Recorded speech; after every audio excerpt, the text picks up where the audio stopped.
I'm terrified of heights to begin with. It's probably one of my biggest fears. Anybody on my team will tell you that I hate being high up, whether it's in a hotel or just a regular building, or like anytime we go do media where they have us like on a bridge or something, I get nervous. So yeah, I just think I would be absolutely terrified. Skydiving is something I want to do eventually, but like when I get older and I've already accomplished everything I want to accomplish, and I'm just like, it is what it is. ถ้าชีวิตจริงก็น่าจะยากอยู่ครับเพราะว่ากลัวความสูงเป็นหลักเลยก็น่าจะยากอยู่ไม่น่าจะแบบถ้าชีวิตจริงก็ไม่น่าแบบน่าจะได้โดดทำไม่ได้แน่นอนครับทำไม่ได้แน่นอนผมน่าจะตุยแต่บนเครื่องโดดลงมาไม่ไหวครับพี่ทำไม่ได้แน่นอน I think I would be bad at the real parachuting. And why? I don't know, just I don't have experience. Game experience would give me nothing. It's a little bit scary for me. No, because I don't have any practice, but actually I thought about this before, that I want to jump with the chute. 应该我没有体验过，应该做不到，但是我也想体验一下跳伞的那种感觉，因为我去蹦过极，然后感觉很刺激，从上面然后下来的那种失重感，然后很爽。 Barney Banks here for PUBG at the Esports World Cup, and I'm joined by Kapitan and Emmy from Toyo, and we're going to do some quick fire questions. Are you ready? Yeah, we're ready. You better be, because it's about to pop off over here. Right, who out of your team is most likely to get a team kill with a nade? With a nade. Rio. Yeah, Rio, for sure. I like how confident you guys are about that. Okay, who's most likely to sleep in and miss scrims? Sleep in. Copy. Yeah. Brutal. He takes a lot of naps, so. You gotta feed, it's a big brain. It's a big brain, bro. You gotta sleep it off. Yeah. Who's most likely to say, I've got this, guys, and then proceed to die straight away? I think me. I think me, yeah. Who is most likely to push a team by themselves and just get too aggressive? Benja, I think. Who's most likely to rage quit? Me. Copy, for sure. I don't like to lose, yeah. It's obviously that years. Who is most likely to give the best food recommendations? That's a hard question. Yeah, that's fair. Think Maybe all of us? Yeah, all of us. You can say all of you. We Yeah. say all of us, yeah. That's fair. Who's most likely to smack talk another team? Oh, maybe me. Yeah, I think. Yeah. Guys, yeah, gets heated. Have history before, yeah. Lastly, who's most likely to clutch up in spectacular fashion, like a 1v3 at the end of the map? Benja. I love it. Gentlemen, I've been Barney Banks. That was Toyo. See you in the next one. Hi guys, it's Bella. I am here with Gen.G's Bean and Orca for a little PUBG pop quiz. And you guys, I will tell you the rules. You hit this buzzer and answer within 5 seconds. And if you don't, then the point goes to the other person. So, choose your answer and choose to press the buzzer wisely. Question number 1. Name 3 weapons that use a 9mm ammo. 벡터, 웅프, 부스스. Oh, okay. First point goes to Bean. Nice. Easy. Easy. Easy. All right. Well, how long does it take to use a first aid kit? 4초. 땡! Orca 돌아갑니다. 대답 안 해도 돼요. 대답 안 해도 돼요, 심지어. 그냥 자동으로 포인트 먹는 거예요. 저희 둘이 그거예요? 5초야? 4초 아니야? It's 6초. 6 seconds. 걸린단 말이야? Name 3 melee weapons. 쇠지렛대, 프라이팬, 낫. Yeah. Oh, nice. Okay, it's 2 Orca versus Bean 1. Okay, we have 2 more questions to go. Name 3 of the top 4 teams from EWC last year. 팔콘, 페이즈. Good. Orca, you get the point. 거의 누구냐? 우리 위에 누구 있었냐? 나 500개여가지고 The answers. Last question. Maybe this will make it 3-2. Okay. Name 3 weapons the bullet loops can attach to. 카구팔, 윈체스터. Good thing. 나이스. 뭐니 갔어? 펌프 샷건 이 자식아. They're so alike than you probably imagined it to be. Okay, 오늘 함께 해주셔서 감사합니다. 월카 선수 승리하셨습니다. 축하드립니다. Thanks for joining me and good luck to Gen.G at EWC 2025. Let's say bye. Bye. 바이바이. If with zombies, I think it would be MG3 because he have a lot of bullets, have more damage. Probably maybe VSS because VSS are very stealthy weapon with the suppressor, and zombies wouldn't hear me. เอาเป็นสไนแล้วกันสไนปืนลิงก์แล้วกันครับเพราะว่ามันแรงถ้ามีพกติดตัวน่าจะดีที่สุด 무기 중에 고르면 일단 저는 샷건 들고 왔고요. 샷건이 제일 강력한 무기이기 때문에 가장 필요한 무기지 않을까 싶습니다. MK12 probably because I can whatever shoot close range and long dimmer shots. ผมเลือกเอา Panzer Fall แล้วกันครับ เอา Panzer Fall แล้วกันครับมันแรงดีครับมันก็คือยิงปุ๊บเป็นเหมือน RPG ยิงปุ๊บซอมบี้หายเลย我会选 M249，因为它的子弹比较多，然后感觉可以很快的清除一些尸潮，子弹比较多。I would definitely choose the MG3. It's a 7.62 machine gun, and it has 75 bolts in it, and it shoots very fast. And if you're prone, you have a bipod. I just think it'd be really good for killing zombies.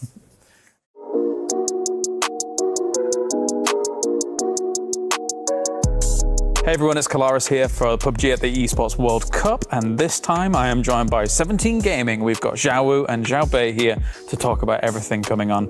You guys won PGS 7, and it was a big moment for the team. You guys have won before. Do you think it was a advantage playing on the stage in China since it's kind of home soil? 因为 PGS 1我们是冠军 ，PGS 7我们是冠军，就跟我们队名一样嘛，就很好嘛，一个寓意嘛。期待着 PGS 17，因为17届我们也肯定会拿冠军。在中国举办比赛，因为那个赛场馆我们很熟嘛，你就跟在家打一样，肯定更自信。And then PGS 8, you got 10th place. So what do you think went wrong? 我们队名只有1和7，没有8。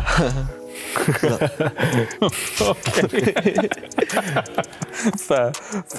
What mindset have you approached EWC with? Have you changed any ways you've approached this because it's such a big tournament? 听说赛制 EWC 是2天决赛嘛，我们肯定先借个决赛，而且我感觉我们队爆发很强，一旦就是找到了团队的感觉，然后2天的决赛12场，我对我的团队感觉有夺冠的很大的信心。Okay, that's good for kind of expectations, I think, and a fair assessment for expectations. I think a lot of PUBG fans look at Twisted Minds as the most consistent team of all time in PUBG esports. But would you argue that you are the most consistent team in PUBG esports? 我觉得他们厉害也厉害，但是我们也厉害。其实我们也不怕任何一支战队吧。我觉得该害怕的是他们，我们不带怕的。What do you have to say to your fans out there watching you? There's a lot of 17 Gaming fans out there. What's your message to them for EWC? 等我们旗开得胜。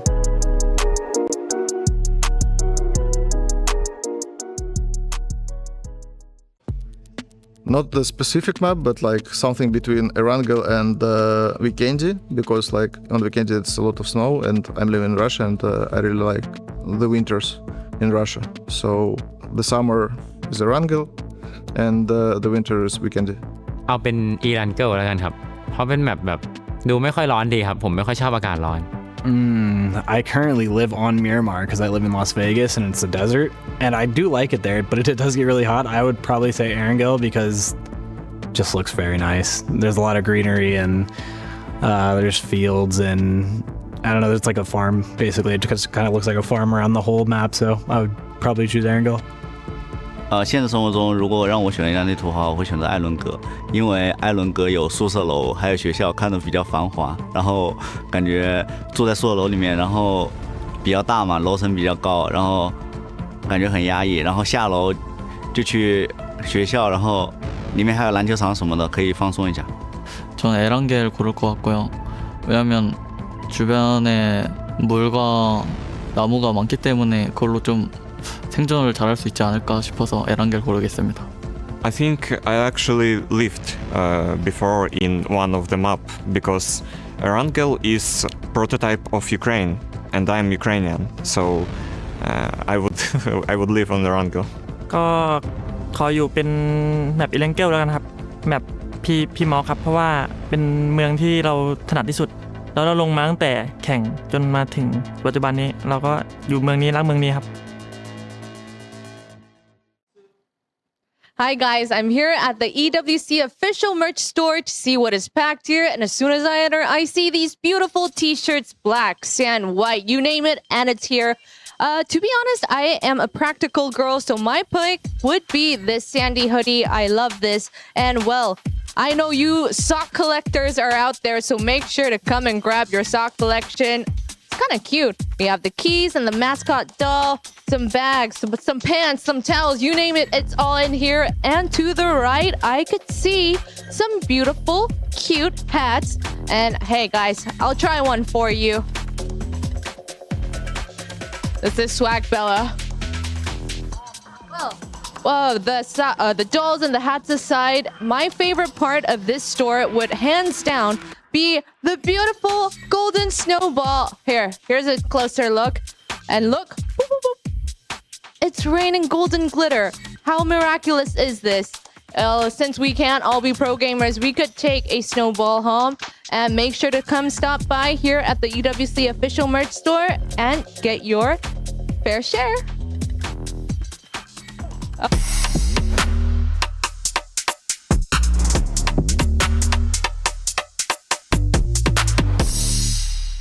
Hey everyone, welcome to PUBG at the Esports World Cup. My name is Barney Banks and I've got Aduzi and Phil First here from BB Team and they're going to answer some questions.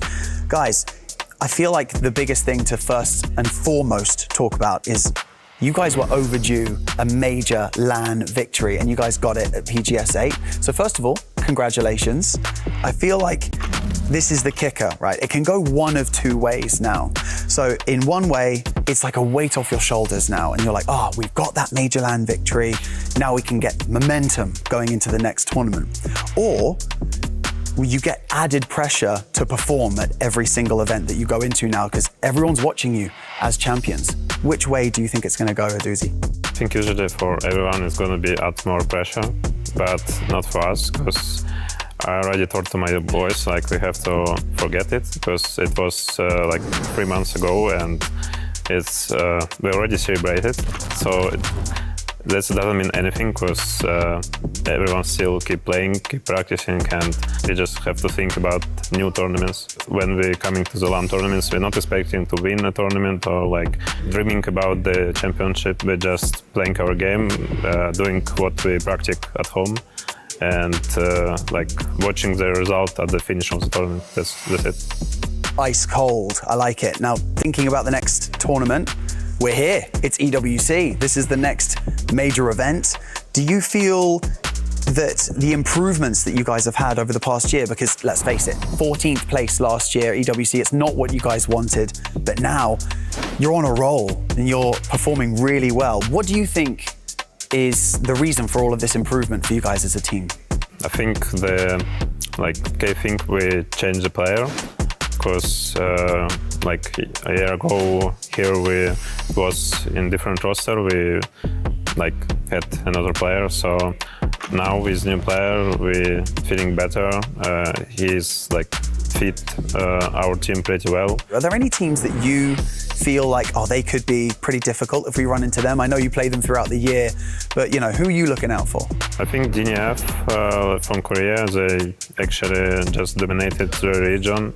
Top 5 of power ranking, like 17, Falcons, Twisted. They still, I think, good and gonna show some good results on EWC. That has been BB Team. I'm Barney Banks. See you in the next one.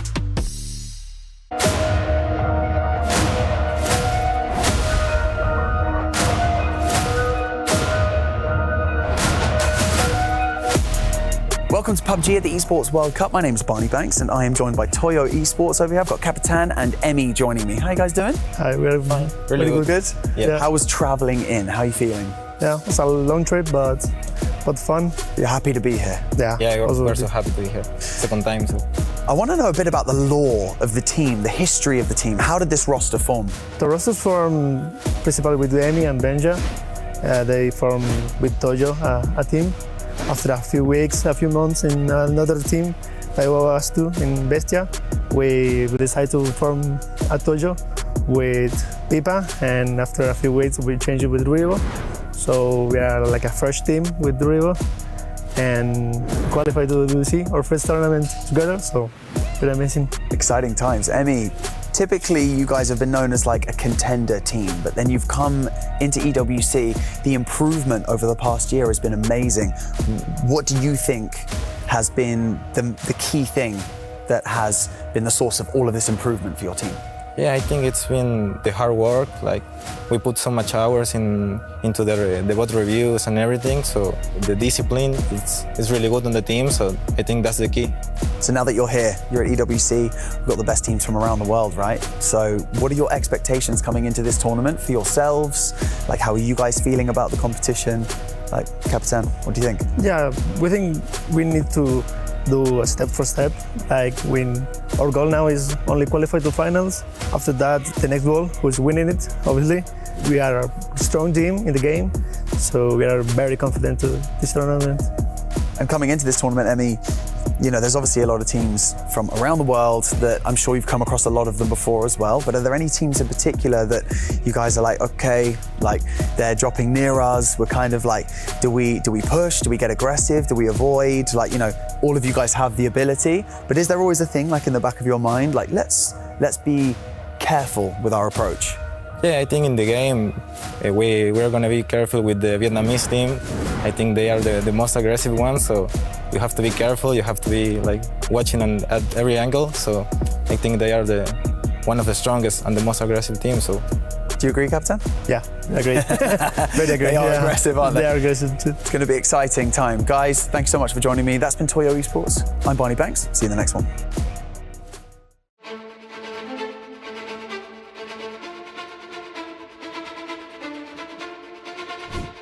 Em nghĩ khó khăn nhất đó là team em ạ, vì team em luôn vì mới thôi, nên là bọn em phải chen nhiều cũng như giao tiếp với nhau nhiều, nên là đôi lúc sẽ có những khúc mắc. If all gamers get knocked out here, which again, like I said, is a very real possibility, that rotation not looking good for Typhon. I think he's cooked. Và bọn em đã giải quyết thành công và giành vé tới EWC. We have our 4 EWC qualified teams. Sau giải vừa rồi thì mọi người đã đánh giá cao em, nhưng mà từ cuối năm ngoái cho đến giữa năm nay thì em đã không có những thành tích tốt, thì em thấy khá là nuối tiếc ạ. Thì từ tháng 7 vừa rồi thì em đã lấy lại được phong độ và có lẽ đây sẽ là một hành trình tiếp theo của em. Em nghĩ là nếu muốn giỏi hơn team địch thì mình phải giỏi hơn team người ta và sẽ tập luyện nhiều hơn team người ta để có thể đánh bại. Đây là giải mà bọn em sẽ lấy lại hết tất cả những gì mà bọn em đã bỏ lỡ. Bọn em đến đây vì chức vô địch thôi.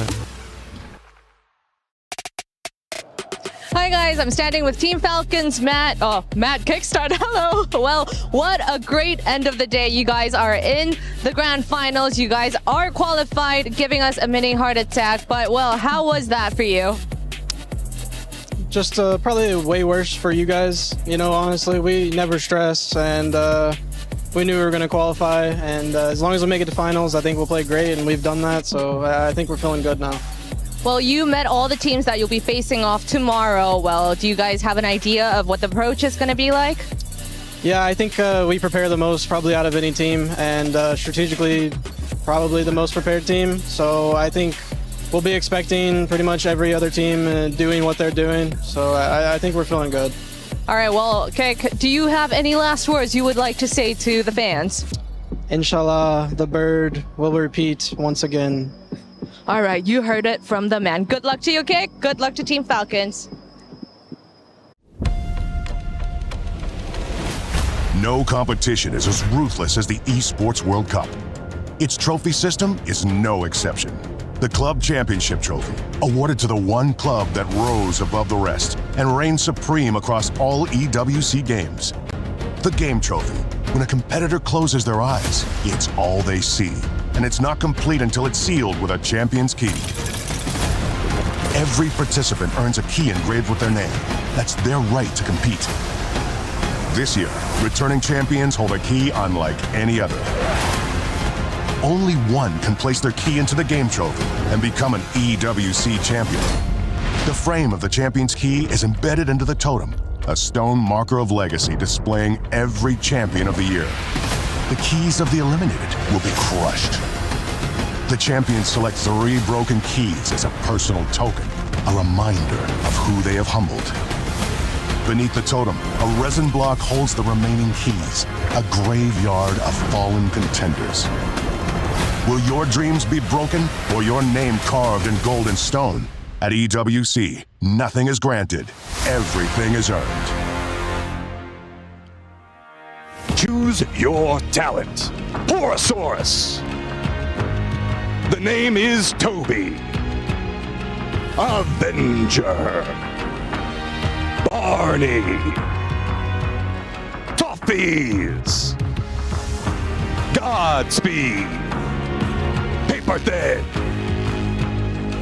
Colores. And even Bella's here.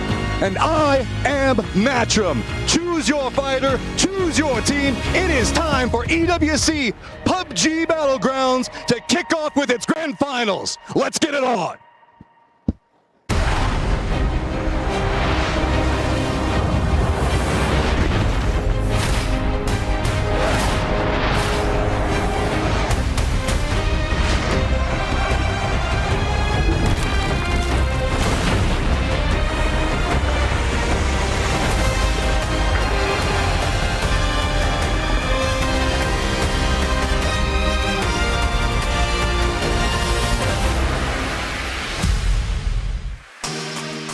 It's a beautiful thing. 16 teams here in PUBG Esports, live from the Esports World Cup. And we have the opportunity for one of these teams to be able to claim the championship here in Riyadh. Every single team has a chance here. Best of 12. Which team will be molded in the furnace and find themselves the championship at the end of these next 2 days? That's the big question. Here's the Jamil Motorsports walk in from the hotel. All of these players getting ready and good to go for what is sure to be an absolute barn burner. Welcome, ladies and gentlemen. My name is Colores here for day number 1 of the grand finals, and I do have Godspeed. And also, we are joined to start things off by 2 dashing gentlemen. We have Gunnar joining us from Falcons. We have Scoom joining us from Virtus.pro as well. We have all the retired pro gamers trying to do something else in like. No, I'm joking. I'm sorry. Don't hurt me.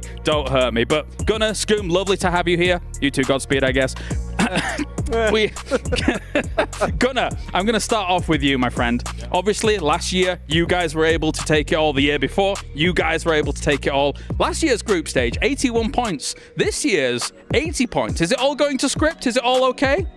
It definitely feels like it. I think we qualified in the 11th game, but we didn't know that we qualified, and then we went into game 12 thinking that we had to, obviously perform very well in order to qualify.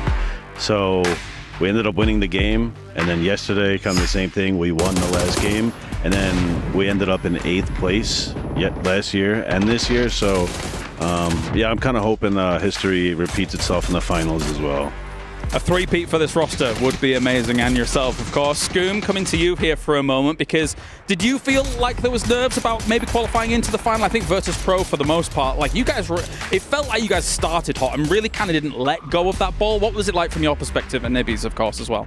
I think we were really confident going to day 2 because even though we started like really hot on that Erangel game, and then it kind of fell short, like all our games were tough games. Like we didn't really get like any specifically circle lock. Like we had to win some fights to like actually take it to our games. And because of that and because of our calls, like we were confident day 2, as long as we carry on like this, it can't go wrong. Sure. One of the coolest moments in the tournament, I would say, was from you guys. We got to kind of listen into the comms as you guys took out DN Freaks in that first game. That was an awesome listening. Have you guys listened back to that and kind of...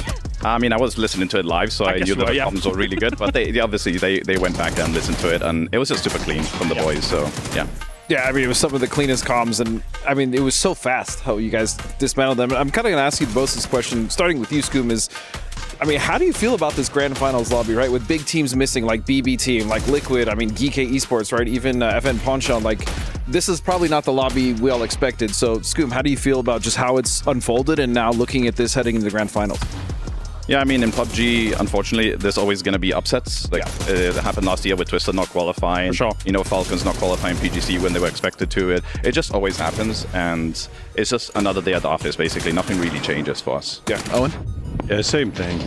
Usually when we come to these events, we just plan for every team making the finals, and then obviously plan for our groups. So then once we see the teams that make the finals, like, we already have the prep work done for them. But I mean, regardless, the 24 teams that are here, they're all good enough to be here, which means they're all good enough to be in the finals. But, you know, obviously you're going to have teams that you just expect to be in the finals. Right. And there's never been an event where every team you expect to be in the finals makes it. So it's, at this point, we're kind of just used to there being upsets. And then, you know, James mentioned it for you guys, I mean, back to back. Is there any different prep that you guys did coming into EWC that you would for like a PGS or PGC, or is it just, again, kind of like business as usual?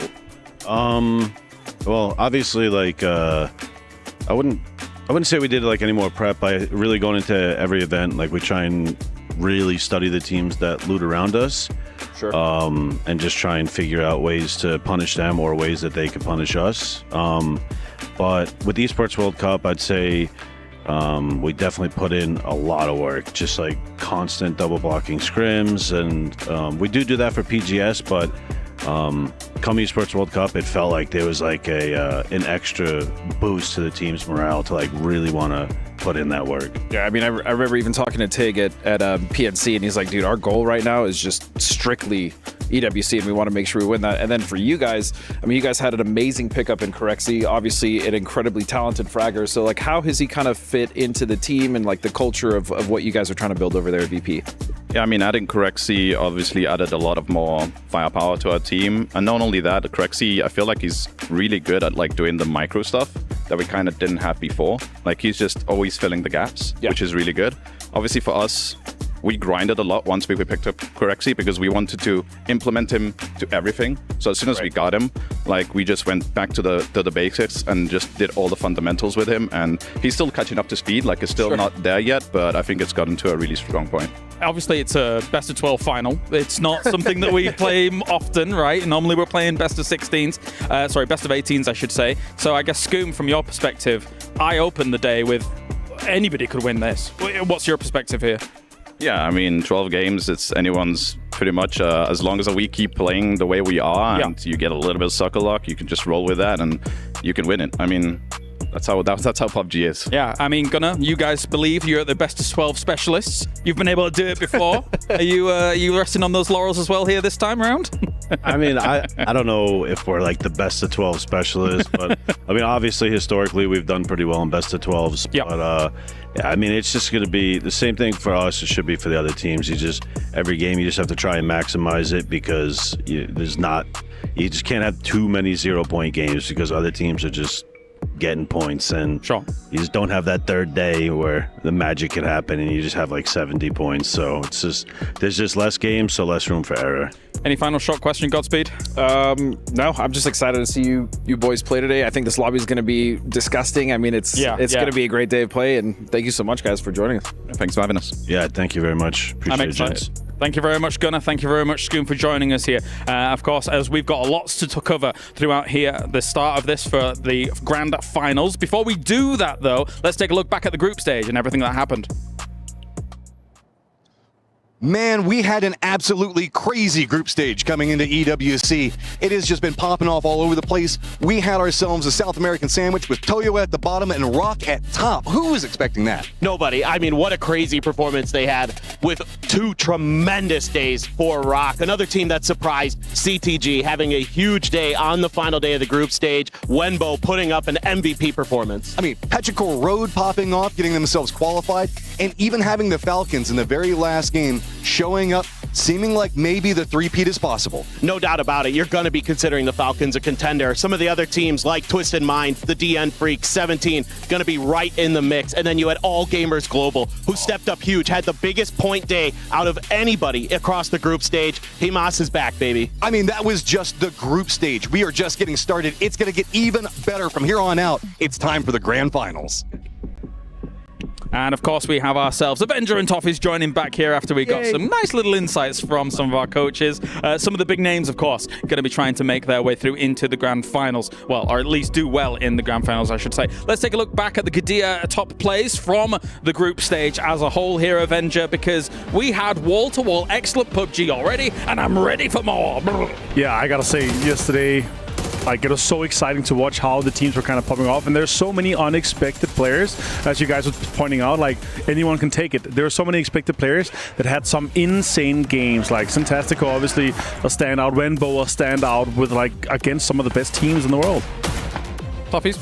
I mean, I think there was a lot of surprises in the group stages in general, right? I mean, the fact that we're sitting there, you know, we're doing our own little personal fantasy draft, and you're picking up Syntastico in the first couple of rounds. Wouldn't have done that normally. Right, exactly. But to me, that was what was the most interesting thing to come out of group stages, is there's sort of this new crop of, are they superstars in the making? And I think we're going to find out in the ground finals. The answers are waiting. Yeah, and the exciting thing coming into this is, again, everyone's reset, right? There's no more, we had a battle yesterday, that everything is going into the grand finals with a full mental reset, and now coming into this lobby, again, it's almost going to be like the first day of group stages where we have to see how it's going to shake out in the first couple games. I'd just be scared of AGAL right now, right? Because, you heard the Tycon turn on, you heard him say, I'm heating up, and I feel like I'm getting back into this, and they really looked like it yesterday. And of course, we said goodbye to 8 teams already at the end of yesterday. They were going home, and it was Rock to send them down. The keys are indeed now destroyed. They will be mounted in either, of course, the totem at the end of the tournament, or whoever's trophy actually does get taken for the 3 keys that they do so choose. Let's take a look at the Bravio top reactions, though, for everything that's going on throughout all of this. A lot of emotions here, Avenger. A lot of jubilation, I would say, for Rock. They looked like they were having a whale of a time. Yeah, especially when they're taking the keys down. They're just waving goodbye to the 8 players, 8 teams that's going down, getting crushed there. But yeah, throughout, like, you could see, you know, everyone being super happy. But one of the biggest ones was the excitement on Ixleft when they won that game when they had to. We talked about them only having 1 point in 2 games, and they popped up with a big one. Like, they were so excited. They were so happy to finally get things going. It was interesting because it was polar opposites, right? We see Twisted Minds make a comeback. They were very, like, low-key when they got their wins. Falcons was the same way when they sort of had their big moments. But then you go to the other teams, and they're just so joyous. All right, let's talk about it. Grand Finals Day 1. Here are the 16 teams that are going to be entering the Battlegrounds. One of these teams at the end of 2 days will become your champion here at the Esports World Cup. It's all to play for. It's all open. We started things off with Rock looking fantastic in those group stages. That's exciting to see. But now, as you can see here, brought to you by Jamil Motorsports, the players are making their way to the stadium to figure out who is going to sit atop the mountain. Will it be Petrichor Road? Will it be 17 Gaming? I will say, I've been impressed by what China's been able to throw our way so far here, considering it's not just been those 2 here, Godspeed. Also changed the game, has been able to put up numbers too. And the thing is when we look at Change the Game and how they played, yes, they got a lot of circles, but they also got a lot of kills. They were incredibly proactive, which we saw not a lot of the teams were, and we saw the top fragger coming in for that team, able to get, I think he had like 18 kills. So it's just disgusting. In 6 games. From a team, again, that we did not expect to be that active. Oh, definitely so. They're a bit of a wild card for me. We'll see if it's actually going to materialize here throughout the next 2 days. But let's focus on number 1 from group stage. They deserve it, absolutely, considering what they were able to put up. Rock is ready to roar. And will they be able to continue this on into the grand finals, Toffees? I'm not so sure. What do you think? I mean, I think if they keep this attitude, they can get here on a roll. It's not as tight of a final as we thought it would be, so I think there's some openings for them to make their style. I like their play system. They play percentages early. They go to compounds with a high percentage of catching circles that they know other teams don't favor. They don't have to worry about defending crashes. That saves them for the late game. Then they make a move. If they catch the circles, great. Now we're ready to fight. If they don't, they take cheeky sends that often seem to work out. I think this is good for them. A reminder, if you weren't here yesterday, you're joining us for the grand finals. This is a team that's been grinding for 4 or 5 years. Two of the players, Biel and Santastico, who have been great, met 2 years ago and have been building this team, and it's nice to see them collecting fruit. What I really enjoyed about this style was like the macro players was just so on point. They were reading the lobby extremely well. I agree. Being on the kind of lesser populated side, the less dense side of where the other teams are breeding, and then taking space where there was space. There was given to them based on kind of the circle, then moving slowly, kind of making sure they were the last team to kind of move into the edge, taking control and slowly pushing the teams ahead of them. Like, I really enjoyed their macro yesterday. Let's see where we've placed them then on the Aramco Power Rankings, because we've changed things up for the grand finals. We've had a little bit of a mix-up. Favorites, Twisted Minds, Falcons, All Gamers Global, and 17. Rock is coming in as our dark horse here, Godspeed. And again, the reason why is not because it was the way they played. Rose question marks. It's the lobby. Can they continue that momentum going into this? But Yes, Steve, yes. you brought up a fantastic point. I think because of the way that the group stage shook out, there's a very big possibility they can continue this going And forward. for those of you at home, maybe you don't know what a dark horse is. It's a horse that surprises everyone and wins the race, right? And that's why those teams are in there. T5 as well. Shocked a lot of us coming in second, only a few points behind Rock. These are teams that I think no one expected to really blow us away in the group stages. And then to beat some of our favorites by more than 30 points means they are definitely in that race and might be worth the bet. Maybe. And another of our teams here that's back on LAN. We're very excited to see them. It seems like they've already shaken off that LAN rust as well. It is All Gamers Global, who's over with Bella. Hi guys, I'm standing here with AGAL's Haisaki. Well, good morning to you. Well, you guys are now in the finals. We saw a little bit of a difference from day 1 and day 3 from AGAL. You guys are known for your dominant play styles and aggressiveness. But I wanted to ask you, why do you think you guys had a relatively slow start in the group stages? Thì nói chung thì bọn mình vẫn chơi theo phong cách của bọn mình thôi, nhưng mà bọn mình sẽ chơi nhanh hơn, kiếm nhiều điểm ngay từ ban đầu để giữ khoảng cách với tất cả team còn lại. We will just play as what we have been doing so far. However, we will have a distance compared to other teams and try to gain a lot of points in this final. All right. Well, I guess that means that you had a little bit of a testing period to talk with the teams. Well, the points are reset. A new day has begun here at EWC 2025. Will it be more testing the waters out, or are you going to play the AGAL way that we know and love? Thì bọn mình vẫn chơi bình thường thôi. Nếu mà có cơ hội có thể là ăn được đối phương thì bọn mình sẽ ăn hết đối phương luôn. We're just gonna play, stably on our side. However, if there's like an opportunity that we can kind of defeat other opponents, we will, try to kill them all. All right, looking forward to that, Haisaki. Good luck to you. Boop. Thank you, Andrella. Thank you. Bye-bye. Very exciting to have All Gamers Global here, doing well again. Yesterday, Avenger, obviously, fantastic results for them to continue into this grand final. Yeah, 67 points after their 30-point day, right? Again, we were disappointed with them. We moved them down in the power rankings after them only having 30. Now, the 67 yesterday, it really proved to us, okay, these guys are here. Haisaki stepped up. The whole team stepped up as a whole, like a unit here.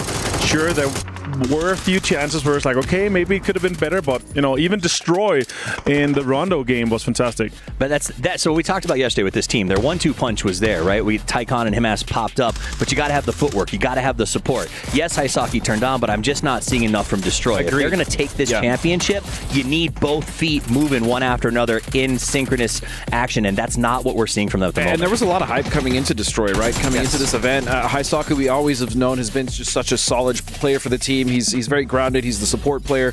Destroy needs to kind of step up. I mean, granted, they were able to get the same amount of points in one day, but Haisaki was there. Where's Destroy at? I just need the rest of the lobby to potentially try and deny Himas from having a P90, and then maybe they might have a chance, all right? He's pretty good with the P90, but anyway, let's talk about another team coming on in here who was second last year at the Esports World Cup as they look to try and topple that #1 position. It's Petrichor Road.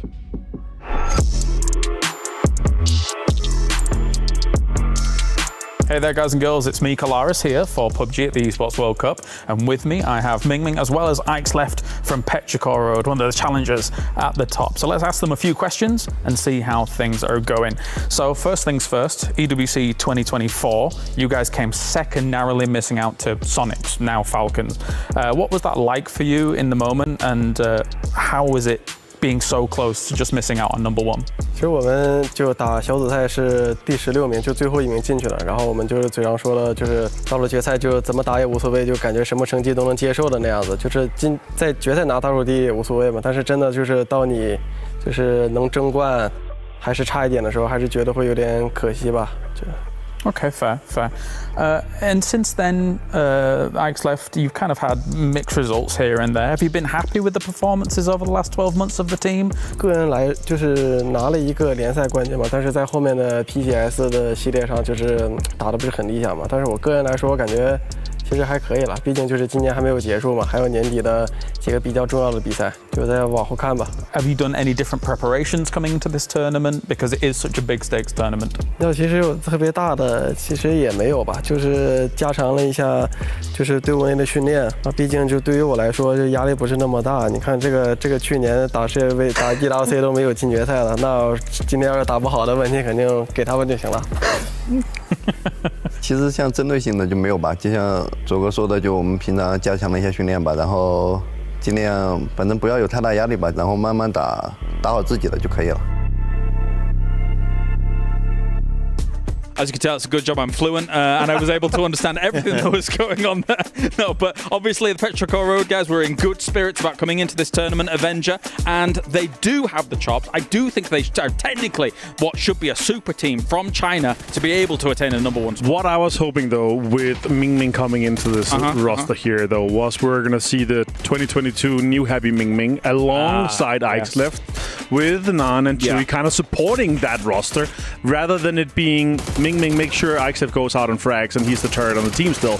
I was hoping to see that 1-2 punch rather than what it has been so far. I've not really seen Ming step up to the level that we know that he's capable of. Exactly, and it's for me with Petrichor, it's always kind of been consistency, even when they took on that half of New Happy with Nan and Ming, and so I hope that this is the event we kind of see them pop off. I mean, group stages, as I said, was a little quiet for the entire roster aside from Mike's left, so hoping that can change in grand finals. For me, I'm a little jaded about Petrichor Road's international results, though, right? Sure. Like, when are they actually going to get that true big international? It feels like it almost never comes, despite us wanting it for years now. Yeah, I want it for years. I think what we saw from them this year is a symptom of the region in maybe a larger sense. Like, we went to PGS, and ironically, despite the event being in China, it seemed like a lot of our teams were sort of mailing it in in terms of regional representation. Here, I don't think that mentality is there at all. These guys came in with this is EWC. We extended our practice sessions, or maybe had some practice sessions for the first time, and we're training and want to win this thing. And you can see that across the whole region because all of them are putting up right now. Well, let's go to the Saudi National Bank head-to-head here, as what have we picked this time? And I think it's an interesting one, actually, because you obviously have number one from groups with Rock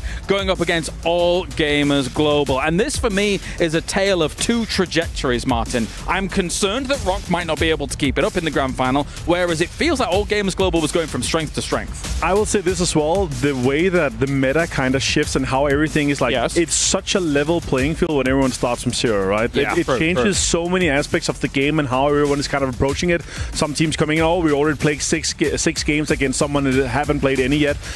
Teams play differently based on that, and it changes in the finals quite a lot. So that's what I'm worried for Rock. For All Gamers Global, I feel like the amount of kind of high confidence and morale that they're going to be building in from yesterday to today, that's going to benefit them quite a lot.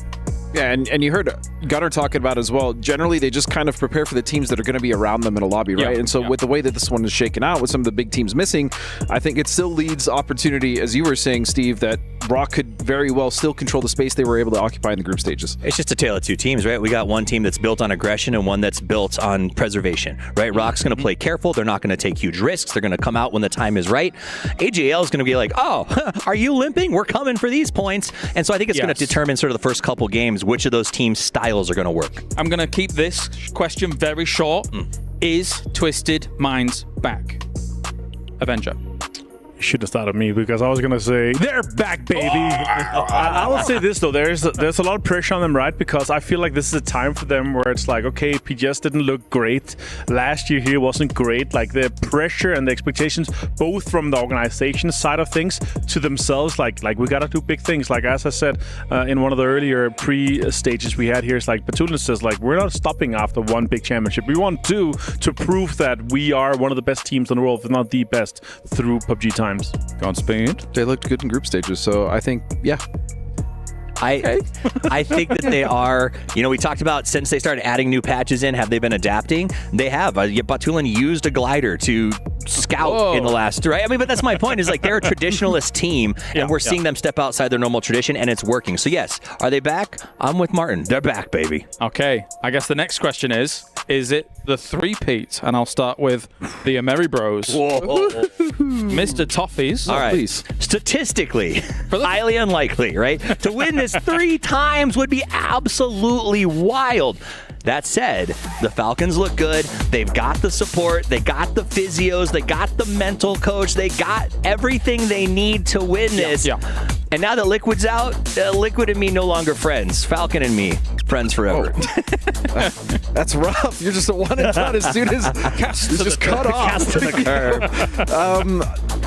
I mean, again, Gunnar said we got 8th place last time, we got 8th place this time, so I think it might be a 1-2, Falcons in first, Twisted in second. What do you think about that? What do you think about that, Martin? Yeah, if that even is your real name. Who are you again? His ID says, yes, it is, actually. Okay, yeah, sorry. I will say this, though. I would love to see that happen because that would put them in the history books. Yeah, sure. I still need to see them win a PGC to put them in there at the ultimate greatest. You've always been a Shrimpsy stan. Like, no matter what happens, you always have him on your fantasy team. Even though if there's not a fantasy going on, we make our own. You put him in there every time. my first pick every time. Genuinely do my I hope it for the boys. I think this year would be more difficult than ever, both for themselves, but also from the pressure that is going to be building around them. I think if they win this and then they win PGC, not only does it sets him in stone forever, I think Shrimsy becomes GOAT. And I don't know how you get him off of that. I do remember when everyone was talking about how good Tig is, I was the one that was like, you know what, Shrimsy is actually... I was on board with that. Shrimsy's quietly the top guy. We've said Shrimsy for a while. I think Tiggleton is the one that I need to step up and make this thing happen. I would say this, though. Like, he recently just put a video up where it's like, 3-4-year-old clips. It's like, how was I so good back then? I'm washed. He said that himself. Wait, what? Tig, I did. On one of his videos on YouTube. Yeah. I did notice that Shrimsy was eating the breakfast of champions. He even tweeted it out at us. Somebody told me that every time Himas walks past Shrimsy, he does this. And Shrimsy asked why, and Himas says, I'm stealing your talent. And I was like, but how gassed up would you be to hear one of the best player in the world walk past and be like, gotta steal your talent, need it. That's cool. We have so many great players, so many great teams. Thank you very much, gentlemen. It is time to get our grand finals rolling because we have 16 phenomenal teams here to rumble the battlegrounds to crown champion.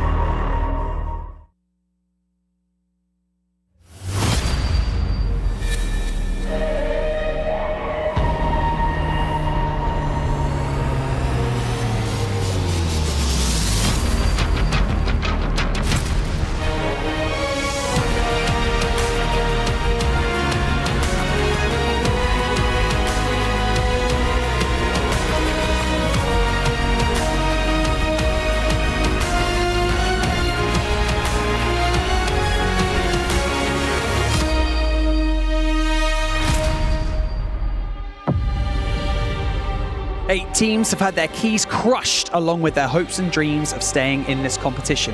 And today, the remaining 16 will go toe-to-toe and edge closer to that $2 million prize pool and, of course, our stunning trophy. My name is Barney Banks, and I am your host, and welcome to the grand finals of PUBG at the Esports World Cup. Today is not simply about the prize pool, and nor is it about the trophy. Today is about legacy. And so, whether you are at home or right here in Riyadh, the heart of Saudi Arabia, make some noise as we introduce your finalists to the main stage, starting with the Expendables. It's Glories, Delwyn, Tanvu, Fu and Duck Juice. Change the game. It's Tian Tian, Wenhua, Hang Tu Wai, and Aries.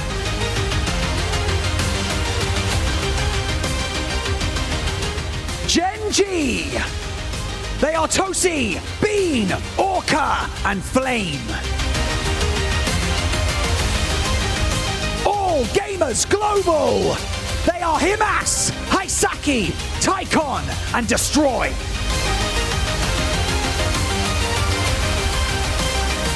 Game start, win.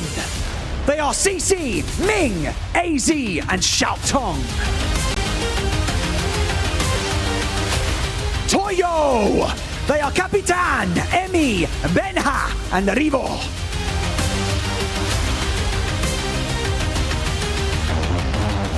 Petrichor Road. They are 8 left, Ming Ming, Chui, and Nan. 17 Gaming. They are Lil Ghost, Xiaobei, Xiaowu, and 7-7. T1. They are Type, Raining, E-End, and Heather. Navi. They are Fearist, Sosid, Hakatori, and Extents.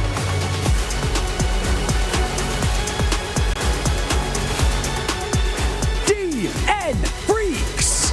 They are Gumin, Heaven, Salute, and Deal. Keraton 5. They are Rossiter Jr., Patompong, Fluky, and Ranger X.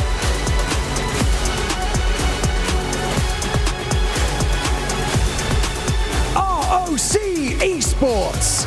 They are RBN, Souls, Santastico, and BL.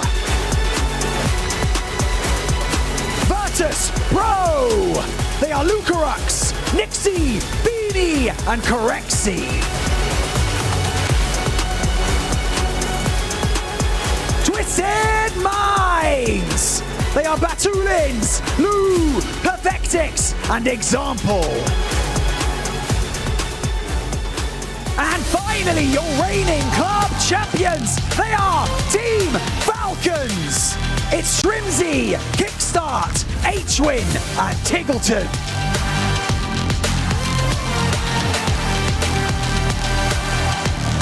The journey has been grueling, but this is where the real work begins. 12 maps, 12 opportunities, 12 efforts. When you say it like that, it doesn't sound like much. So dig deep, lock in, and make each game count. It is time for the Grand Finals!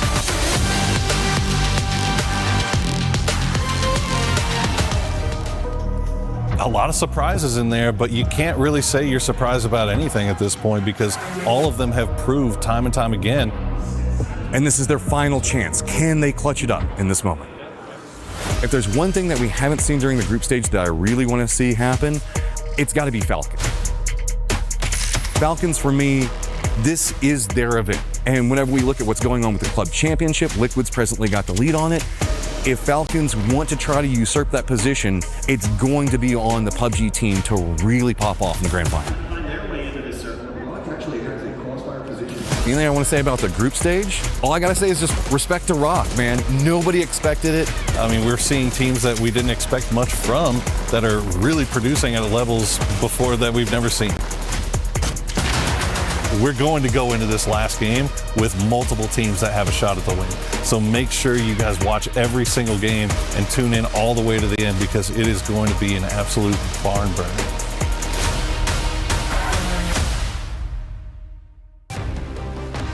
There you have it. So, ladies and gentlemen, all rise for one of the most extreme and extravagant fixtures of the calendar, PUBG at the Esports World Cup, where one team will delve into the desert and pull out diamonds. One team will reach that prestige. One team walks away with the championship. My name is Carl Laris. Joining me to break down what's going to start things off, we have Avenger, we have Godspeed, we have Toffees. This is the Esports World Cup, Avenger, and one team will rise to the occasion. But who's it gonna be?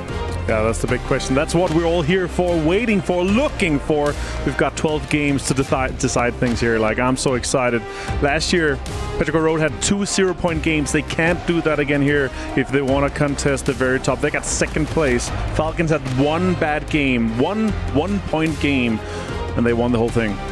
Nothing is given, everything is earned, and that's where that path starts right now. These teams have to come out game 1 in a best of 12. The second that their feet hit the battleground, they need to be thinking, this is the moment that I get the point that wins this event from that first match, and that's what I want to see. None of this just 16 qualification crap. They need to come in hard. Exactly, and we saw the chaos that was the group stages, right? And we saw some teams playing way too safe than we would have liked to see, and that's not going to cut it here. Again, with only 12 games on the line, with some of the mistakes that we were seeing in the group stages, it's just they need to be on point. This is one of my only problems when we have to at the beginning of the day say, hey guys, you've got to pick the teams for the Aramco Power Rankings, because I'm like, there's just too many damn favorites, right? If we look at a team like DN Freaks, who looked spectacular at PGS 7 and PGS 8 here, Toffees, they have to be in the conversation for winning an international at some point with this roster. They have to be in the conversation. I mean, they literally took the best of what was available in Korea and put together this roster. They have the same expectations a lot of our other teams do without the deliveries to account for them yet, and this is their moment. Now, they look like they were improving slightly. They said, Salute said, if I can just be finals, Salute, we'll do well. Well, it's finals time, and all of them need to step up and be finals, Salute, if I'm being honest. Yeah, I mean, group stages was a bit of a disappointment for Freaks. I mean, let's just call it what it is. They didn't garner the points they did, on top of the fact that they didn't control their space the way that we normally are used to Freaks kind of putting their will on the other teams in the lobby. Salute just doesn't turn on until finals, guys. He's just too relaxed. Like, it's not even exciting. We just need to get top 16. It's like, then finals comes around, then he starts fragging. I'll bet you he's going to be top 3 in frags or damage. But here's the problem. It's 8 years in, and we're still suffering from this disease about, like, hey, face Sunday. There's always a comeback potential. Not anymore. You got 12 games. I'm tired of teams being like, well, I need time to turn on. Even in group stages, having Toyo come in and say, I'm just playing for 16, has to get to a point where I'm getting irritated by that. I want you to come in playing your best game from the jump. And that was a close 16, listen. And that's what happens if you don't come in playing your best. No, definitely. Another team, of course, 17 gaming. They come off the back of having that PGS 7 win. Yes, PGS 8 kind of slips away from them, but it's no doubt in my mind, Avenger, when you look at 17 gaming, they're unbelievably consistent. A litany of second places at internationals as well. High-profile second places, mind you. That they should also be considered one in the running. Yeah, and you can't deny them having central loot spots in the majority of the games are just such a huge benefit. It's such a difference. Even if we just play 12 games, they're going to have some banger games where they have insane priorities to some of the best compounds, where they're, on top of that, also going to be putting up double-digit kills. Especially when we look at how kind of wonky the circles have been in the group stages, right? That central position is absolutely key. And the other thing about 17 is they did start hot, kind of tapered off, but they recovered really well. And that's very important, especially for a 12-game finals, is the ability to recover. They were able to do that. They qualified to grand finals without really any issues. And now, coming into it, I think they're definitely a favorite. Love or hate 17, one of the coolest things about this team is they have those spots. And some of the best teams in the world have tried to take those spots from 17 over the years. And every single time, they've stood their ground, they've held it, and they've put up numbers after defeating those teams. This is a strong-looking 17 coming out of the group stages, especially that first day. I think they could really blow some stuff up here. We got to listen in on some of their comms throughout the group stage as well. They seemed fiery. They seemed hyped to get some of those victories on board too. Another team, of course, coming in from China, Petrichor Road. We've already kind of talked a little bit, or even ad nauseum, about how they need a big international on board on their side of things. But the PGC champions in the Expendables, Godspeed. Surely you still have to consider them. It was a rough 7 and 8 when it came to PGSs as a whole. However, they looked pretty decent in the group stage for sure. Yeah, they look good. They were consistent pretty much the whole way through. And that roster is just disgusting, right? Clories, Delwyn, Tanvu, Duck Juice. Delwyn, for me, has been probably the most improved player mechanically as an IGL. I think that's great. And coming into this grand finals, they should be one of the favorites, or at least they should absolutely be contenders. The problem with PGS is that everybody watched and went, whew, maybe that was a fluke, right? And that's what you never want as a PGC champion. I need them to come to this event and pop off like they did in the group stages so that the haters are put to rest. I want to see the glorious MVP of PGC 2024. I want to see the PNC champions of Delvin and Tanu. I just want to see them turn up because we know these guys are capable of fragging. Delvin was, I think, one of the best last year fragging IGLs that we've seen, up to a level of where we can compare Batulans as well. Yeah. All right, gentlemen, it's time. Everybody watching around the world as well. We are getting our PUBG Esports World Cup Grand Final kicked off right here, right now. Let's head over to the casters. Game number 1 of the Grand Finals. 24 teams walked into this arena days ago. We have said goodbye to 8 whose dreams were crushed along with the keys that represent their organization. 16 remain, Toby, with the hopes and dreams of an Esports World Cup Championship resting at the top of their hearts, but they are going to have to get to work quickly because we have only a 12-game final to determine that champion. And what a great 16 we have, I think, from all ends of whatever tier lists were made coming into this tournament. Some of the teams who didn't expect to do a whole lot has performed beyond expectation. Teams where we thought they were guaranteed to be in, they aren't even here. And now we have them, the 16 qualified for the finals, taken to the Battlegrounds for the first of 12 matches to come to try and claim this exact trophy and be the EWC 2025 champions. Slates have been wiped clean, and we are heading over to Erangel to see who will start their grand finals on a hot streak. Everybody really hoping that it will be them, but we have a very southern plane to start off things. And wouldn't it do? Wouldn't it do, Toby? We haven't seen one yet. A military island circle? We have, yeah. I mean, there was one in the group. Oh, we did. Yeah, you're right. I think Virtus.pro would be sad if we said we hadn't seen one. They're like, come on, Paro. I remember now. Virtus.pro coming from the blue, wrapping around Twisted Minds, hanging out on rocks. Exactly. Absolutely. Just had to get the engine going, you know. Exactly. Yeah, there you go. There you go. But here we are, as you say, somewhat southern plane. It's going to fly out just over Mansion in a second's time. And good for this lot because there are a lot of southern looting teams in this grand final. Not a whole lot of teams will off of this plane have to get to alternate drop spots. So overall, I think the vast majority of players on this server are going to be very satisfied. Na'Vi and All Gamers Global, 2 teams landing side by side. I'm not expecting early confrontations, but we have seen fights for vehicles in the group stages, and this could be something happening here once more.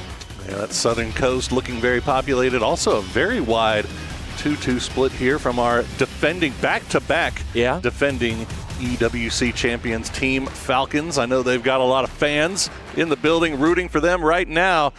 They're going to be... Wow! Ooh, there we go. We called it the Miller Circle. You asked for it. And right off the bat, well, let's see how these teams decide to deal with this as no one currently on that military island. Yep, exactly. Even though the plane actually allowed for it, no one opting to go down there. Game start win had themselves a really good game from that position, but opting to go towards Georgipol instead. I'm sure right now they'd be happy had they just gone military straight away. But you know what? Come to think of it, I can't recall the last time we had a first circle on Millie with no one looting Millie early on. Wenbo is going to be the literal only player on the entire island. He's only getting over there now. It's free real estate. I mean, quite literally, yeah, true. Now, one thing to note about this circle is it is hugging a little bit more towards the west, so that radio tower that takes up such a prominent position on the eastern side of the island most likely will not be in towards the late game unless, of course, we see some hard ships, which we have definitely seen a few of those this week. Important things to note here, All Gamers Global, they're sending it early, and why do they dare to do this? Well, they jumped out of the plane over farm, so they've been looking backwards throughout that entire time and seen no one is stretching south. No one is going right away towards the Millie base. I mean, okay, Wenbo is there now. He might be taking some shots in the second's time. But this is a very, very heads-up read by All Gamers Global to see no one jump there early. If we go now, we might actually have something going our way. Wenbo is shooting at them as we look at Therodon 5 way up towards the north. But he is taking shots towards the All Gamers Global team. And off of the map, we can see here that they should be safe on their rotation around it. Add in the fact that All Gamers knows that Na'Vi drops right in the same area as they do, so getting out of there as quickly as possible, best decision that they could have made, and they'll find themselves into Novo as we check in with Theraton 5. They are all the way up in North George. They will most likely take their time, come in late with the circle, but there are a number of teams up there on that northern side that might have the same idea. Exactly. Gen.G with a similar read to All Gamers Global. Of course, they jumped earlier, so wouldn't have the full info. But there's no one here. Maybe that's why they moved a second or a minute, or should I say, later. But they too gonna get themselves a pretty darn decent position down here towards the west of Millibase. We also have Rock sending RB in from Primorsk off on that western coast, coming around to that south side. So a number of teams already making that quick move over as see Gen.G just repositioning themselves. Falcons, meanwhile, after that long 2-2 split, already all in vehicles, all in the move. And it looks like they have free path down into that eastern bridge should they decide to keep going. As Twisted Minds now just to their east also look like they started to consider making a move. When you thought you were safe on your bridge rotations that were already triggered, now you're getting a bridge that's getting red zoned while you're trying to rotate through. So play it safe here, guys. Hold your cars on the northern side of the water for at least a little bit. Or if you're in a boat, just go for it. Sail down towards the southern side. You can see RBN is already making landfall now. It should be just fine on setting up this southwestern rotation for Rock. Keep an eye on that ferry pier location. Toyo just arriving there. You can see on your map 17 also after looting up in Pachinki making their way there. So if Toyo is not quick about their decision-making process, they might have company very shortly. Petrichor Road moving to the other ferry pier. I guess we could say that now. It's been several years, I think, that we've had the 2 times.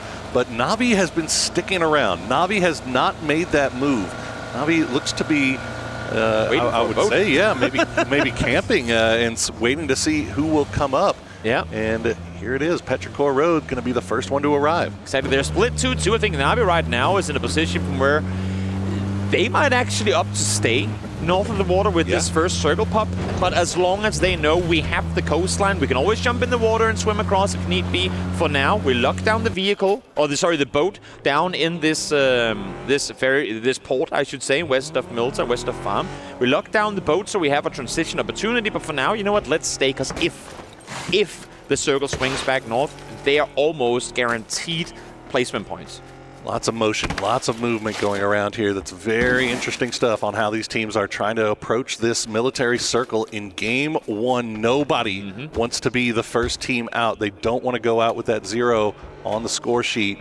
Going into game number 2, Petrichor Road either sniffed out that Navi camp, or they just continued going on to Shark Fin. You can see Falcons, they put a pause on their rotation.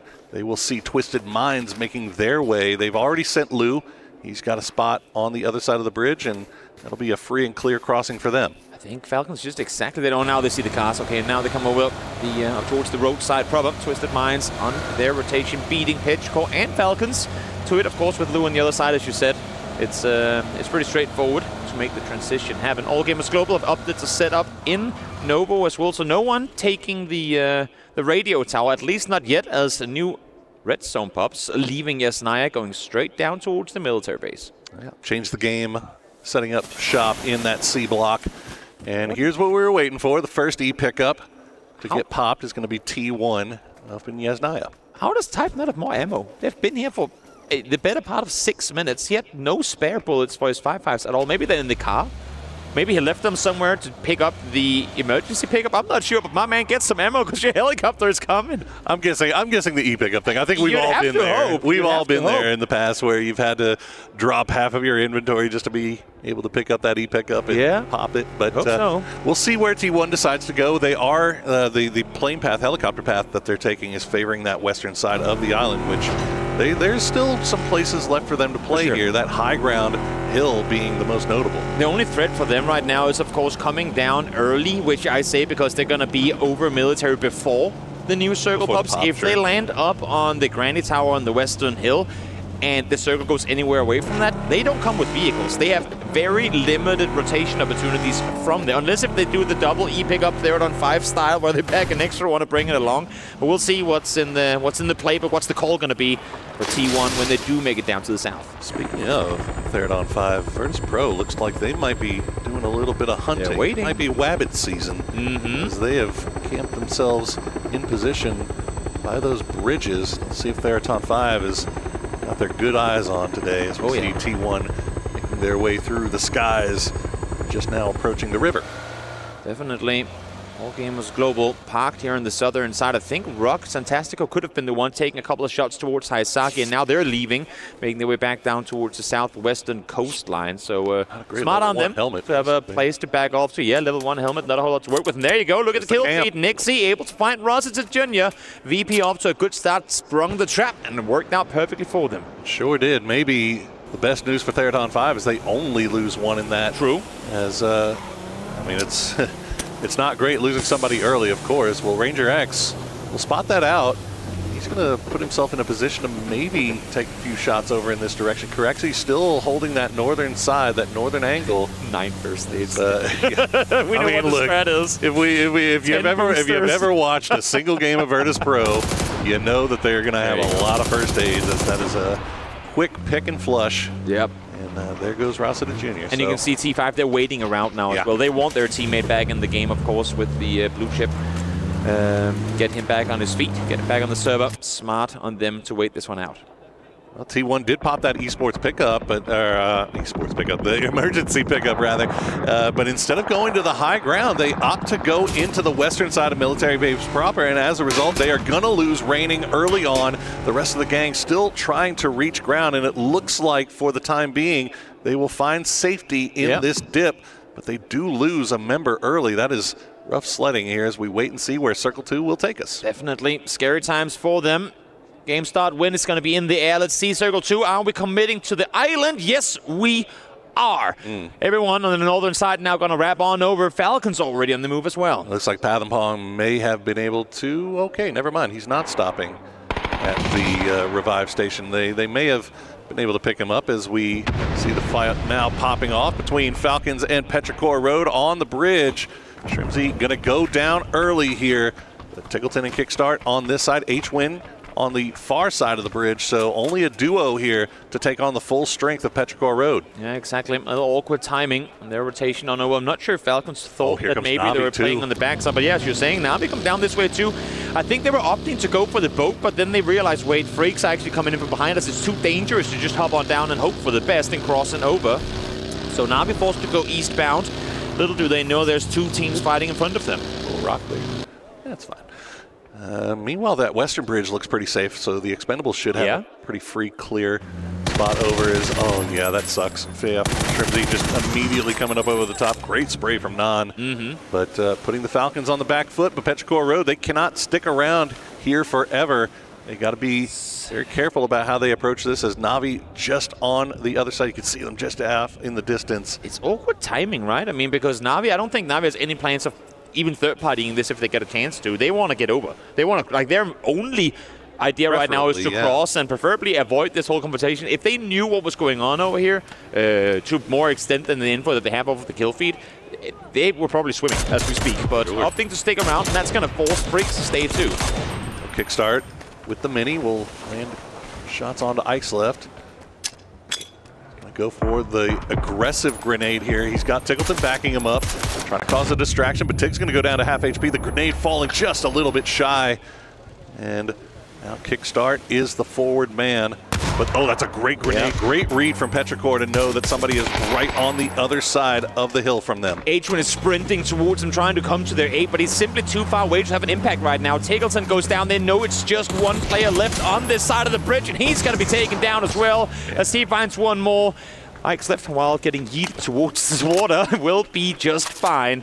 And H1, all you can do from here is chill, maybe run over the bridge later, pick them up and get them rest. I'm not sure if that's a viable play. We'll see what he opts to do. Such a tough situation for Falcons in game 1, and now 17 and the Expendables finding themselves in a tough situation on the bridge. 17 tried to set up a little bit of a camp here, but they lose Xiao Wu early. The Expendables lost Delwyn. Trade coming through. Good grenade will find Xiao Bei, and the Expendables claim at least the bridge for now. But you see Lil Ghost and 7700, they still have angles, so the smoke wall needs to start coming down. Incredibly hard to make this transition happen. We said this was a safer bridge to cross, but 17 knew exactly how to defend this crossing. Lil Ghost will get the flush onto Cloris, so it's up to just Tanvu and Doxius now to try and make something happen here. And to make matters even worse, I see Gen.G on the map feed. They have mortars in hand right now, so we might be looking at a bridge about to blow up.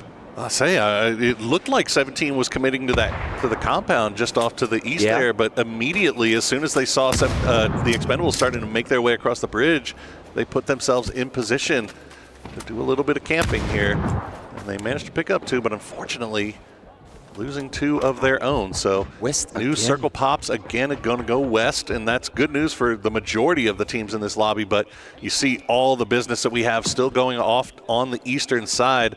H-Win's still alive for Falcons. Navi have made their way over. Petrichor Road has made their way over.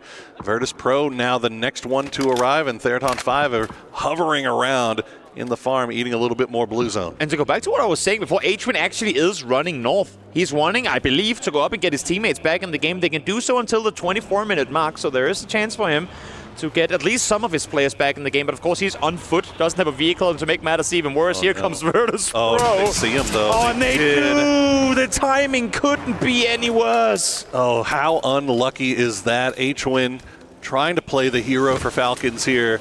And just, you can see him just shaking his head, man. The timing just did not work out this time. But now, VP, they've got to decide how long they're willing to stick around and try to take this man out. And I was going to say, I mean, if there had been any other team, they would probably be like, nah, you know what, let's just cross all over. But Virtus.pro, they are the masters of healing in the blue.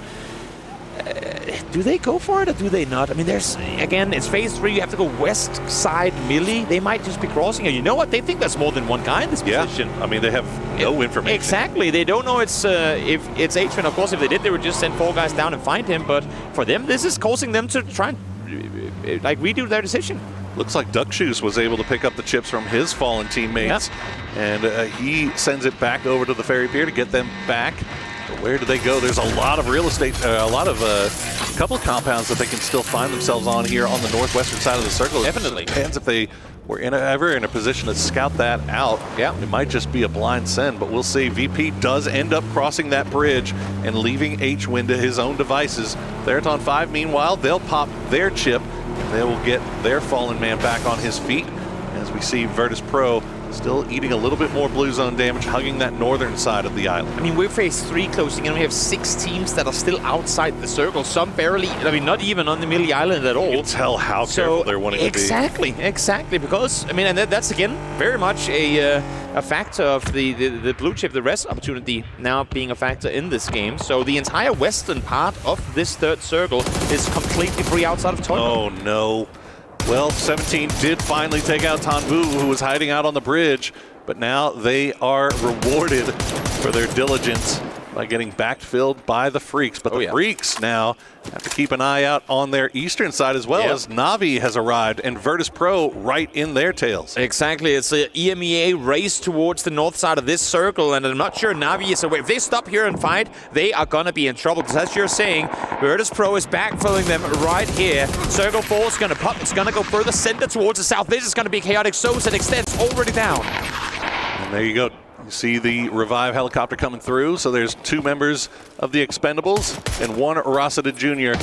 for Theraton 5. But the scrap between the Freaks and Navi, it's going to be all Freaks, as Ferris now the last player left alive. Virtus.pro will find him as well, and that's going to be Navi eliminated in 16th place. Yep, down they go, caught in between 2 teams. VP blessed by the fact that that fight didn't happen 10 seconds later, because they would have been completely tangled up in that engagement. Now they get to kind of push in slowly. Now the question becomes, does Freaks realize there's one more team here? I mean, they should, because it just saw one get taken out. Yeah, they might. And now they're actually going to spot out Rossida as he's dropping from the sky. Oh, no. He may not make it much longer. And Lil Ghost, the last player left up for 17 Gaming, will try to escape. And Delwyn and Clories, meanwhile, they do find one of those empty compounds. So the Expendables still very much alive in this one. Yeah. And despite only losing now Tanvu, Duckshoes on the ferry making his way through, as AG and Twisted Minds will fight for control of the southeastern part of the military base. Did H-Wing go down to blue right as he rested his teammates? I'm not sure, because he was trying to do so, I believe, over in Milta. I saw the marker being active, but I think he might have fallen right before that came through, because it does seem like they are fully eliminated here. As All Gamers Global, still 0 kills. Exactly. But trying the best, to the best of their ability, to fend off against Twisted Minds, saying either you fight us, and you're at a disadvantage, or you get the hell out of here and maybe set up a third-party opportunity for all gamers global to engage in. Looks like Twist is going to be able to pull off the great escape, and they will continue wrapping down to the south side. Let's take a listen to Virtus.pro as they are now arriving in the northeastern side of the circle with Freaks right ahead of them. DT and 17 almost there both weak. I mean, car coming. Wait. You need to kill him, I think. Just shooting. Knock. Nice. 3 in front. They're running up for green 3. Headshot the green 3 naded. One orange, one green. Orange 3. Behind you, different team. CTG. One knock DNF. Just play for this point and take the blow. 6 first CTG is not full. CTG is not full, boys. Yeah. 3-man CTG. I'm getting stopped. I'm just getting a picture. Just give meds to one guy. Yeah. Let them fight. Give meds to one guy. I'll copy you like Tumor. Okay. Yeah, you can band it up. 18 seconds on. 6 first days on me. Yeah. Keep going now. One knock. CTG. DNF is still. Always impressive to hear how quick these reactors are and instant registering. There's one more team coming. We got to back off, but a little too late for VP as we can see the fight continuing here between Change the Game and D and Freaks. It's really working into Virtus.pro's favor in the sense that they can kind of backfill and push up behind. They know it's a wounded team they're going up against. Now 2 solos make it a duo as well on the other side. Should he be able to get Wenbo back on his feet? That's going to happen. Human knows it's a 1v1. He needs to do this fast. Keeping the smokes. He's not even resting. Tian not even listening. He's going to spot the feet, and there you go. Guman will go down, and that's going to open the door for Virtus.pro to try to make their way in. Tian down to about a quarter HP, but you can see the abundance of first aids that Virtus.pro used to possess are now down to just meager scraps as they have to come back into the zone, but they have to be careful. You can see the smokes starting to go away. Tian trying to spot out somebody. He's not going to do it. Himas actually going to be the one that helps him out. Yeah, from over on the other side of the runway, he gets one. Allows for Virtus.pro to stay in the game. Fortunately now able to get up here and get some more first aids, but as you can see, phase 5, it ticks. You can't just be sprinting. Learn from the best. That is Bloomy himself. He could probably stay put out here at least for a little bit. The man himself. Well, Twisted Minds trying to make their way through, and they are going to get sprayed down by Petrichor Road. They're going to run to the trail end of Toyo and spot out Emmy. Nice shooting from Lou. Will take down one of Toyo. The rest of the crew for them are holding that high ground side. Spray comes through, gets Lou very low, but doesn't get the knock. If Twisted Minds pulls up on this and actually takes this position away from Toyo, that would be absolutely insane. They're the only 2 teams. Now Petrichor is coming over here, but they're effectively the only teams on this side of the circle fighting right now. Petrichor, though, running up the hillside from the other side. We'll see if Toyo can withstand the push from 2 absolute world-class teams. Yeah, Toyo, they have to be the aggressors here. It is really, really tough to do, especially in this first game, in this grand final. These guys, nobody expected them to be here, but they know that they have what it takes, but they have to be head on a swivel. Yeah, Ribo already knowing that Petrichor Road is coming. The spray comes through. Nice shots will take down Ming Ming, and the 2-way fight coming through for Toyo, but no, Ribo's going to go down. Incredibly tough to try and make the stand. Having Capitan has an off angle, but they're never really peeking on his side. Benya, in the meantime, though, able to do a whole lot with what he has. Just a single player left, and Toyo withstands the push, at least for now. There's still players from Twisted Minds to deal with, but great hold, even at casualties, against a very formidable Petrichor. Goodness gracious, all the unfortunate timing that happened to Falcons. Well, we're getting to see the reverse side of that here with Twisted Minds as they're able to get everyone back on their feet. They do lose Perfectix, but now they are in a 3v2 with Toyo, but Theraton 5 is starting to creep around from that northern side.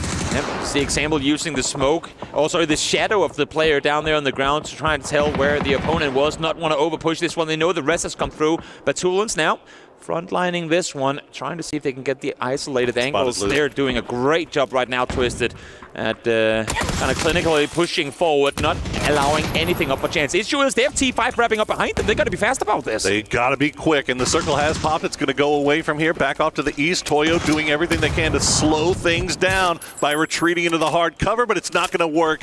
They will go down in 8th place, and now Twisted Minds knows that they've got more company in Theraton 5. Are we sure they do though? Shots came through from GameStart Win down towards the down the hill towards the north. I'm not sure they're aware of T5 yet. I thought Third on 5 took a shot there. I'm not sure. We'd have to go back and look, but Third on 5, they're being very, very creepy, trying to sneak up behind. So maybe not. Maybe no shots have been taken just yet, as Twisted Minds will continue to hold on to this high ground and maybe take a little bit more time, scout out where they want to go next. They don't realize they have no clue. The snakes in their midst. I think the only pressure is GameStart Win up towards the north. They're hearing shots being fired down towards the east. I mean, down towards the road side. They have absolutely no intel that T5 is wrapping up behind them. Issue is, if T5 don't execute on this soon with the circle closing in already, they will be caught. They're waiting for a perfect push. Now Example is in a buggy, leaving over the hillside. Batulin is jumping for info. Now shots being fired. Rosicin able to find Batulins early. They were waiting for the perfect moment to spring the trap, and apparently the perfect moment has revealed itself, and just like that, Theraton 5 takes down Twisted Minds in 6th place. They have the high ground. GameStart Win, though. They hear that fight going on. They're peeking around to see if they can maybe take advantage, but Theraton 5 not giving them any angles to speak of here. That's the issue right now, right? They have to get off this hill, and GameStart Win is in a better position inside the circle just exactly to try and fend off. If you try to wrap all the way south around, you're going to be exposed to Gen.G. You're going to be exposed to Rock down below, even Type. I mean, solo player left alive for T1. While he's proning, could theoretically get a peek up on that open hillside and spot them when they come on down the hill. Yeah, okay, let's set up the last part of the lobby here. There's been so much action. There's some teams that we haven't even gotten a chance to talk about, but we can't talk about them yet because GSW trying to make their move up. Patapong has the rock. Patapong has 2 kills, and now he will turn his attention towards, there's one more player. He is the last one left alive for Theraton 5, but look at that kill count. They are collecting everybody. GSW left Xtong on the north side to prevent anyone from wrapping around on him, and in the end, it's going to cost them as he is now their last player left alive. What an absolutely incredible two-man hold. Patapong falls in the end. Great revenge from Xiao Tong, but what a nice use of that rock, having his teammate further behind, trying to bait the attention and then peek out at perfect timing. It's a triple kill for Patapong. Oh, there we Stay put in that game for longer. Hey, remember these guys? Does find one, will fall in the end, and here they are. The first team across the Western Bridge. We mentioned that they were one of the first teams across. They went to this compound, and not much has happened since. And look who else is still alive. Rock. There they are. Rock also took this same compound very, very early. They do manage to lose 2 throughout all of that madness that happened. Is still in the circle. C4 and 5, but their house is in the zone. T1 Type, the only solo player left alive for T1, hiding out in that sniper tower. Gonna be on that bottom floor. Gen.G, though, obviously in the driver's seat here with 4 alive. 28 damage done from RBN with a bolt. It's a toe tap. Sure. You have to imagine, but you know what? Doesn't matter how much damage you do as long as you get the kills when needed and the win when needed. Gen.G doing the smart thing and grouping up now. They still have a house inside circle, arguably the best position inside circle right now. Of course, waiting for that final circle to pop. My only question is, do they realize? I mean, obviously RBN does because he's continuously shooting over towards Type. But does Gen.G realize the Type is over on the other side of the road? No one is really... Okay, you know what? No. Now be nice looking this direction. I was thinking for a second, they opt to aggress, take the fight straight to Rock because they think it's a 4v3, and then Type peeks out and gets them. But he's actually shooting now towards them as they rotate. Aggro Type. Well, Santastico is going to spot out Orca. It might not be a Bolty, but the DMR working a lot better for him. Yeah. As he will get Orca, and Tosi very near over there, could get him back on his feet. Flame doing everything he can to make sure that they cannot safely peek any angle that he has eyes on. Type can just continue to hang out, though, on that lower floor of the sniper tower for now. I love this proactive play by Gen.G. They know that sitting 4 guys in that building with only a couple of windows to work with, not only are they very limited in what they can do, but they're also going to shoot each other in the back of the head trying to peek all the time. So wise on them to flex out 2-2, play the numbers game. You know now that you're in a 4v2v1, so spread out, get a bigger chance of getting the next circle come your way, and then just sit tight in these now new positions and wait for them to leave their buildings. Orca did get back on his feet, so Gen.G back up to full strength. Rock still have the compound that they can hide behind for a little bit longer. I think everybody just kind of positioning themselves for this next shift. Yeah. See who is going to get favored here. If Rock will have to leave their compound, if Type's going to have to leave his compound, well, everybody's going to have to leave all of their compounds, and we are ending in the open field. We'll see if RBN can find something with that Bolty that might open up just the briefest of windows for Rock here. But they're going to focus on Type first. Gets him very low, but doesn't get the knock. We talk about how games go your way, but you still have to bring them home in the end. Absolutely. This would be a game that if Gen.G somehow manages to not win, it's going to hurt them. It's going to be painful to look back at this game because it has Gen.G written all over it. It's just going to be a matter of how clean do they manage to do this. Let alone the push out just before, I think was a great way to set up and increase the odds of winning this game. See, Type has some vehicles on that roadside that he can hide behind that are inside the circle just barely. Can he throw it underneath the truck then maybe it's in? I mean, you got to do what you got to do to survive just a little bit longer because he's hoping right now, he's not anticipating trying to go for a win here. He's hoping that he can outlast Rock. Top 2 guaranteed, or at least hoping that that's the case. Unfortunately for him, it's not quite as guaranteed as can be, but as you're saying, for now, no smoke he's inside for it, circle, nothing to work with at all. He can prone under that car, and he will be seen instantly when doing so, but Rock 2 have just used their last pieces of util, and they're not inside the circle either. 8 grenades for Gen.G here, so it is, Santastico's got the portable cover, but that's going to go away. He's wide open in the street. Tosi will eat that alive. RBN now the last player left up, and he is alive just as long as the smoke will allow him to be. Type gets spotted. Going to get down to half HP, but he's just trying to survive longer than RBN, and he goes down. So that's going to be T1 in third, and now the collapse comes, but RBN will just donate himself over to the blue, and Gen.G will get our first victory here in the grand finals of Esports World Cup. Didn't have to do much to bring it home, but it's what they did do that secured them the win in the end. The proactive, very early move, similar play to what we saw from All Gamers Global, to cross to military very early on and set up shop, and then here in the end to flex out when they knew they had the space to bring it home. Smiles on their faces. They knew, you know what, this was the easy one, but we got it. We have to win these games because the ones coming up are not gonna be as straightforward. Exactly. Sometimes the excitement comes in different parts of the game. We got a lot of excitement, a lot of action early on in that one. The late game calmed down just a little bit, and Gen.G is just fine with that. A win is a win no matter how you get it. 10 points is 10 points, and they will be happy to start off their day like that. Always tricky for the guys on top, wanting to come up to a good start. Not everyone able to do so, but now let's go to a break before we head into game number 2.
patinho. Porra, é essa, mano?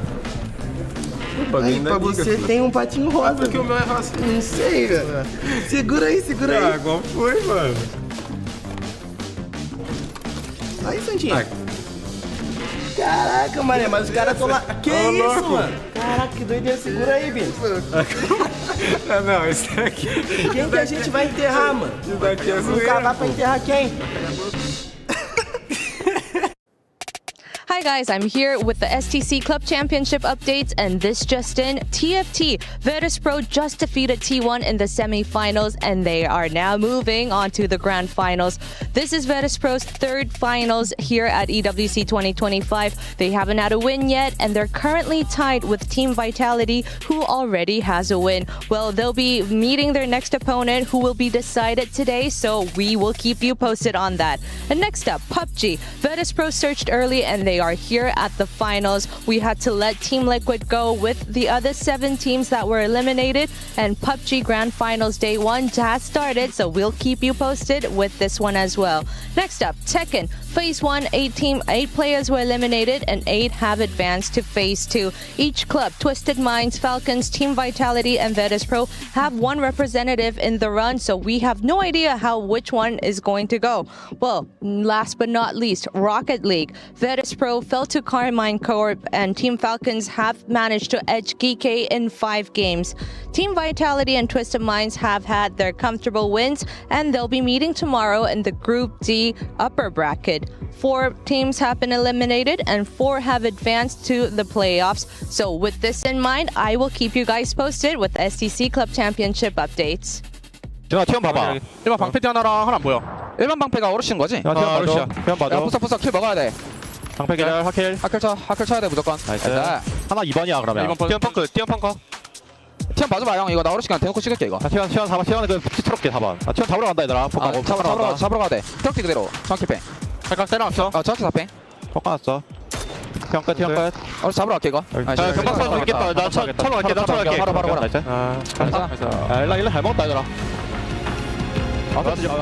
Gen.G etches their name in gold for game number 1 of our grand finals here. It wasn't the most hype of wins, but they were able to control the compound well, stave off any intruders, and get themselves the chicken dinner at the very end. Joining me to talk about this one, Avenger, Godspeed, and Toffees, as we now have Gen.G doing kind of what they did in that day 1 of their group stage, Toffees. I wouldn't say that they necessarily held their toesies to the flame, but they orchestrated they've been playing pretty well in terms of how they rotate early, get to a good spot, and they're able to hold it. Like, I can't begrudge you for catching some circles and not getting kills. If it's the first game, you set yourself up, right? I'm sad you didn't get the Clo in there, to be honest. I guess that wasn't a Clo for me.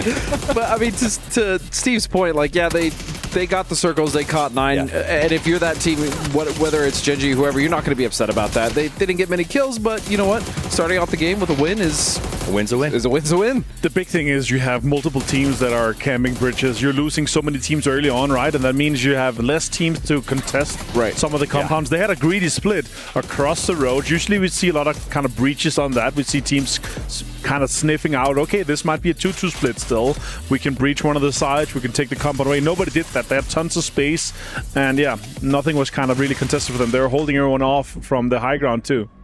I think that's a good point. It was a chaotic bridge situation on both sides, right? The Billy Goats Gruff would have understood the morning of the Sonics as well as the Falcons, some of our other teams, as people just kept getting trapped. And because of that, they kept staying for way too long, and it left everything open. Points coming in. It will be 15 points to them, so only the 5 kills along with that victory there. Game start win. Dude, shooting at everything. They came in from the north, and even when we saw that fight conclude between them and T5, they already had 8 kills. So they were just swathing through the north side of the circle late in the blue, and they managed to get so many kills off that. Yeah, such a good game for them here. But again, this is such a curveball game with how military kind of works out. How many teams were already kind of bridge camping and nobody breaching any compound. So it's like there's so much space. Even the kind of twisted rotation of the southern side was also kind of weird with having Toyo.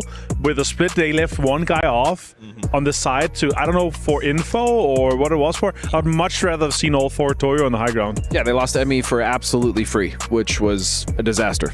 They did lose him, but I will say sparks of wonderful as they did manage to put up a good defense against that next stab, but they were limping. And then so when Twisted Minds comes in, it's just easy for them to sort of clean it out. And then T5 somehow gets this crazy surprise on them from behind. That was a funny little compound. Well, we can keep talking about this game in a moment, but I have the doctor's notes here by Dr. Suleiman Al-Habib here, and it's hot takes. So we're going to take a little bit of a look through some of these. I've got some interesting ones here. How about yourselves, boys, for the hot takes for this tournament? I'll start with Godspeed. I think that even though Falcons went out very early, they're still going to win this tournament. That's my hot take.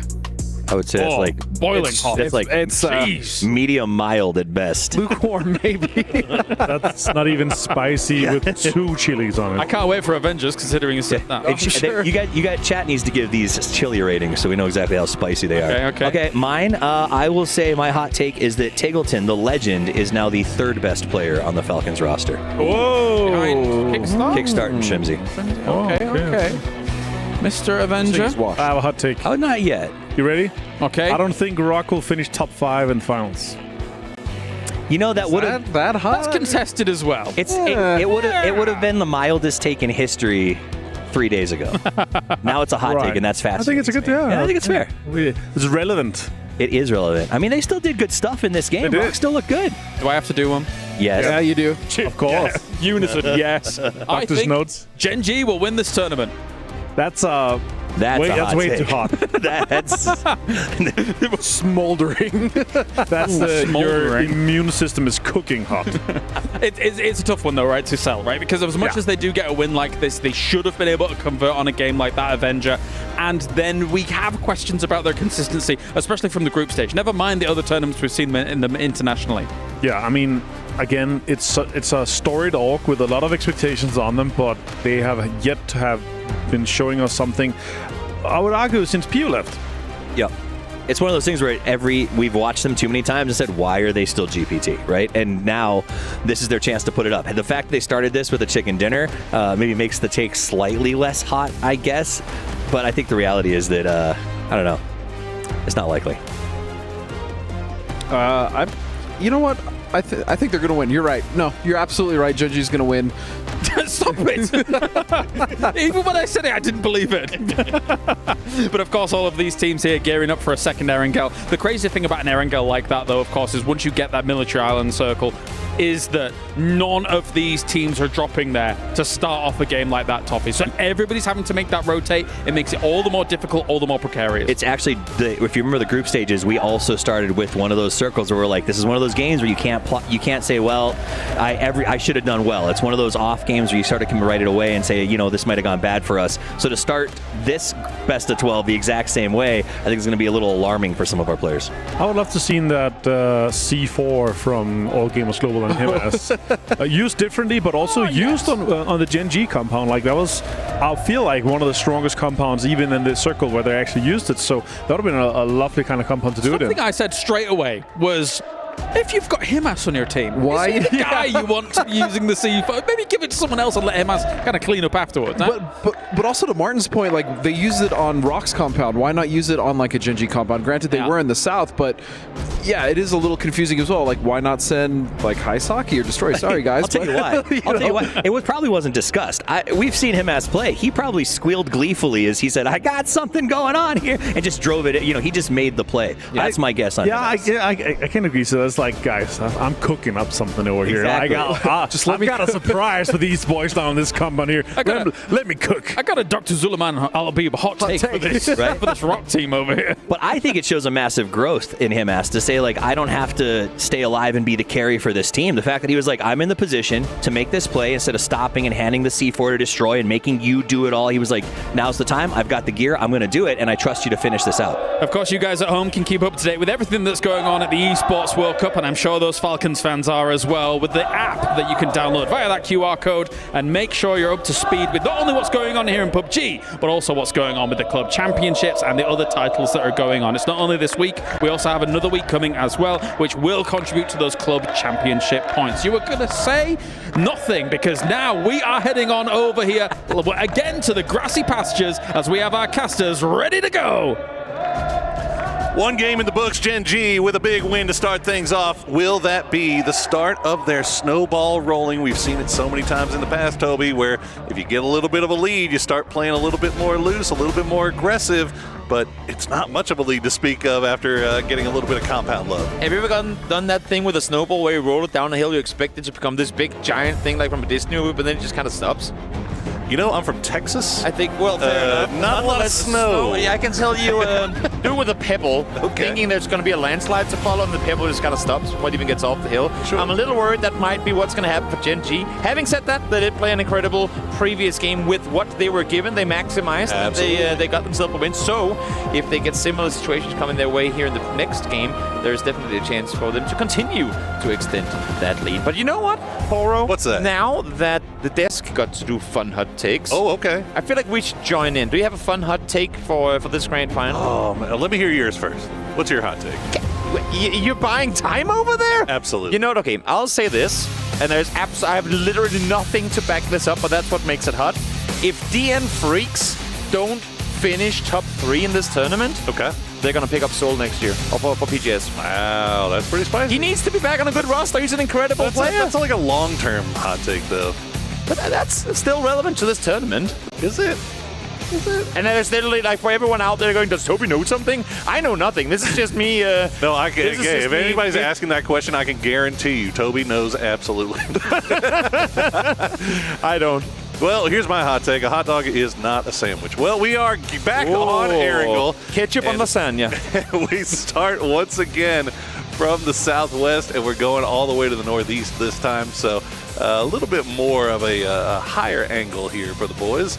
But we'll see how this one plays out. Gen.G back once again on that south coast. But I'm really interested in that south coast, Toby, because it was very, very hot, it felt like, in that first game. A lot of teams down there. But this plane maybe making things a little bit cooler. Exactly. I mean, arguably the last plane, I should say, was even better for these teams than what this is, because Falcons like to go out east. Twisted Minds would go Lipovka and around there, but they too can loot up in the north. I mean, easy for them. They're the last team to leave the plane, so they know that there's going to be no one around them. Having said that, Lou and Type are flying shoulder to shoulder, and actually, as a matter of fact, there are 2 up there. It's both Ian and Type, so Lou, if you're far enough in the air still, by all means, keep on flying, because there's no reason to go down this early over a compound you are outnumbered in.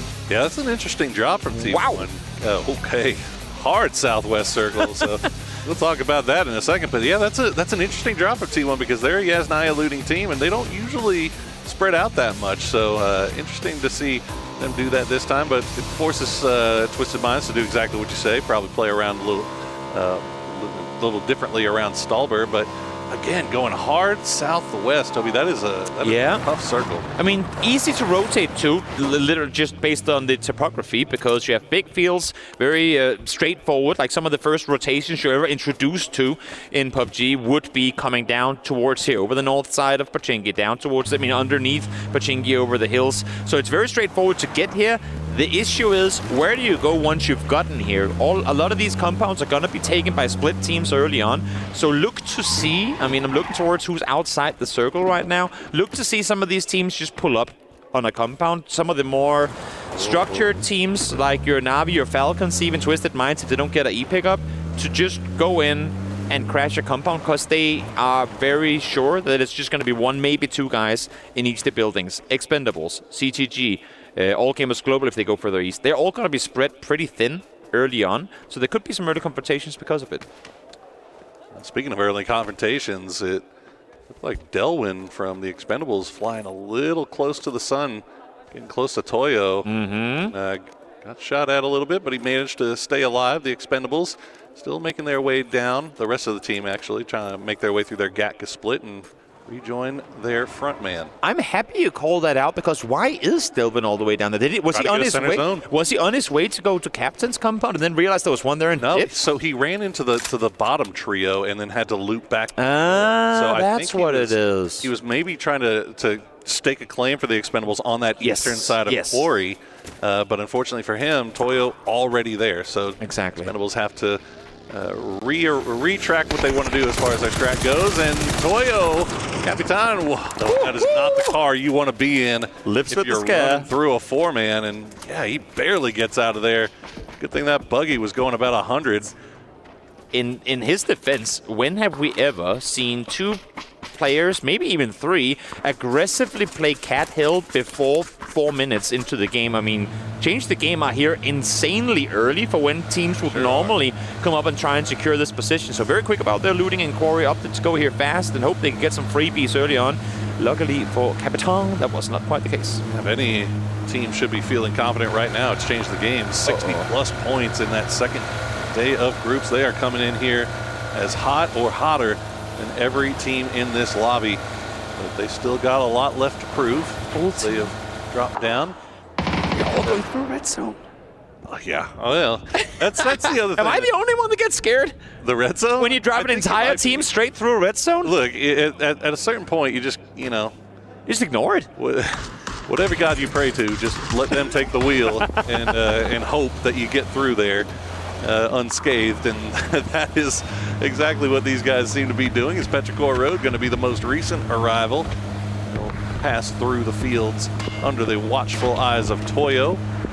And a few shots actually being sent by a Gen.G. So Gen.G doing a little bit of a 2-2 split between the southern hills, and they've got 2 in the middle of the field. That is an aggressive split for Gen.G. Yeah. Which, they just got that win, so why not play with a little aggression? For sure. Daring to maintain splits early on. I mean, right now Petrichor is scouting for a combat on again. As we were just saying, a lot of teams would be split, but I mean, little does Petrichor know, Rock are set 4-man strong. Change the Game is set 4-man strong. Gen.G was split, but they already passed it. I think they're starting to realize this now that, wait, why is everyone grouped up on this southern side of the circle? And Ike fantastic goal. It's taken down. James and other people that would pick some Fantastico and Fantasy rejoice as they take down 1. That's a big one, too. Definitely. If you're going to land a fish, that's not many bigger fish in the lobby than that one. Chewy still stuck out there as well, so it looks like there might, I think he's trying to go for the chip, yeah. Yep. And they have Prim. They've got Prim, and if they can actually get down to the southern tip of Prim and just hold that down, they can most likely get their man back, their captain back, and get him geared up. And they can make their way. They'll just have to fight from the south to the north, depending on how the shifts go. And that's actually not that bad of a bit here in this. Not at all. And the team you just got shot at from, seeing that there were at least 3 people shooting at you, they were the ones that came out of the south. So well, if they're here now, that means that the south should be free. Crate should be free, and they get a crate too. Priority loot will probably be taken. They get themselves a crate if they go all the way to the shoreline now as well. But here comes the rest of the teams. Nice. And again, you have to imagine that Freaks are pulling up with this because they only see one guy shooting. We were just talking about exactly this, the structured teams wanting to penalize the other teams that dare to split early on in Dark Juice. They're trying to make a run for it, but Tanvu is there on the off angle. I mean, it might be a split for the Expendables, but it's a great split as they are in a perfect position to kind of surround Petrichor. The Freaks right now as they try to hop in the vehicle. Heaven down to 4 HP. Salute had to stop down to heal up, but he's going to go down. Heaven will go down now as well. Salute has nothing but a tree to hide behind, and there you go. Freaks going out in 16th place. Never have I seen a more call an ambulance, but not for me type moment when you have Dark Juice sprinting away from 4 hungry Freaks. And just like that, I mean, their ability to instantly collapse on that position is almost as if Dark Juice was bait. It's almost as if they wanted someone to pull up on that rock because they had an immediate counterplay. What great execution on that one from our reigning world champions Expendables. So quick about it. I mean, they just were immediately in perfect position. And you worry a little bit sometimes about these wide splits that you see teams take. Like, what's going to happen if a 4-man squad just crashes one side? Will the other 2 be able to come over and support? Well, the Expendables prove right there. They have got this distance, the spacing just perfectly set up here in the center of this zone. And not the first time they've execued that split, seemingly with how quickly they were about it. But the incredible players, we get yet another look at our coaches, Coach Corner. And we have, as we hop back to the game, T1, well, they're chilling. They're not in a hurry. They don't want to make any stupid decisions. They might as well just wait for a bit and see what happens with the circle. They know they're late on the rotation. They know that everything that is circle center is taken already anyway. So might as well just vibe for a bit. In the meantime, AZ will net himself our BRDM, where if we end in the swamps, I'm sure it's going to be a fun vehicle to drive around. Get out of my swamp. Well, yeah, no, T1 after that split looting in Yasnaya, they're going to have Twisted Minds. They know that Twisted Minds is on Stalwart, right? They dropped right on top of them. So they have kind of been slowly making their way in with the blue, and they're stopping down at different spots. And the spots that they're stopping down at make me feel like T1 is trying to see if they can catch Twisted Minds in their rotation. But so far, Twisted in okay, as Ike's Left has now rejoined the rest of his squad down in Primorsk. So Petrichor Road back in good graces. Definitely only two teams who are still lacking in the circle is T1 and Twisted Minds. As Falcons just exactly now make their entry to the circle, actually just ahead of where T1 is, so that could potentially be a fight waiting to happen. And for Twisted Minds, I mean, Twisted Minds as a team are synonymous with school and apps. They've fought against Petrichor for years on end for it. Now they've given it up. But what better for them than drive through here and go, guys, remember those 6 years we've looted and rotated from here? How about we do the exact same this time around? Why not? Good memories. Yep. Good times. See overhead as we wait and see how generous our circle pop will be. Not very generous at all. That is still 50% unplayable with water. And all of a sudden, that Primorsk drop, the take for Ike's Left and the Petrichor boys looking pretty nice. Yep, not the worst place to be forced to go when you get a Circle 2 pop like this. Of course, Quarry around Primorsk and the forest in between is going to be where the vast majority of teams are going to be forced to set up shop. Na'Vi grouping up to try and backfill Gen.G, but not really a whole lot to play inside Circle. They could go up to the bunker up on the hill, cross the street towards the north, but that eastern side of Quarry right now, look at this. It's brutal. It is brutal. Cat Hill is going to have at least 4 teams on it, and it's, I mean, happening right about now. And indeed it is. Fluky going to be the first one coming through for Theraton 5, and fortunately enough for him, he gets through and no shots from VP. Nope. Actually, I think he's the last one. Yep. He's the trailing member. He was the one that was on Erangel, feeding information over to the rest of the team, and that goes a little sideways, but that might have saved his life, showing the underside of the vehicle to all of those guns from Change the Game. Fluky barely getting over, the wheel's gonna go, and he holds on to it, and he will make his way through. Goodness. Wow. Okay, while this is going on, Ares gets taken by surprise by Hamas. Exactly. I mean, the fight was going to pop up on Cat Hill eventually. CGG spread too thin with so many opponents around them, and somehow, I mean, as we see here, T5 able to group up south side of Quarry. I did not expect them to push through here with so many alive, but goes to show when you're so many on Cat Hill, you can't really commit to shooting at vehicles because someone could be peeking over any time. And here once again back to Falcons we go, with them trying to fend off against T1, not allow them inside this circle. Now Raining just getting away as it looked like the Falcons were heading 3 strong. They were going to try to spot Raining. They heard him come into the dip. Yeah. And then Raining, his spidey senses were tingling, and he got the heck out of there just in the nick of time. So T1 will play a little bit more towards the south, where Na'Vi and Gen.G are already on the coastline here.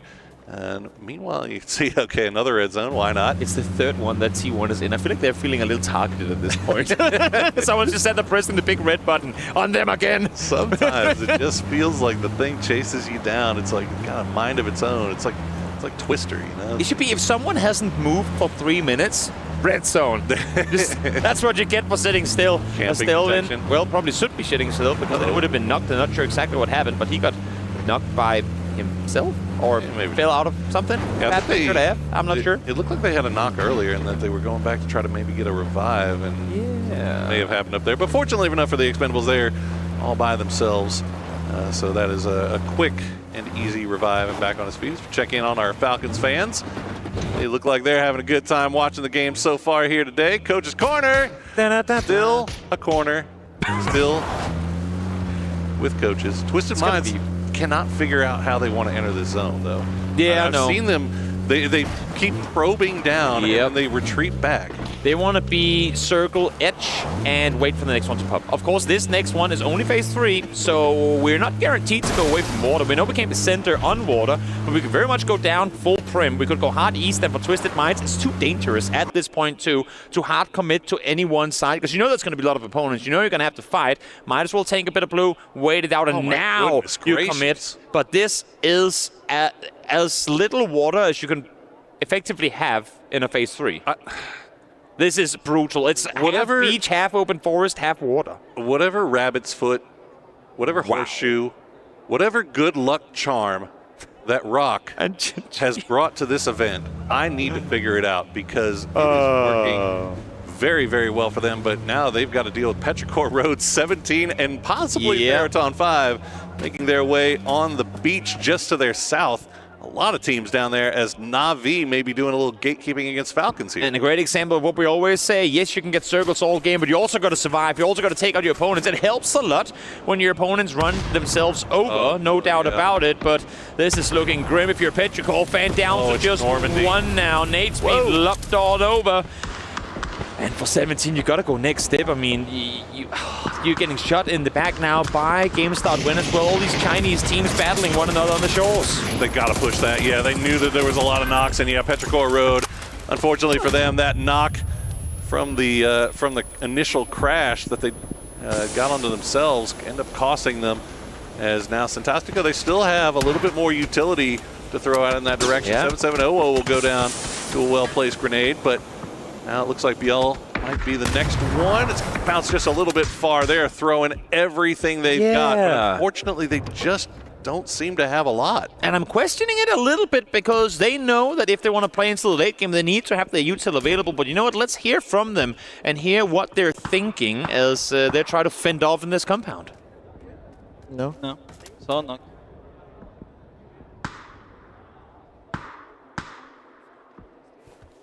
Agora fica ligeiro também pra esses caras passar correndo qualquer coisa. Não, relaxa, eu vou subir telhado ali. Não agora, voltar, vai tomar um crash. Tem que ficar ligeiro aí nesse lado de vocês, mano. Crash aqui, ó.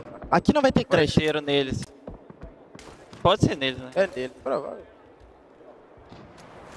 Vou aproveitar pra subir, mano. O porteiro foi bom? Foi muito bom, velho. Vou aproveitar pra subir no telhado.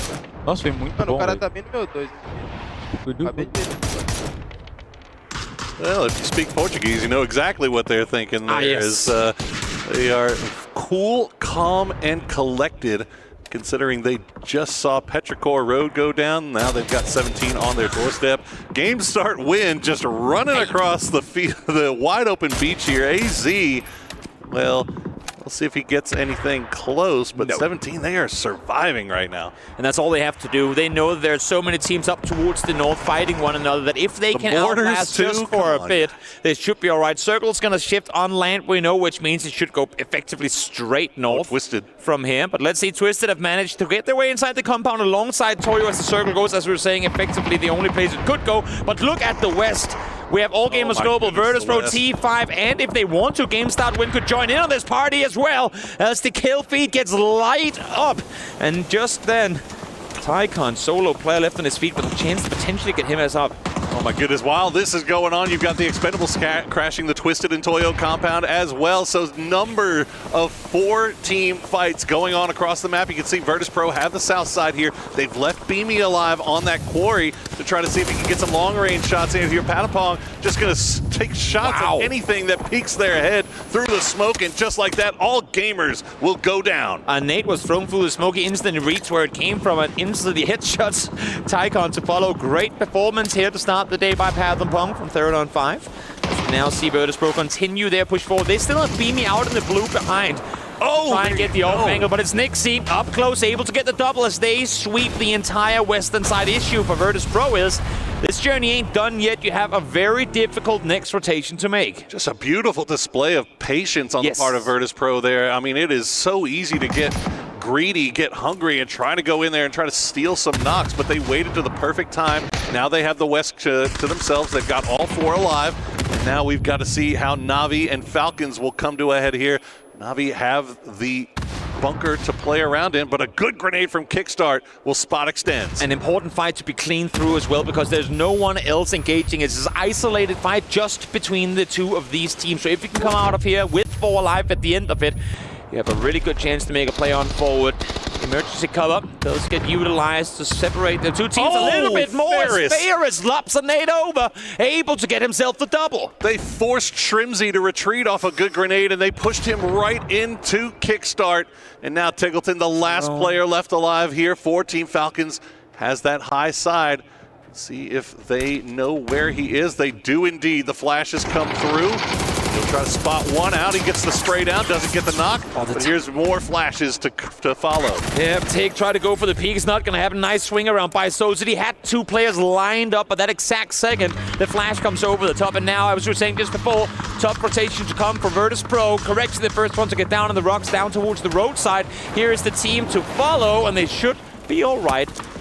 For now. For now. That's not saying much. For now. But, okay, so we talked about it earlier. 4 teams had crashed into the compound. They're still sharing it. So the Expendables, Toyo, Twisted Minds, all in the same compound, changed the game, have retreated back to that warehouse. They're going to maybe come in from a different angle, but yeah, this is the situation that they're dealing with. As you see, Scoob's happy with that one, and he should be. That was a great play from Virtus.pro. Definitely, that's what you want to see happen, especially when you bring in a new player. I mean, of course, Corexi is incredibly skilled, comes from a former team of FaZe being an aggressive roster, but there's so much in the synergy, being able to engage together in moments like this, or when you see a moment as a coach like that where they just know exactly where they have one another in a hectic fight, you know, we've hit something good here.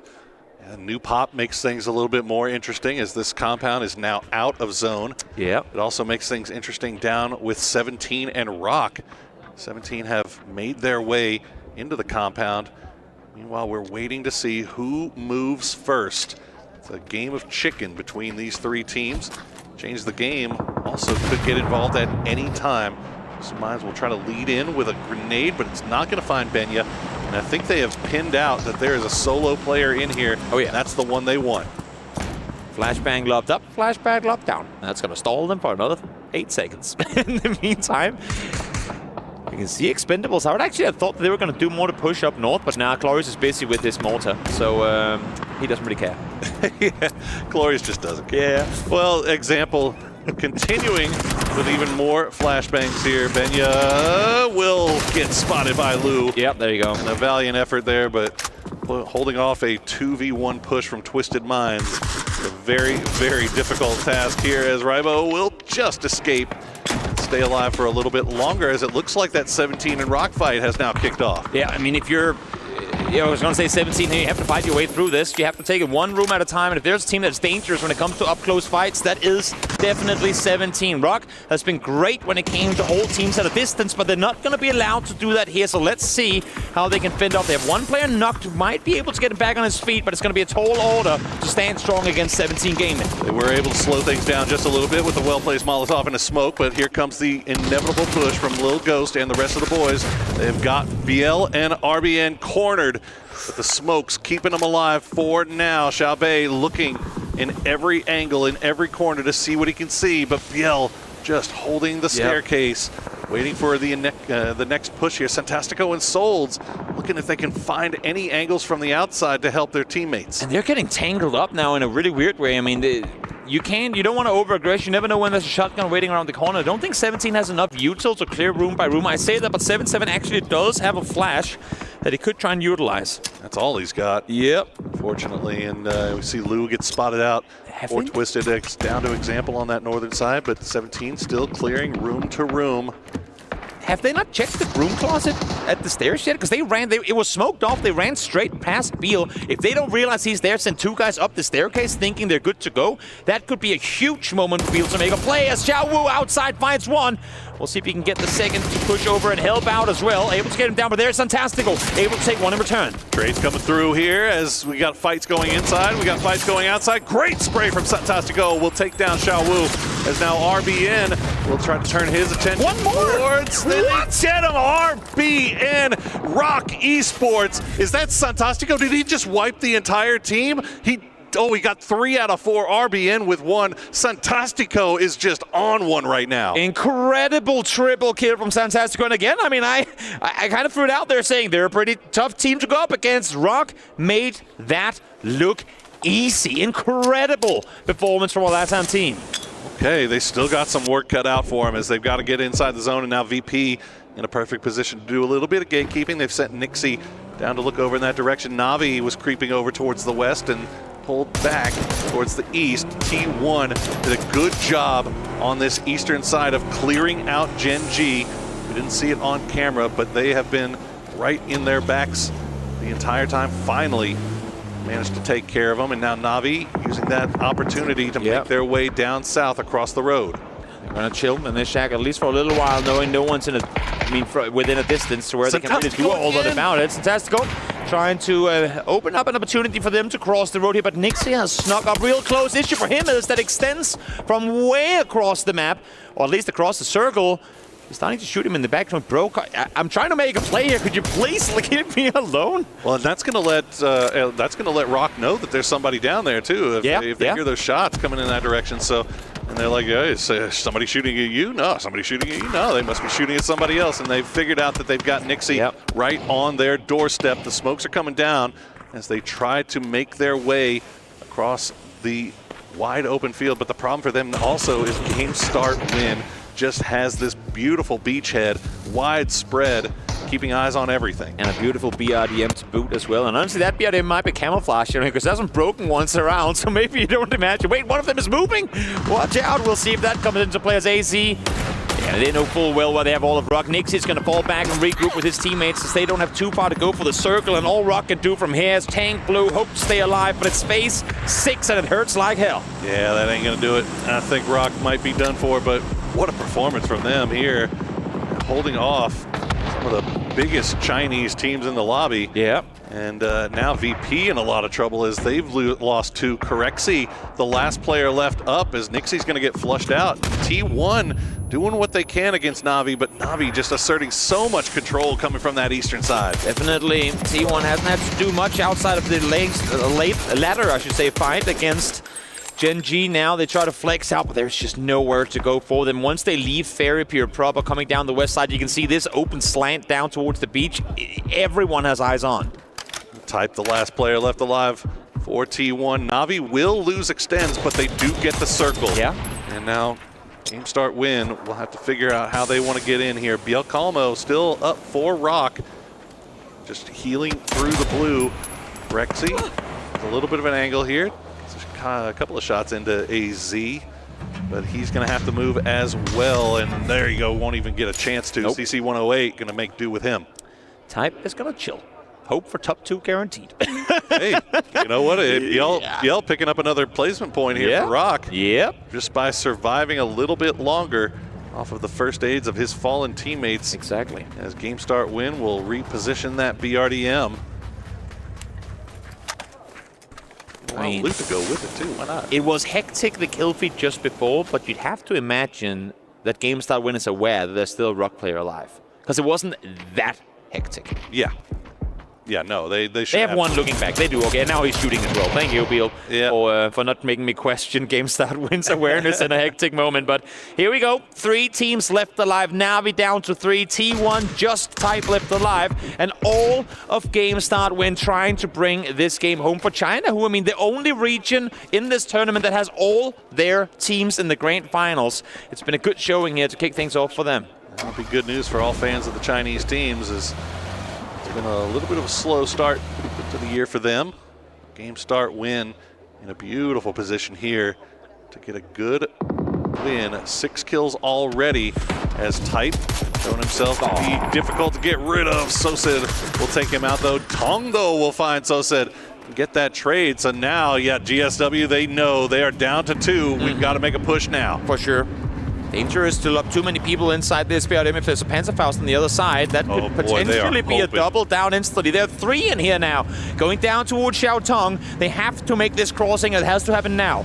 They are really, really hoping that nobody on Na'Vi is sitting with a Panzerfaust, and it's looking like they should be okay for now as they reposition themselves, get on the other side of the hill. Na'Vi able to get Sosa back on his feet, and go ahead. Hello. A little bit of probing here with CC108, and he's going to find out that they don't have a Panzerfaust, and instead it will distract them long enough for the push to come through.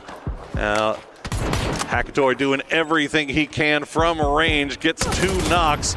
And he's got that hard cover to play around, but it's asking a lot. If he finds Xiaotong here, that's actually a 1v1. I mean, obviously the res is going to come through with Ming being back on his feet now, but there was a moment there where had he got the initial spray down and then make a set There was a chance, but now asking a lot, man. Shaq for cover and literally nothing but that. I can't wait for someone to get in that PRDM and just comes honking towards him. Yeah.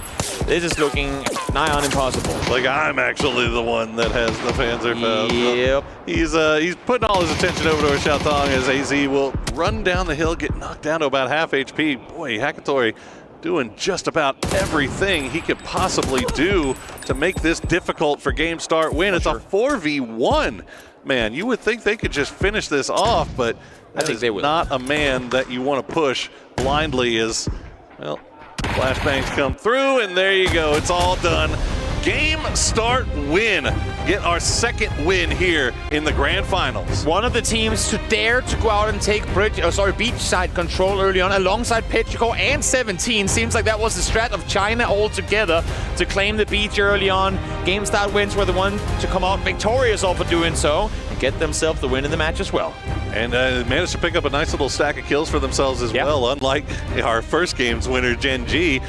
This one a little bit more difficult, so Game Start Win feeling good about themselves here, but we got to see a number of our teams that we had eyes on. Rock looking like they're coming in here feeling just as confident as they were during the group stages after another strong hold, keeping off Petrichor and just winning the fight against 17 straight up. This Fantastico triple is gonna shut a lot of haters up, I'm sure.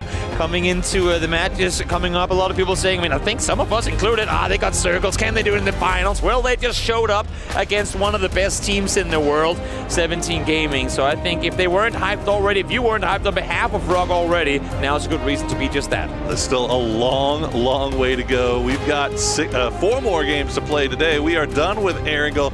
We are about to move over to Rondo. See who will start. Maybe they can get their game right after starting slow here on Erangel. But again, we've said it before. Only 12 games, Toby, in this final. You do not have time to figure things out or start slowly. You need to get going quickly. And let alone the fact that you're asking them to get things under control on Rondo goes to show the difficulty that these guys are faced with. It's not been easy here on Erangel to start things off. A melee game followed by non-stop beat shifts in game number 2. The map where you want things to calm down a bit was the one where things were the most hectic. That was definitely a lot of fun there. We don't see the beach get a lot of play too often, but this time around we get to see that in play and all the way to the end as well. So a couple of difficult games to start off the grand final, I gotta say. A military island followed by a hard southwest shift. As we see the Falcons, they've got some work to do. But we are going to throw it over to Barney, who has an interview for us. Game Start Win, kickoff day 1 of the grand finals with 2 top 4 finishes and one of those being a chicken dinner. I've got Cece here joining me alongside Lisa as well. Cece, let's talk about today because that's exactly how you want to start the day. Start running. You can't really afford to keep your foot off the gas. I want to just ask you, how's the vibe with the team right now? How are you guys feeling coming into day 1 of the grand finals? 好的，那么来到总决赛第一天，你们一开始的表现非常的亮眼啊！从第一榜第4到现在吃下一击，已经来到了第1的位置。那么整体打下来，你们现在队内的整个氛围是如何的呢？队内氛围非常的好，我们都很相信对方，相信队友。Yeah, we have very good team vibe, and we have huge trust in each other. Now, we've spoken about how, we only got 12 maps across the next 2 days. You can't really afford to have that many 0-point games, so then that means that you can't afford to be too aggressive. But then again, you don't want to be too passive because you need points. What's the plan for you guys? 那接下来其实还有很多场的比赛，那其实也不能说出现可能说再有一些没有拿到分的局，但是呢也不能说打得太激进，导致出现一些失误。所以在这种被动和主动之间，你们有没有什么特别偏好的战略选择呢？我们队伍是能主动就主动，就是没圈就换分，我们也是打得很凶的。Yeah, we will try to be as active as we want, and if we get opportunity to achieve more score, we would of course grab that opportunities, and if we don't have opportunity, we would just try to grab the safest point for us. I like that. Grab all the opportunities you can. There's been plenty already, and you guys have managed to secure it. Congratulations so far, CC, and to your team. But for now, we're going to head to a very quick break, and we'll be back with more PUBG.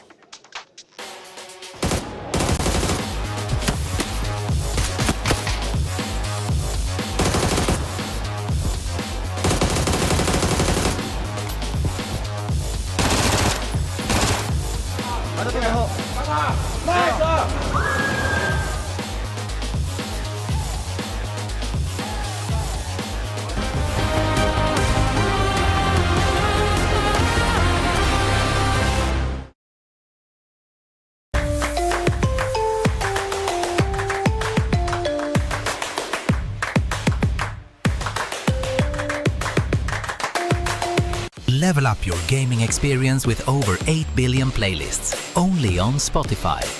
The official audio streaming partner for the 2025 Esports World Cup.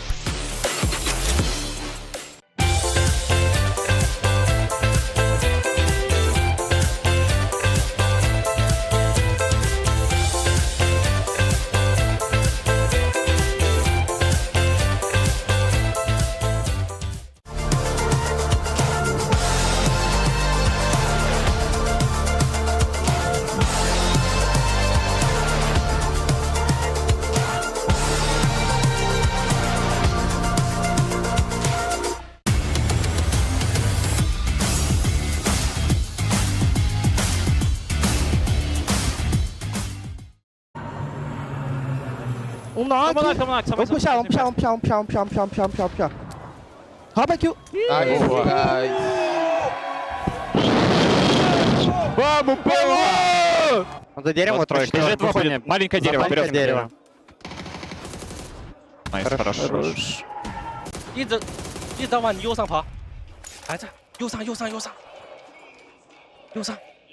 我脸上。Nice！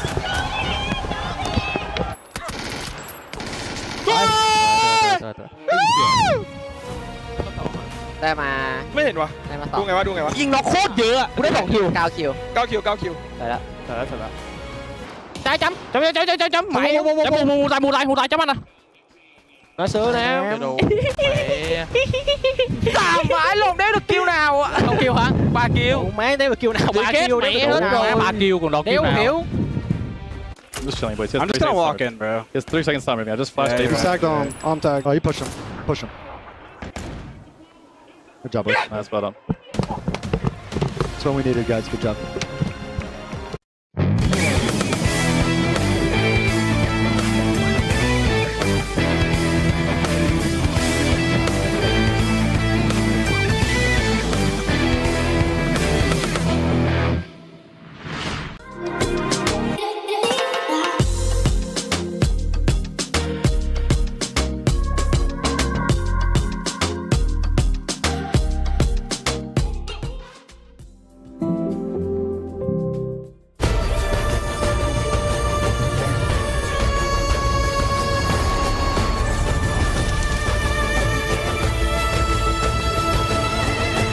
This land is calling.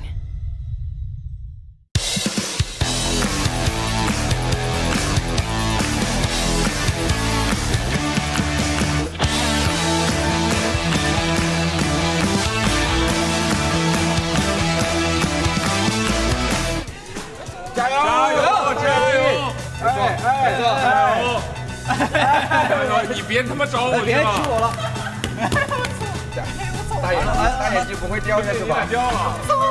大眼睛真的会掉，重新来，加油！我操，打架了，兄弟！兄弟怎么亲上了，兄弟？你的？是我的，兄弟，怎么亲上了？俩人 out 了。OK， 王冠军。别给他分，别给他分，我意思。流死了。补了。哎，老子他妈绝。没事，天。开战了，他去给他厕所堵了。他在厕所后，他在厕所后面。我去。别开了，帮我加在右边就行了，我能给他整死。打了一枪。OK。一颗蓝圈，有闪。这是我底吗？后面厕所右边外面，右边我驾驶。白了，稳一点。白了。趴掉了。直接过去干他，还在厕所后，干他 ，nice。 Well, game start and win does exactly what it says on the tin here for game number 2, Erangel down. They get themselves a victory at the Esports World Cup. Avenger, Godspeed, and Toffee's joining me to talk about this one. This is them. Oh, they also had a brilliant start for our first Erangel here, Toffees, and now they get it done again. I hope that the narrative for this grand final is not underwhelming wins, because 2 in a row, I mean, they got, this is another one where I'm like, again, okay, a point is a point, a win is a win. I can't take that away from them. But again, it was sort of a passive late rotation and getting some kills. That's what Erangel feels like lately, right? That's a good point. It's just so figured out that everyone knows exactly what to do, exactly where to go. Like, it's just like checkers. Like, it's just, everything's just slowly going forward. Everyone's like, okay, there's a team there, then we got to do this. Yeah. There's a team here, then we're going to do this. Okay, our last resort is pull up of the compound.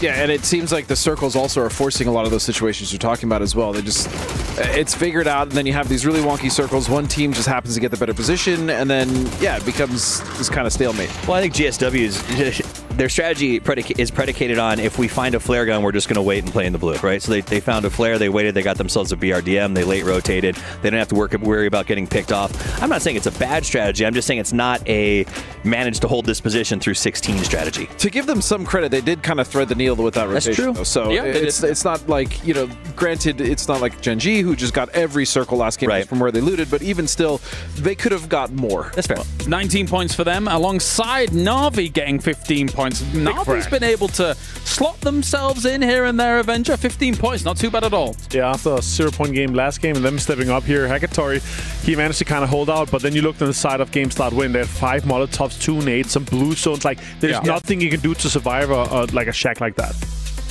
And I will say, I mean, maybe I'm being a little too hard on it. I didn't realize they had pulled up a full 9. I thought they had finished more in that 6 mark. Of course, though, we look back at Rock. Sentastico, man. Godspeed. Sentastico is playing out of his mind.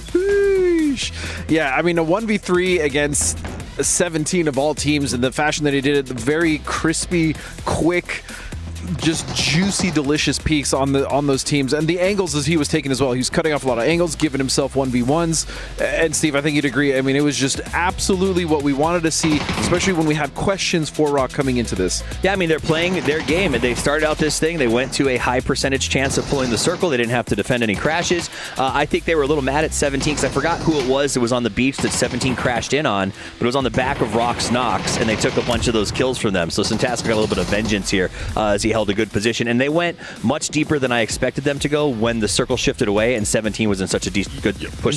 You just can't give him 3 1 versus 1s after him coming off such a high note from yesterday, how well he was able to play. Like, he's so confident in his peaks. Like, you can't give him 1 versus 1. You gotta push us 2 or 3 men. Like, they were not playing together as a team there. They're pushing 1 by 1. That's exactly how you shouldn't be pushing a compound like that. Yeah, no, very impressive stuff. The Americas looking great across the board.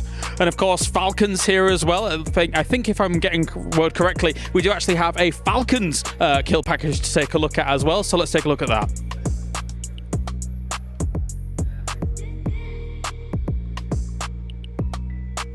All right, we're back because they've not killed anything yet. What's going on? Martin, where are they? Yeah, I don't know. I said Petrichor Road last year. They had 2 0-point games, and that's why they didn't win the championship. And now we see here with Falcons 2 0-point games to start things with. That's a little bit rough. What do you think about America's? That lukewarm take, all of a sudden getting a little hot. Oh, hey, yeah, not too bad. You cursed them. I mean, I don't know what's going on. I'm sure the fans at home are also getting angry as well. Yeah, the first game they got trapped on the bridge and things go badly. In this game, I don't even understand necessarily. You heard Shrimp just say, well, I'm just running in. Like, it just feels like they're behind the 8 ball the entire time. I really do hope those crickets in the back of the ground of that moment. But anyway, let's take a look at everything going on. In the overall rankings, Game Start Win is #1 with 31 points after just 2 games. Gen.G in second place here after their Game 1 victory. T1, or should I say Type, is getting to these late games. I don't understand what's going on. Type. Yeah. Yeah, this is the second game in a row he saved his team and gotten a top 4 placement. Something I've noticed as well in the last game, especially in this game with how much water was in it, we had some awful shifts for the players involved in this one on that South Beach. A lot of these teams have opted to start to rotate even earlier than they have before in group stages to the center of the circle, trying to bunch up. We saw how many teams were around Llama Hill as well as the quarry. So Cat Hill. Or Cat Hill, whatever you want to call it, you know. It's just I'll tell you who wasn't up around or survived it, and what's shocking, 15 and 16th place right now, Freaks and Falcons. The 2 favorites. The teams, yes, exactly. Yeah, 2 favorites. Two of our favorites are zeros, which is shocking, and all 3 of our dark horses are contesting for top 5 right now. It's wild how this event's breaking out. Are we in a PUBG reckoning where everything is now topsy-turvy here at the Esports World Cup, and we're going to get some crazy, crazy results? Because unless the Freaks and Falcons and the like are able to get things rolling quickly, we only have 12 games. There's only 10 games left, Martin. We're getting conditioned here to get, crazy things happening throughout the year now here. I mean, I think it's awesome to see, curveballs being thrown at the teams. It's difficult to adapt to BRDMs, to adapt to all these things that kind of being thrown at you, but the best team in PUBG is the team that is best at adapting. And that's, I mean, since the day that PUBG came out, the premise has been adapt, make it work, win any way you can. And I do think there is this reckoning of these up-and-coming teams or teams that you don't expect. Maybe you're not studying as hard, who's just sort of taking a different tactic, and that's working against these sort of old pros. And that's the thing. Like when you look at a player like Type, and you see that he is adapting, right? Or these teams that are salvaging the points that they need to in bad games. All right, well, thank you very much, gents. Time to get our wild card maps underway. It is all shaken up here, going into game number 3 of the Grand Finals. Thank you very much, boys. And game, start, win, kicking down the door here in the first few games, or first couple of games of Grand Finals. 31 points. They only managed to get 28 points on their first day of play, only 36 on their second, and they have come in here 31 points in 2. I mean, they can basically do whatever they want right now and feel comfortable. Right now. I mean, it's not going to take long for other teams to start catching up, of course, but no, I mean, when you look at that top 4, game start win, Gen.G, T1, Rock Esports. I think a lot of people coming into EWC will be like, haha, you're trolling. But no, this is the case. These teams have really played well. I mean, I can't put it any other way. It's not just been a fluke. It's not just been they had one good game. Let's not talk too much about them, because can they do it again? No, they have been repeatedly putting up good performances, not only here in the finals, but also in the group stages as well. We're headed in to game number 3 as we go on over to Rondo. Yeah, Erangel is done. So hopefully they can translate that success that they found in the grassy pastures over here to the condo on Rondo, which I will never ever enjoy saying. I don't know why that became a thing, but you know what? Didn't. I'm telling you, James and Martin say something, and all of a sudden, there it is. It's done. It's etched in stone. It did become a thing. It stays a thing because you continue to say it. That's how it works. If it's not mentioned, it will be forgotten eventually.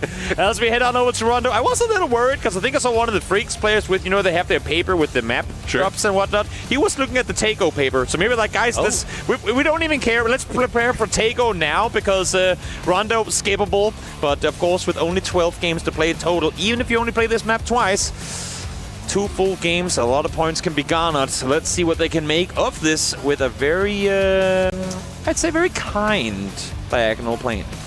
Yeah, the boys wanted to do the Falcons dirty on the desk with that kill package highlight reel, but you know what? Freaks. We giggled. Freaks not that better off. They've only gotten 4 points so far. Petrichor Road only 5. The bottom of this leaderboard just as surprising as the top. And that's what tells me this is going to be a close finals. But as I say that, let me hold that thought for a second, because it looks at me like Lin has more than 4 players dropping. As a matter of fact, I think there's a full-on 8 Ming from game start win, even is all the way down here to see what's going on. There is a hop drop going on in Lin, and we need to get down there. It is between T1 and I can't make it out. It's Petrichor as well. That is dangerous too, team. I mean, T1 came off to a good start, so they might be feeling brave about this. But Petrichor has 5 points total through the first 2 Erangel games. I'll tell you this right now. This is Petrichor Road wanting to start something, because Yulin has been T1's drop spot all year, essentially, here on Rondo. And AG also sniffing over in that direction as well. So multiple teams wanting to take it to T1 here on Rondo for some reason. I'm not sure who they managed to get mad, but they're on the clock right now. I might have bamboozled people a bit when I said it was a kind playing path, because it is, because you can go most places. Issue is, and I think that might be what has led to this awkward standoff, it is a southern one, and the vast majority, if we look over their loot, like preferred loot spots, the vast majority of teams are actually more northern in their loot. They want to go Stadium, they want to go Yaotin, they want to go even all the way up to Nanchuan, and you can't get there with this plane pass. So maybe Petrichor thought, we have a good audible to go with, we can get something going here. Issue is, there were other teams thinking the same thing. Even All Gamers Global have opted to peek down in this direction. Haisaki kind of silhouetting over the ridge line here. See if there's a straggler he can take out with Destroy down towards the roadside, ready to pick him up if it gets a bit too spicy. Yeah, I'm going back through the okay.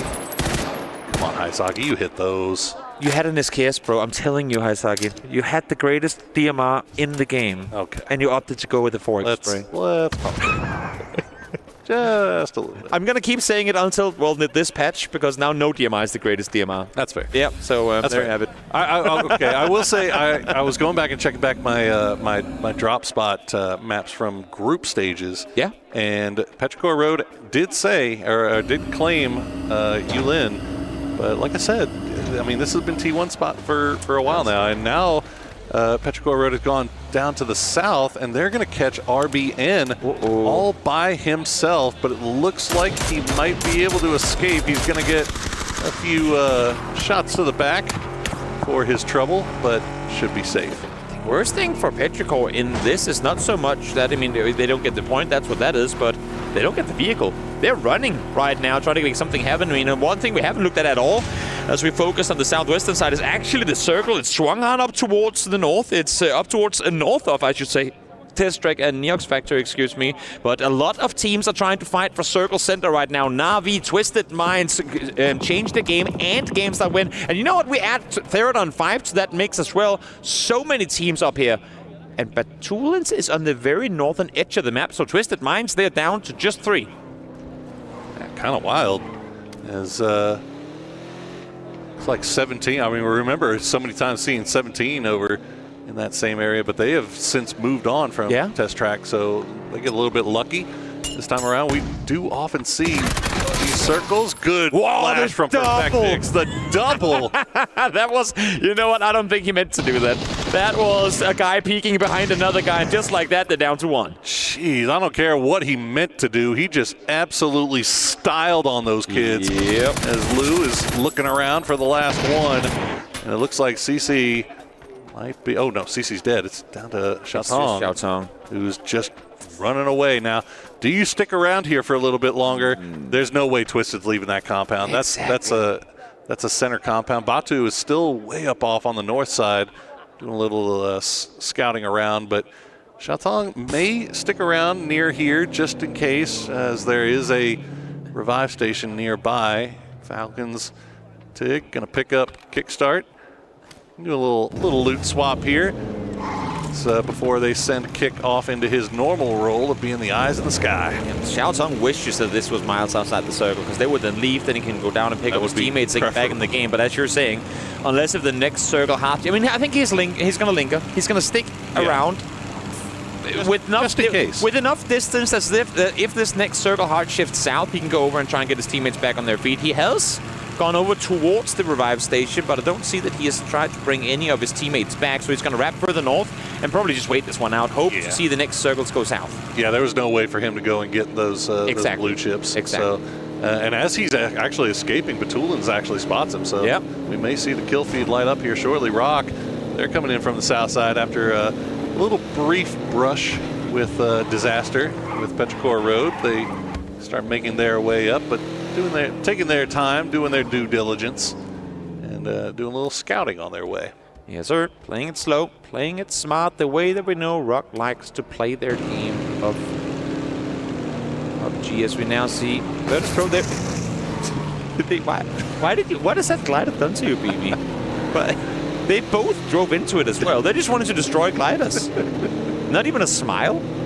Nothing. Nixie already got one. They're like, ain't no one taking the. Well, you know what? The most important thing is to control of the air, and they got it with Nixie up high.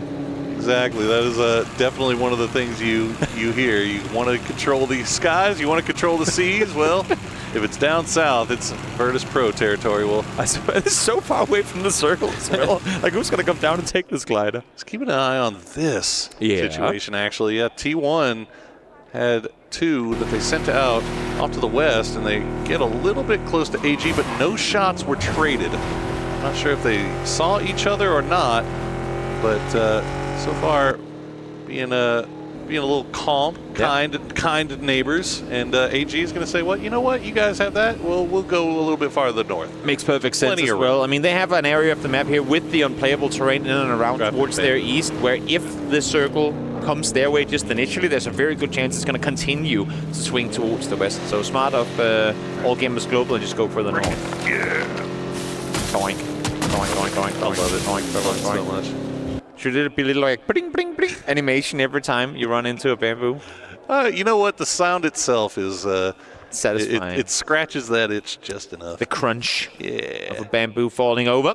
As everyone but 2 teams have made their way inside the circle. Falcons alongside Virtus.pro, the only 2 teams outside, which is only going to be for the next couple of seconds as the circle is coming to a close. 3 players down already, all of course on the side of GameStart Win, who's currently sat in first place. So I mean, we were saying it, they can do whatever they want for a bit. I was like, no, not for very long. And now, even though they have a somewhat decent lead, you'd have to imagine that by the end of this game, that has been mitigated by quite the margin. Indeed. Well, Xiaotong's still alive, still hanging around, and now AG has made their way through that Twisted Minds split. A few shots being traded there. Nixie conserving his gas, and yep, you can see the situation that AG finds themselves in. As example, getting knocked a little low there. Haisaki. He's flying around. Xiaotong is up here. He's so unlucky. I was like, guys, come on. I'm just trying to lay low. He got him. Oh no! Haisaki is just jump scared to within an inch of his life. I thought he was in a glider, but he wasn't. He was on foot, and he runs into Xiaotong. So at least, hey, GameStart Win. They might have lost 3, but they are still getting points. 1 point, more point than the Falcons. Okay. I'm sorry, I'll stop. Guys, what are we doing here? Falcons. We get one. We get one. I used mine. EWC champions. I used mine already. It's been a slow start, sure, but the boys in green. They'll make something happen. We know I have it. all faith that they will come back. They'll make something happen. Absolutely. No doubt about it. Let's see where the second circle decides to take us, shall we? A lot of interesting opportunities here with this shift. If we go south, it's of course pretty clear how it will turn out. And, well, the entirety of test track is in. At least it's an area of this map that we've been before. So let's see how they get to play this one out. I was going to go into the north and all these interesting things we get, but nah, test track, we've been here before. We know how it plays. Sure. Well, I mean, in fairness, usually when we see test track circles, we see test track being on the easternmost side. Correct. Or the north. So now we get to see a little bit more of the northern part of that area as the Freaks running into 17. Having to salute the last 2 up. He's going to spot out 7700. And now Lil Ghost, I think, at the compound. No, he's still driving around, but he might be the last one left alive. Can he flush out any of these remaining kills? Duck Shoes still off in the distance as well. Might be able to get involved in this. Lil Ghost, I think he's committing to it though. I like this. Yeah, that's true. I mean, there's really nothing else for him to gain this game. They're on the very edge of the circle, trying to creep in. Yeah, exactly. A well-placed nade could bring one more down, and then you're looking at a 1v1 for potentially 4 points. He's going to run away from it though, able to take down Deal. And does he make... Yeah, I mean, now shots are coming in from the north as well. CGG changed the game. They have eyes on, and there's nothing for him to make a play for here. Kill secured. 1 point in the back. At least one. So, Lil Ghost and Xiaotong have a lot of the car broke down here. As they, unfortunately for Freaks, car is breaking down, so they'll have to put a pause on things here for the time being. Meanwhile, Falcons, they've got Type right on their doorsteps. The grenades are falling, and they get him out of the car as he's running away.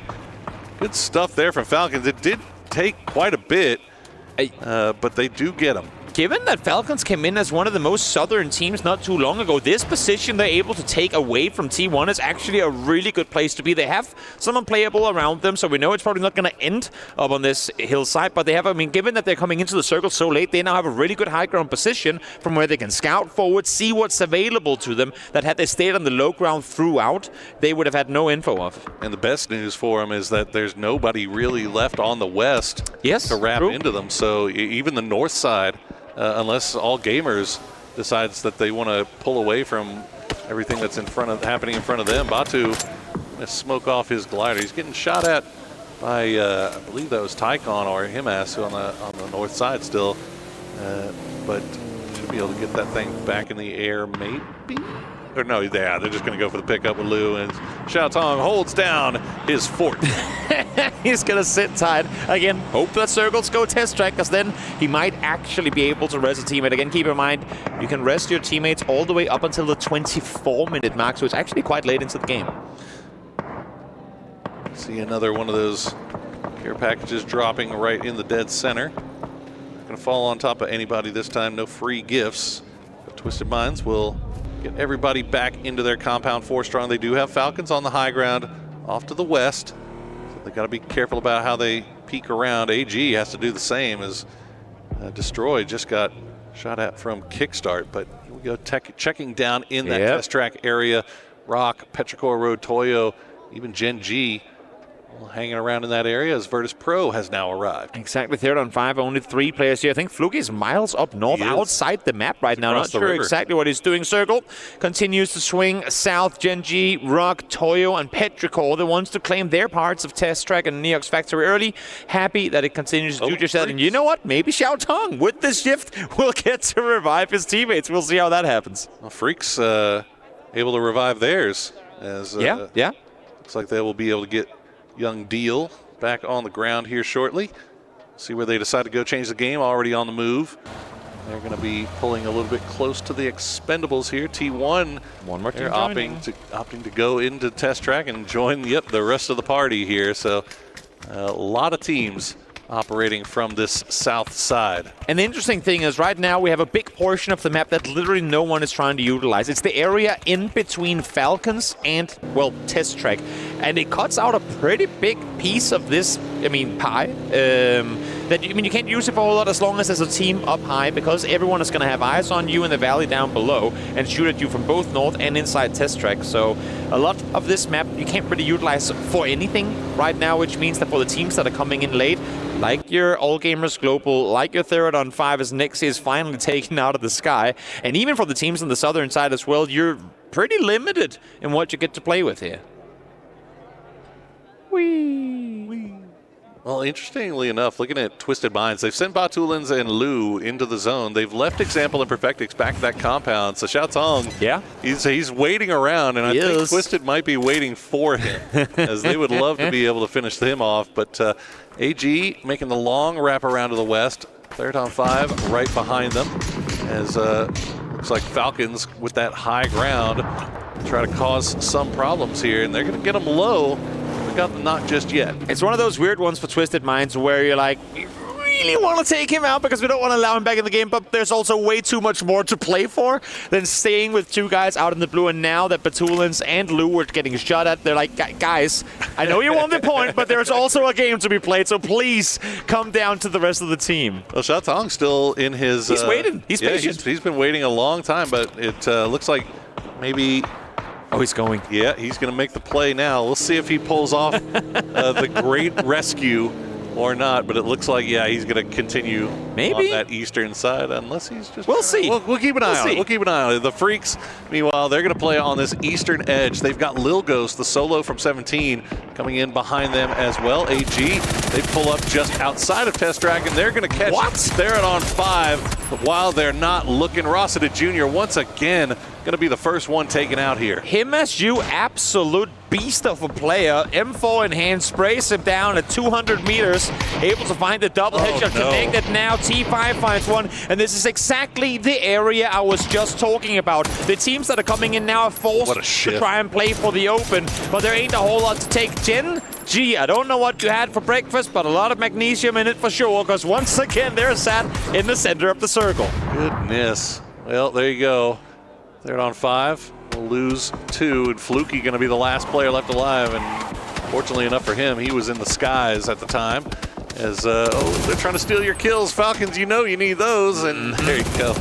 All right, give 3 to H-Win. There you go. And it's 3 points now on the board for the boys, but they've got some moving to do, and that circle is rough, to say the least. I mean, what is up there in the northwest? Nothing. Except for just wide open spaces. I can tell you, a lot of teams.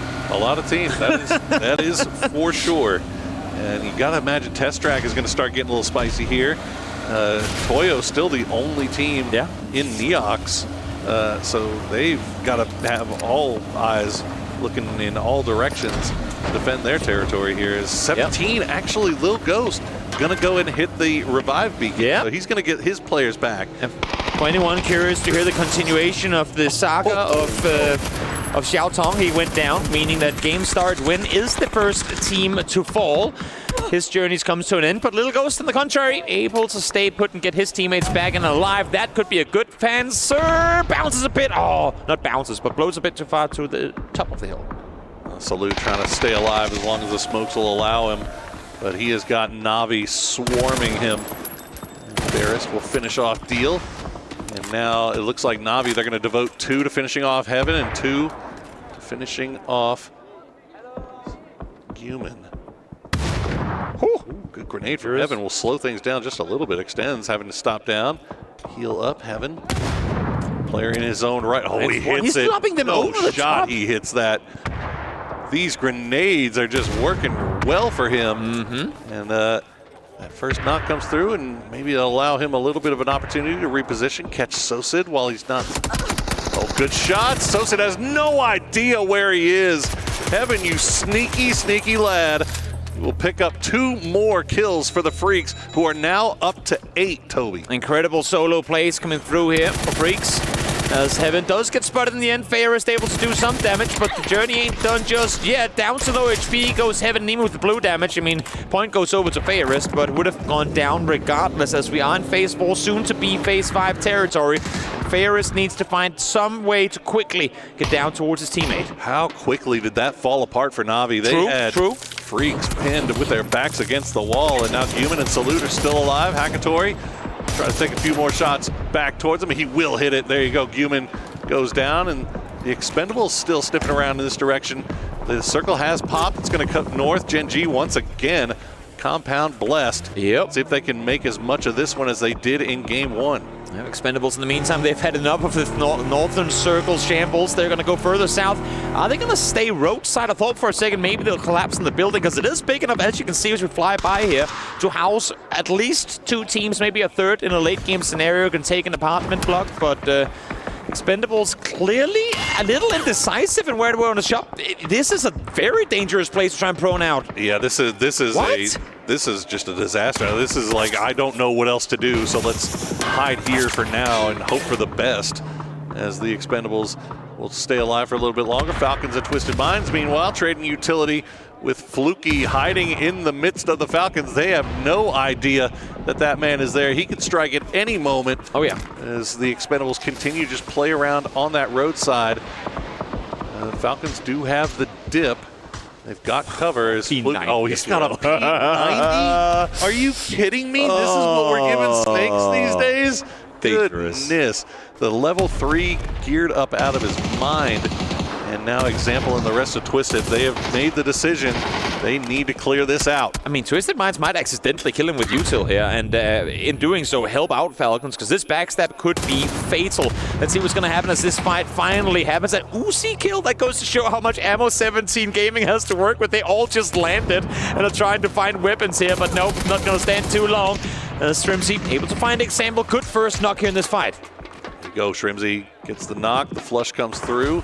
It's going to be stolen away by Hakatori, and now, Na'Vi, we were wondering if they were going to come down here and get involved, and now all of a sudden Twisted Minds finding themselves a little bit pinched, as the 2 remaining players from Na'Vi have them dead to rights with that high ground for Hakatori, and Ferris starting to make his way a little bit closer with the low side. Good shots from Hakatori will spot out Lou, and that's another point picked up. Yep, helmet gone, but has to continue fighting his way forward. Hakatori, though, seen on the other side. Great shots coming through initially from Batulins, but it's actually going to be Kickstart to find the knock. Ferris is there to trade, though. So Twisted Minds down to just 1. Fluky, though, still alive, yet to peak. He has a P90 and is once again in between teams, and Ike's left. If only he knew there are feet sticking out of the bush down in front of him. Oh, Falcons had to go. They knew that they had Twisted at a loss, and yep, there you go. We'll collect those points. 7 now in the bag. They managed to keep all 4 alive, and they managed to avoid the scariest rattlesnake we have ever seen in Fluky. As we get a little bit of a recap of, well, that's unfortunate for Xiaowu. He believed he could fly. He did. And he destroy. And you know what? With that full north side wipe outside of our main man, Fluky, of course, chilling in the bush, Falcons have just set themselves up for a practical top 3 guaranteed with this shift. Incredible positioning for them, as Toyo finally forced to take fights here, able to deal with at least the initial push of All Gamers Global. They haven't found Tycon yet, though. He's inside the building among them, and I don't think they're aware. They are not. Himas will bleed out. As Tycon will wait for the Perfect time to strike. Toyo trying to get rid of that last player from Rock.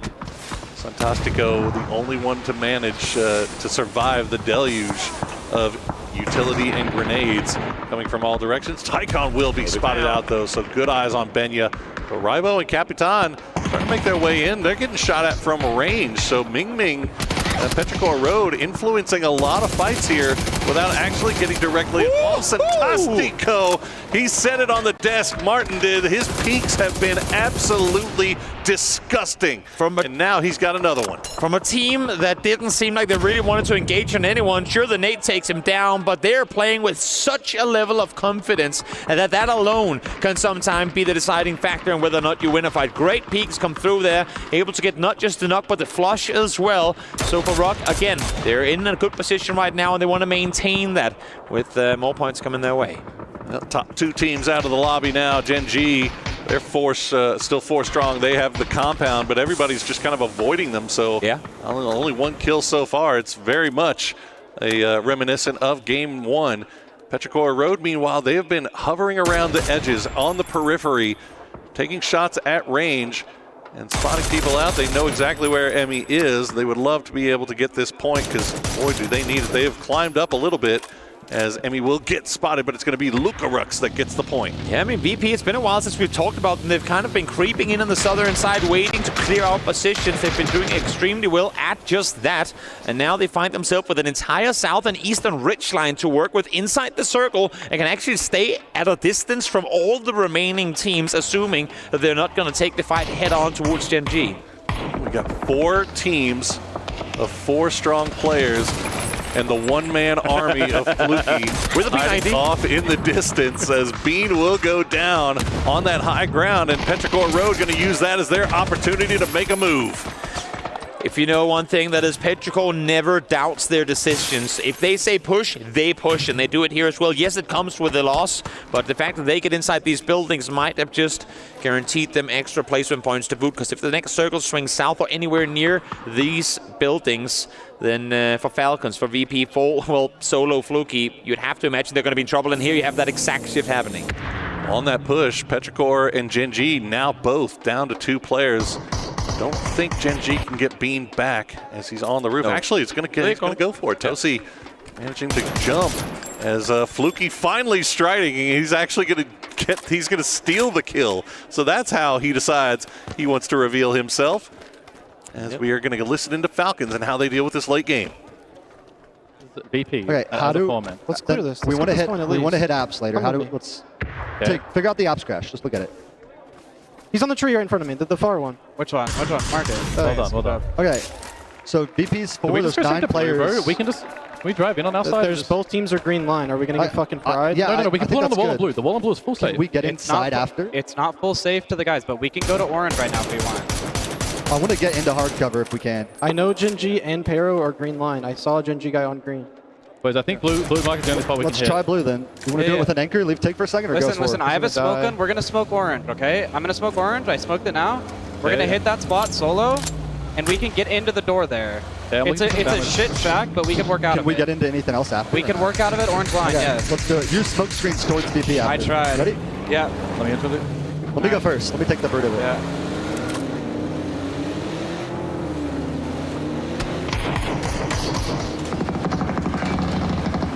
Don't run there. Oh my god. We're going to get native from the ridge. I'm going deeper with kick. Going to the next footing. They get deep. Shut that door if you can. I did. Other door. I'm in, boys. I'm in. Okay, we need to get to them now, H1. We should go now. It's a bad cross. It's a really bad cross. There's a fucking window on the door. Nade on us.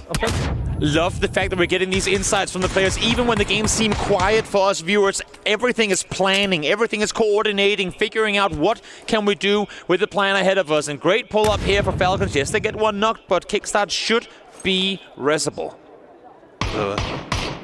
Good grenade, ambitious grenade from Ike's left. Finds kickstart, but as you said, Tickleton get him back on his feet.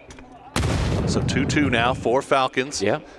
VP, meanwhile, they are just hanging out on the edge, waiting for their time to strike, waiting for this next circle to crash. Exactly. And see if they are going to be forced into making a move here into the compound. And it looks like they can still It's going to end right inside the fence. So VP will have to make a move as they're the only ones outside circle. Well, they have one They have car. a little bit of a ridge line still, maybe in One circle, car but it's just not and good. 3 smokes. Yeah. 3 smokes between the 4 of them. I don't know how you place them to make that 100-meter run possible, but it is going to be difficult. What you're hoping for, effectively, is that for whatever reason, the other teams start fighting each other, and then you make the run for it. Or you get a knock on a player on the roof, and maybe there's a chance. That's the thing, right? The problem for them is Orca and Bean on these roofs. They just cannot afford to stay where they wanted to, but you see Bean running out of ammunition now. Yeah. And actually, all of Gen.G on those roofs here as what are they splitting right now? Already, yes, it's got to be smokes as you see Luca just busted vest. The smoke wall's going to get laid down. Yeah, that's 2 of them. They have one more. Falcons looking in that direction as well. I mean, this is effectively going to be the semi-final of Petrichor versus Gen.G, Falcons versus VP, because Falcons are the only one at an angle from which they can really defend against Virtus.pro. And now there comes the nades to try and suppress, allow them to make a run on forward. They had 3 smokes to work with, and 3 of them has made their way there. Corexi is the one staying behind, the one to make sure that his teammates make it safely to the wall, and they have. Great smoke wall from Virtus.pro and a great work from Corexi as serving as that anchor and keeping their attention on him. But Orca has made his way down. Yeah. Does Orca have that offensive utility that he can lob over?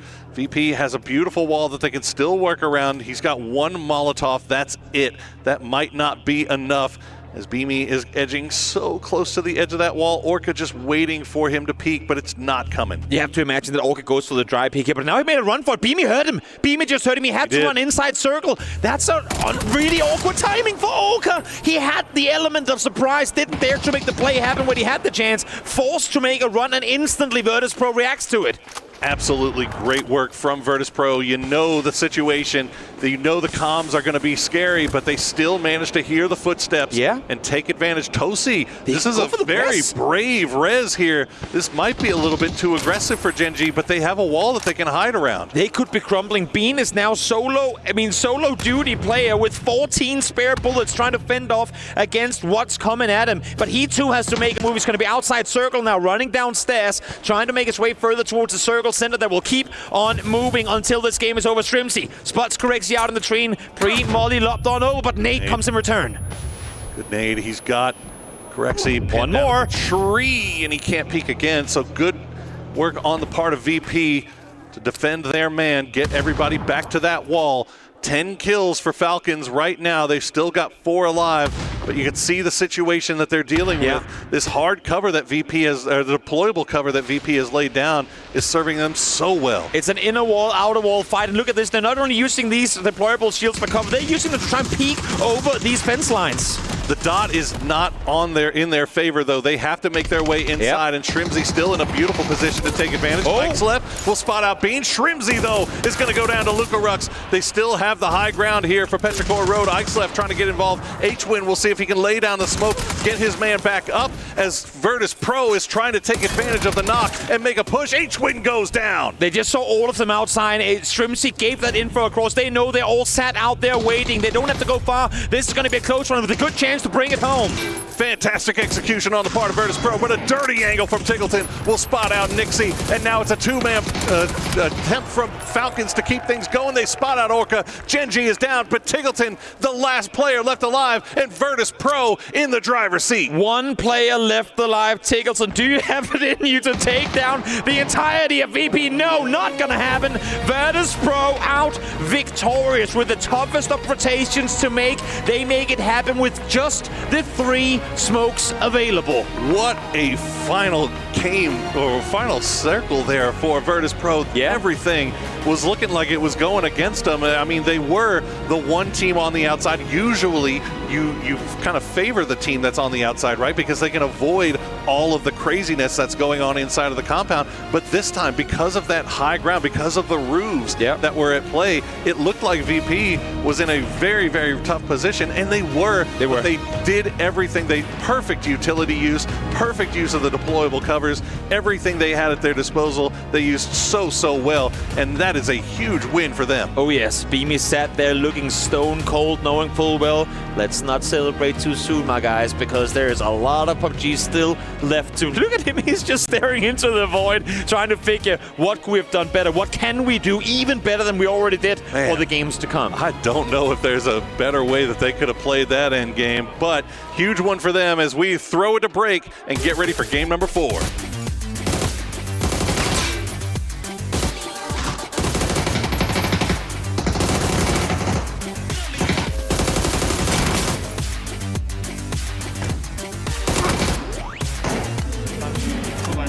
Nice! What a good game! Nice, boys! Nice!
I am here with Virtus.pro, Lucrux, and Nixie, and emergency pickup? Yeah, emergency pickup. Okay, let's go.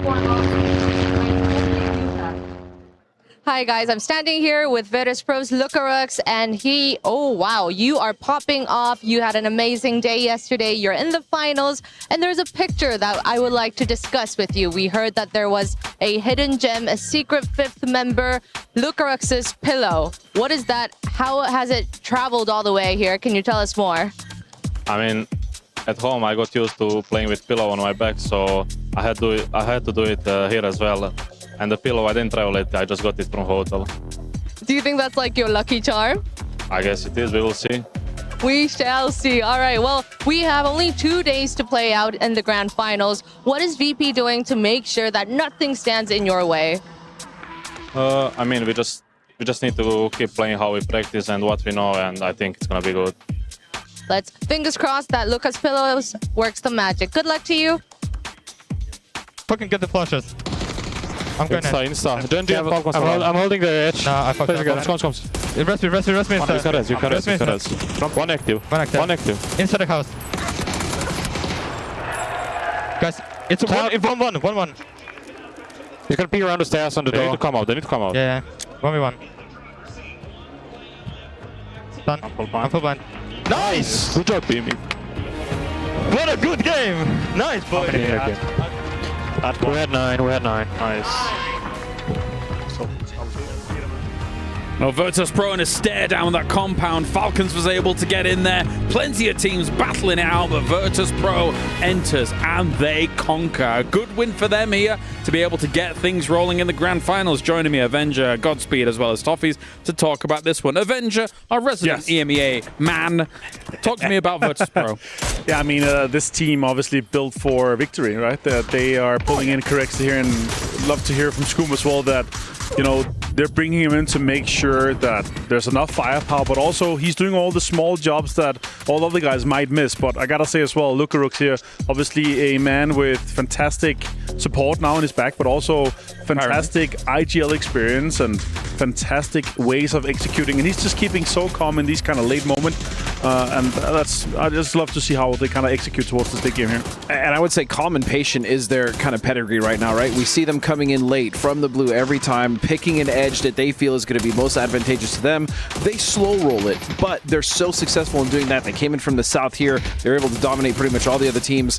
And when they came into that end game, that was a beautiful smoke wall, Steve, that they even allowed them to get onto that compound. Getting out of the wall in the first place obviously was their win condition. I mean, Corexi as the Taylor, I think, was fine. They get in there, they make a good play. But going back to that interview you guys had at the start of the day when Scoom was here, and he said Corexi fills in the cracks. They've had a strong foundation. He seems to have made it more solid, and here we are as they continue to walk away with more points. But they seem firm and set up now. Shame we didn't get Scoom and Gunnar just before this game or even after it. 19 points and 18 points for those two teams. Huge for them. Petrichor Road, 10 points off the back end as well here. Godspeed. So the Chinese boys stepping on up alongside their brethren. Yeah, I mean, 17, as far as the Chinese teams, had a little bit of a hiccup. They ran into Freaks early. They lost all but Little Ghost. He tried to recover them, not so much. But Petrichor, again, much needed 10 points in this game. But also, you just brought up Freaks. The three teams that we were sort of, you know, especially Falcons as well, that we were saying, man, where have they been? What are they doing?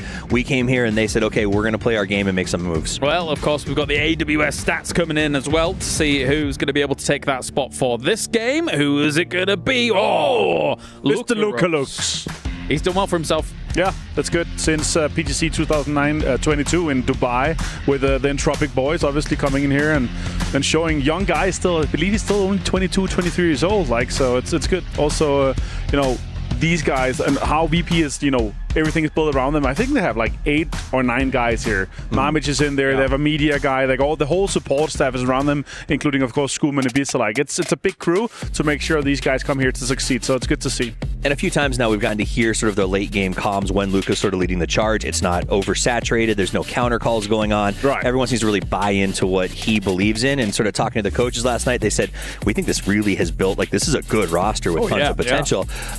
That buyout of Corexi really is showing that it was worth every single penny. Yeah, it's huge. It's huge. And I'm getting word actually that we do have a Falcons kill package. So let's go to that. Oh, it's actually real this time. This time they have kills. Yeah, they step up. That's a huge one for them. 12 kills in this game here. And they managed to kind of push themselves into that top 8. That's huge. And it started with Win. Win got 3 kills at the start of this game. You just saw it right there against T5. I mean, and they just went from the north. They let Twisted Minds pull in front of them as they were holding off the northwest ridge. And then they went on to Twisted Mind. Fluky was a big threat for all of us. I think we were looking at him like, please don't backstab the Falcons. But then they made that beautiful crash on the north side of the compound, and they were just lights out this game. But a big part of this win came off of all of these players did what they haven't done in the previous games. They had to win 1v2s. They had to do things. They had to just do Falcon things. This is a huge one. Jumping up to tying here, James. Yeah, the overall rankings coming in. Game start win. Technically at number 1 still, but Virtus.pro, a massive jump up for them. Falcons, a very important jump up because before this game they had 0 points. So good for them to be able to move on up against all these other teams, really keeping themselves in the running. As we look down towards the bottom though, with 25% of our games done, 17 gaming, all Gamers Global down here, the Expendables, not names we would expect to have a slow start, I would think, Toffees. PGC Champions, another team with the best player in the world, arguably, 17, who has been a dominant team forever. PGS Champions, and all at the bottom of the leaderboard. Maybe the next game, though, they'll do what Falcons and Freaks did after we complained about them last time. Great. Yeah, and I think an issue of that as well as the circles, right? We saw that disgusting Erangel circle in that last game, but I mean, we can give them excuse and be like, oh, the circles are bad, but these teams need to salvage those points, right? That's really what it comes down to. All Gamers has not done that so far. This is kind of the same start they had in groups. Yeah, I gotta say this was just one of the best games we've had so far. Like the way that we saw macro being executed, the way we saw kills coming in, the way teams moved around, obviously staying 4 guys alive for Falcons, VP, and so far. Like great games, but also the breach from Petrichor Road that managed to get them tons of points coming in, actually surviving quite a while. Gen.G had to back off. Like really great game. Like by far way better watching experience than we saw in Erangel, which was extremely chaotic. Yeah, I mean, I think that talks about what we have. Everybody's just used to Erangel. Everything is formulaic. Everything is expected. Here, this is a wild card, but I also like some stuff we saw. Batulin dropping early to go north and get himself a glider. The amount of gliders we saw. Kickstar, I think, grab one early on. The need to get information on this map and air superiority is sort of proven to be the key to doing that, and I like the teams have really embraced that. But Martin, you brought up a good point. Gen.G had that compound. They were center for a while. Yeah, Again, they did not get a lot of kills, so even with the position that they have, they're not flexing out. They're not being as proactive as we want, especially given such great positions. Yeah, I mean, they had a great 2-2 split, changed the game, saw that backfill, they kind of drove scouted a little bit around it, saw they didn't get shot at, but the bigger compound with all the houses, like, it's just so difficult to defend as well, right? You have to back off. If you don't get the first kind of opening knocks or utility push off, you have to back off. You have to get kind of the stronger side. It's just, it's too big to defend. And once a team is in, both of you no longer can defend that compound, right? So you have to just hold up, and then we see 3, 4, 5 teams get in there, and that's when it was sort of win scenario was Falcons or VP. There's no way that someone not on the dot is going to be able to make that cross. Great listening on the Falcons as well. Like you can hear, all right, let's take the northern side. We cleared out Flocky as well. Like we're going to be able to breach the northern side here and then kind of flow into the compound slowly. Managed to get tons of kills coming into. I think Kickstart ended on like 5 kills as well, so it's huge to see. And one thing to talk about when we talk about comms, VP so far of all the listens have been my favorite. I mean, just super crystal clear, very calm.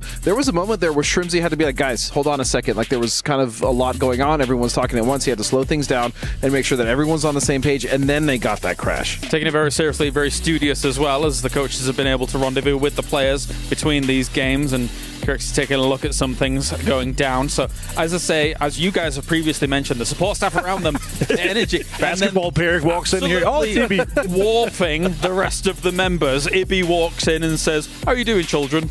I think I heard the cameraman audibly sigh when he walked in there. Oh, there goes the shot. But I do love that they have both of these guys. 2 really great PUBG minds sitting there together in the coach's corner every single time, heads together, listening to comms, and considering how do we lead these guys. I think it helps as well because you've got someone like Ibby and Scoom who have been together for so long, back to like those original Team Liquid days. But anyway, gentlemen, we are done here for game number 3. Right on the other side of this, we have game number 4 as well as the Dusty Dunes coming up here for day number 1 of the grand final.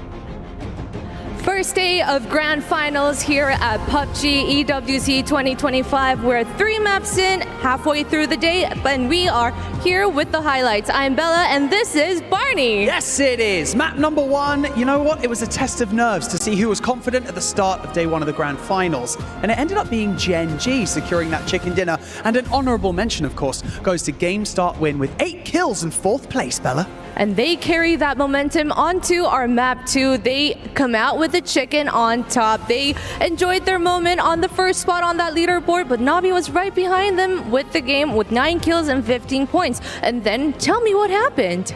Map number 3, DN Freaks decided to show up and they managed to secure 8 kills, but our final showdown was between Falcons, Virtus.pro, Gen.G and Petrichor Road, and it was a bloodbath with Virtus.pro coming out on top, but an honorable mention goes to Falcons, securing 12 kills and flying up that leaderboard. So that is it for us here. We've got 3 maps left to go for day 1 of the grand finals, and the clock is ticking for our teams to secure as many points as possible. So guess what? It's time to Tago. Tago. Oh, damn. The dream of the three-peat is not dead for Falcons. Those first 2 games definitely made it feel like it was maybe donezo, but they managed to rally it back together. But big beneficiaries, if we're looking at this for the club championship paper, then VP. Yes, exactly. This was something we talked about at the very beginning of this event, that Virtus.pro is one of the teams that's actually in the hunt for the club championship, one of the teams that's in the top 5 going into this week, and they need a win because you can't qualify for the club championship to win it unless you've gotten a win in one of the events here at EWC 2025. So this is massive for them. A great start. They're tied for first right now with GSW. Never thought I'd be saying that coming into this. Yeah. But here we are. I mean, I thought I could see VP having a really good grand finals. GSW is popping the heck off, though. I mean, game start win all the way to the end. They were finding first 2 games. I mean, the first 2 Erangels were a bit kind of crazy whenever we look at how the circles went through. So, I mean, they just found ways to benefit off of it. Rock also still in the competition as well, having good runs through our games, excluding the last one. But Rock proving the fact that maybe it wasn't just group stage hero play. Yeah. Definitely not. I mean, they're a really well-balanced team. I think if you look at, obviously, Santastico is going to be your standout right now throughout, not just here in the finals, but in the group stage, that he is individually so gifted, and he is playing at an unbelievable level right now. But it's more in their decision-making, their caution, their ability to read circles early and prioritize certain spots on the map and then get value out of that. That's been a big part of it. I'm also going to want to talk about some of the teams that have to start getting points like right now. Which one you want to start with? Because there's a few. AGAL. AGAL has to pop off your Untego. Man, this is like, okay, we know AGAL and that squad and those players have some consistency issues at times. Sure. This isn't the time for it, though. It used to be that, group stage could be a bit inconsistent and they'd have their big pop-off games, but then we get into the grand finals and they go. You can't do that, man. We're a quarter of the way through this grand finals right now, just 3 games in. You can't continue to let it slip through your fingers. Precisely, Matt. There just isn't those opportunities like in an 18-game grand finals where you can afford sometimes to have a 20-point day. Like, that does happen. We've seen it before where teams are able to win events with a bad day, but this is not going to be given the opportunity to do that, as there is a skirmish here. T5, CTG again, involved in some early damage, and man, oh man, Tian lucky to even get one there. He got lit up on the way around that corner. Pathapong is trying his hardest to get as many points for T5 as he can. I mean, T5, with the way we look at this circle, this is actually a really big spot to have control over as well. So skirmishing for this early could give you a lot of value into the later stages. Winbo, though, gets a couple of peaks, but not the damage out that he wants. Low on ammo is everybody pretty much, as that is going to be Winbo going down as well. Full momentum now into T5's favor. Yeah, this is a really nice start for T5, and today it feels like Patampong has been kind of carrying the team, but Ranger X there able to find one as well, but really Patampong has been incredibly impressive. Split drop coming up from Change the Game, so Song Am's going to be where the other members are. This finished out, should be able to get the res pretty easy. The circle has a lot of different ways that it can go. We still have like pretty much up against the zone wall over into the east. We know that sometimes this leans more northern, more often than not whenever we see it, but I mean, we still have Oyang in it. There's a lot of very cool ways that this could play out. I'm not even going to start trying to do a breakdown on it because there's too many hillsides, fields in play. We're going to need a circle or two before we really start diving into the train. Yeah, I keep hoping for a hospital area finish one of these days, but would be nice, but I don't think we're going to get it here. I think you're absolutely right that these tend to end like more northern than not, kind of drift towards Buksansa more often than not, but we'll see. I don't even know. Like, Gen.G, you're not in the circle. How did this happen? It's a bit strange, isn't it? I know. They've also been another team that's reading their situations well in terms of prioritizing early positions that have paid off, but they're going to need to show me a little bit more. They're going to need to show me that they can fight in open space, and this is their map to potentially do that. If they're going to be a team that has really any hope of winning this. Yes, you've got a nice start. You win the first match. You're in third place right now, but you've got to show me that you're able to take some good team fights. You nailed it. I mean, they get positioned great, but you got to get some type of firefight going for you. T1, we were kind of joking about Rock being, like group stage heroes. It's almost starting to feel like that with T1. Whenever the lobby's a bit weaker, they can really exploit it, but right now, sitting in 8th, they're still middle of the pack. They could have their big come up, but it's just been, they just can't seem to find the circle for themselves a lot. And most of these points have been coming off of solo plays from Type. Exactly. I mean, he's gotten a couple third places just on his own, right? Yeah. That's a fair amount of points, and that's pretty much the lion's share of what T1's going to be working with in some ways. I think my concern with T1 is that they don't start fights. They're the ones who have fights being started against them a lot that I see today. Yeah. So that's kind of like a bit concerning, because you want to be the one often taking the impetus, finding those moments to get that knock, and then, you know, kind of build your momentum from there. I think they had one off-screen. That's not a team you want to drive next to. The Expendables have no fear early. Duck Juice is going to get knocked on the Beamy, but then it's a counter coming up from VP. Big exchanges between these two right now, dancing around. Delwyn back behind. Luke Rux wants to try to get him down, but that's going to be a problem. Luke Rux does get the flush onto one, but Calorius now starting to stack all of these together. See how VP up on the top of that hillside with Nixie. Oh, new friends approaching, though. Navi's going to be running right through the thick of this. There was the red zone right along the side of it. Is Navi? Yep, they're going to stop up. They're going to have high ground shooting in the backside, and Nixie, he's in a ton of trouble. VP, can you even get out of this? He's just trying to run out of this hillside. He's not going to make it. VP out. Now, the Expendables have a bit of a problem because Delwyn's the only player left alive right now, as some of the players that are exposed to Navi's angles have taken some damage in their knock state, so they're close to falling. Clories, maybe Delwyn's just done. He's seen enough. He's going to leave for now. I mean, there still are opportunities here for Delwyn to come back, pick up the chips, and then get the reses. That is absolutely something to be thought about for Navi, how they want to kind of handle their situation, but that's great timing for them. Just skirting right around the edge of that red zone, striking right when both teams had suffered pretty decent damage. A couple knocked on both sides, so great opportunity there for Navi, and they capitalize brilliantly. Yeah, VP touches first for just 1 second by 1 point. But we were talking about club championships and stuff like that. Momentum being a big part of what we talk about inside of PUBG a lot. Coming in, VP just bumping into the Expendables. As we know that early game firefights from the Expendables, they'll come in hot and heavy, even if it costs them something. Well, it definitely cost them something this time. They pick up 4 points off of it, but now just down to a solo. This was another team I was going to kind of mention in my needs to get it going here on Tago, and it may still happen. There's still a world, again, with the blue chip system involved. They can get it done. Let's just hit it all real fast. I mean, teams that need to get something going. The Expendables, Twisted Minds, Freaks, 17, and AGAL. No disrespect to you, Toyo. You're in a weird group right now. We're not expecting you to be pushing the top of the leaderboard like we were these other teams. Yeah, exactly. I mean, certainly those are like the favorites coming in, or contenders coming in, is kind of how we were thinking about it, based on PUBG Esports history, based on things how things have gone. I mean, I love the Toyo boys. Yeah, me too. They're in good company right now. I am the biggest Capitan fan on the planet. He is just the nicest dude. Got to talk to him a bunch at PNC this year. Absolutely a pleasure to get to hang out with him. He's just always excited to kind of come to these events and try to do what he can. And look, no one would be more excited to see Toyo pop off than me, but historically, it has been tough for them in grand finals. Tosi, you're fine. Yeah. Fine. Yeah, do that all the time. Yeah, easy. I love our car business. I do too. But Gen.G has a pretty open path for a while. Rock still hasn't made their way into the circle either, but they're kind of a step ahead coming out of the airport vicinity. T1 is kind of angling outside of Kongnum. Twisted Minds has set up a bit of a 2-1-1 spread to kind of keep T1 in check here, or whatever team had showed up, but in this case it's T1. And T1 is just trying to feel this out a little bit, maybe looking for an opportunity to get a better position, maybe a little bit of a more southern area. There's some of the compounds that are on the edge of the road that are open over there on the east side, but you don't really want to go there. This is like the quietest early game Tago we've had in a very long time. Shush. There's nothing happening right now. But there was. There was. But it went kind of fast. But we've been having some pretty hot and heavy, like, early rotations in phase 1. We did have that, yes, big fight just a moment ago, but that does open up more space, 55 down going into the circle. Also, the circle is going to have a lot of hillsides specifically in the middle of it. That's going to create its own kind of contained firefight locations.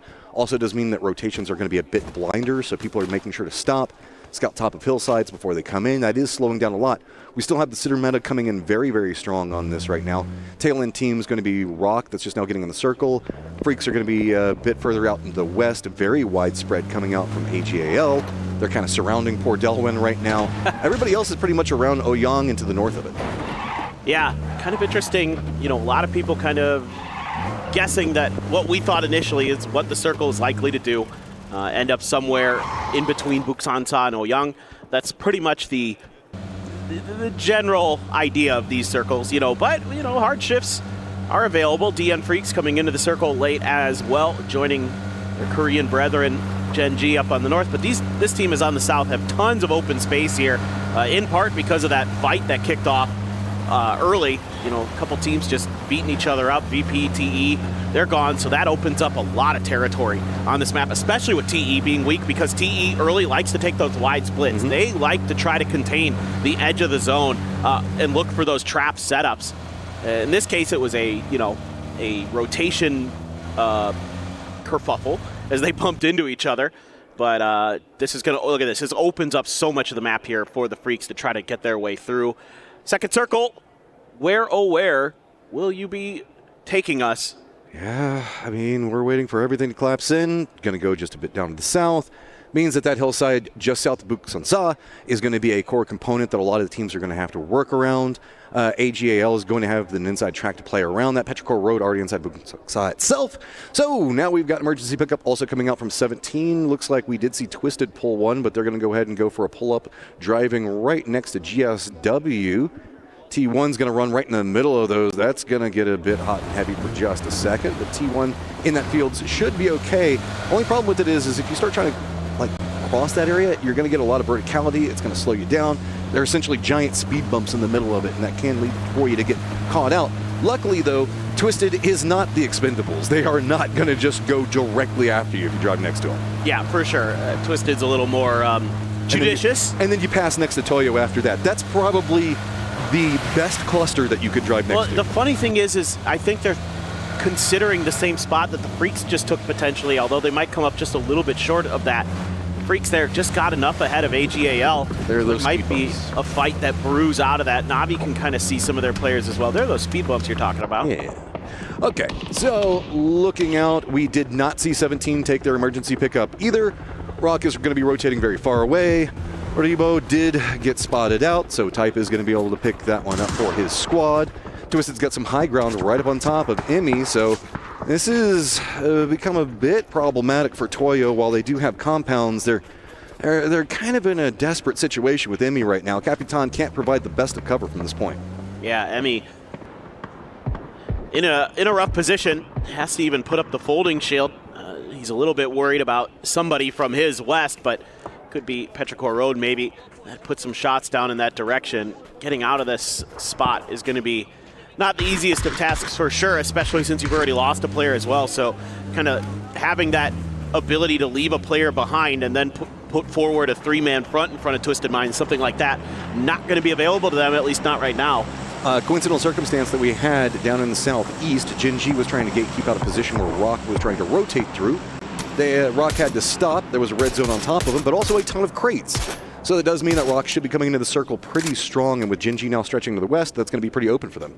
Delwyn just called in the res for the rest of the Expendables. Ooh. He went over into Hosan. I can just barely see it on the edge of the map. That's something really key here. And there's a ton of open space, actually, on the west side, on the south side, that they could potentially use to get back in, get some potential loot, or if they want to drop on where they died, that's a little trickier, but they have options. Expendables right now thanking Dr. Sulman Al-Habib for all of the magnificent medical work to bring back in those three players.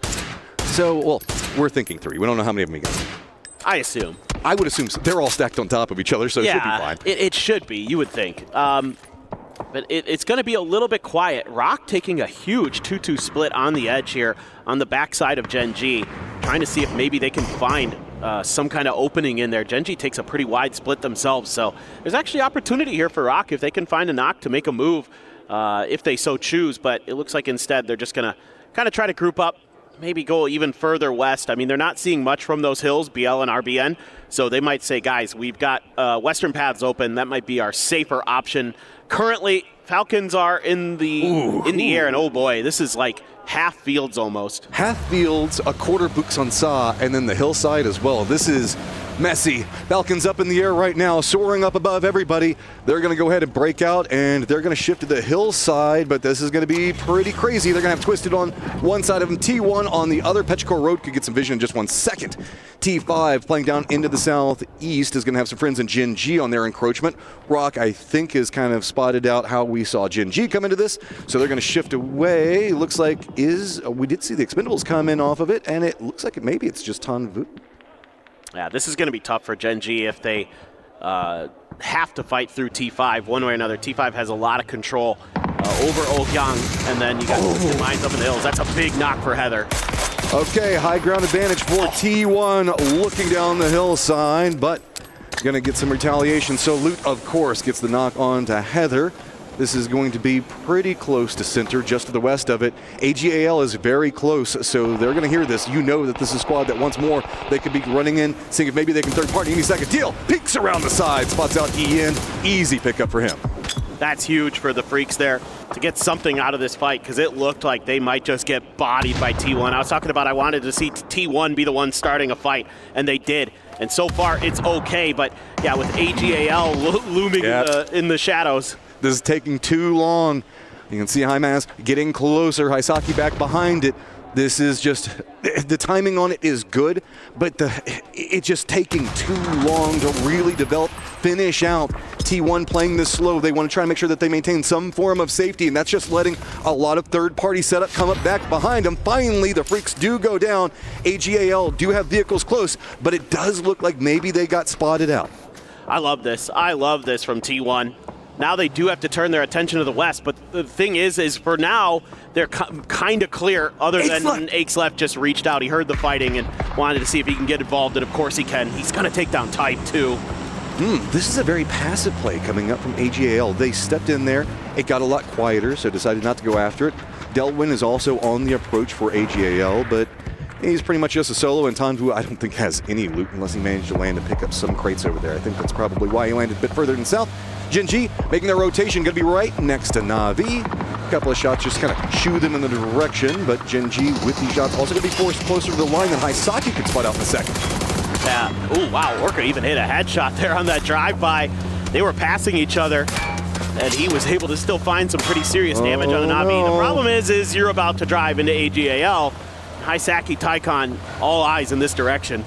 They're slowing down. Looks like they're going to crest the top of the hill. Don't spot out anything just yet. Do jump out.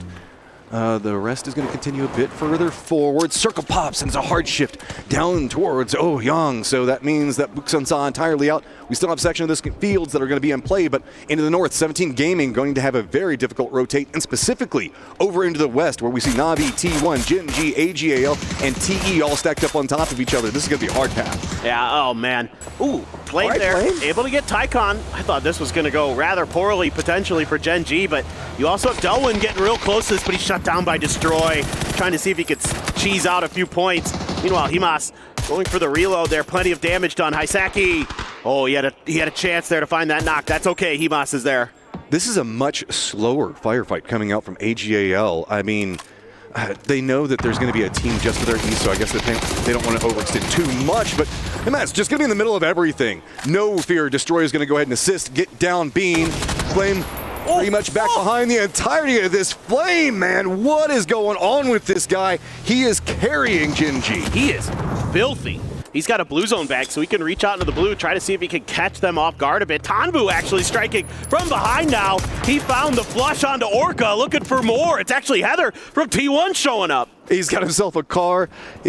What's he going to opt into doing from this one? You never know. T1 now going to get involved, realize there's multiple members down. Heather gets a good nade, and that is going to land perfectly to get some flushes. Heather is also going to find a bit more. T1 up to 8 kills and climbing the leaderboard. 6 now for Heather.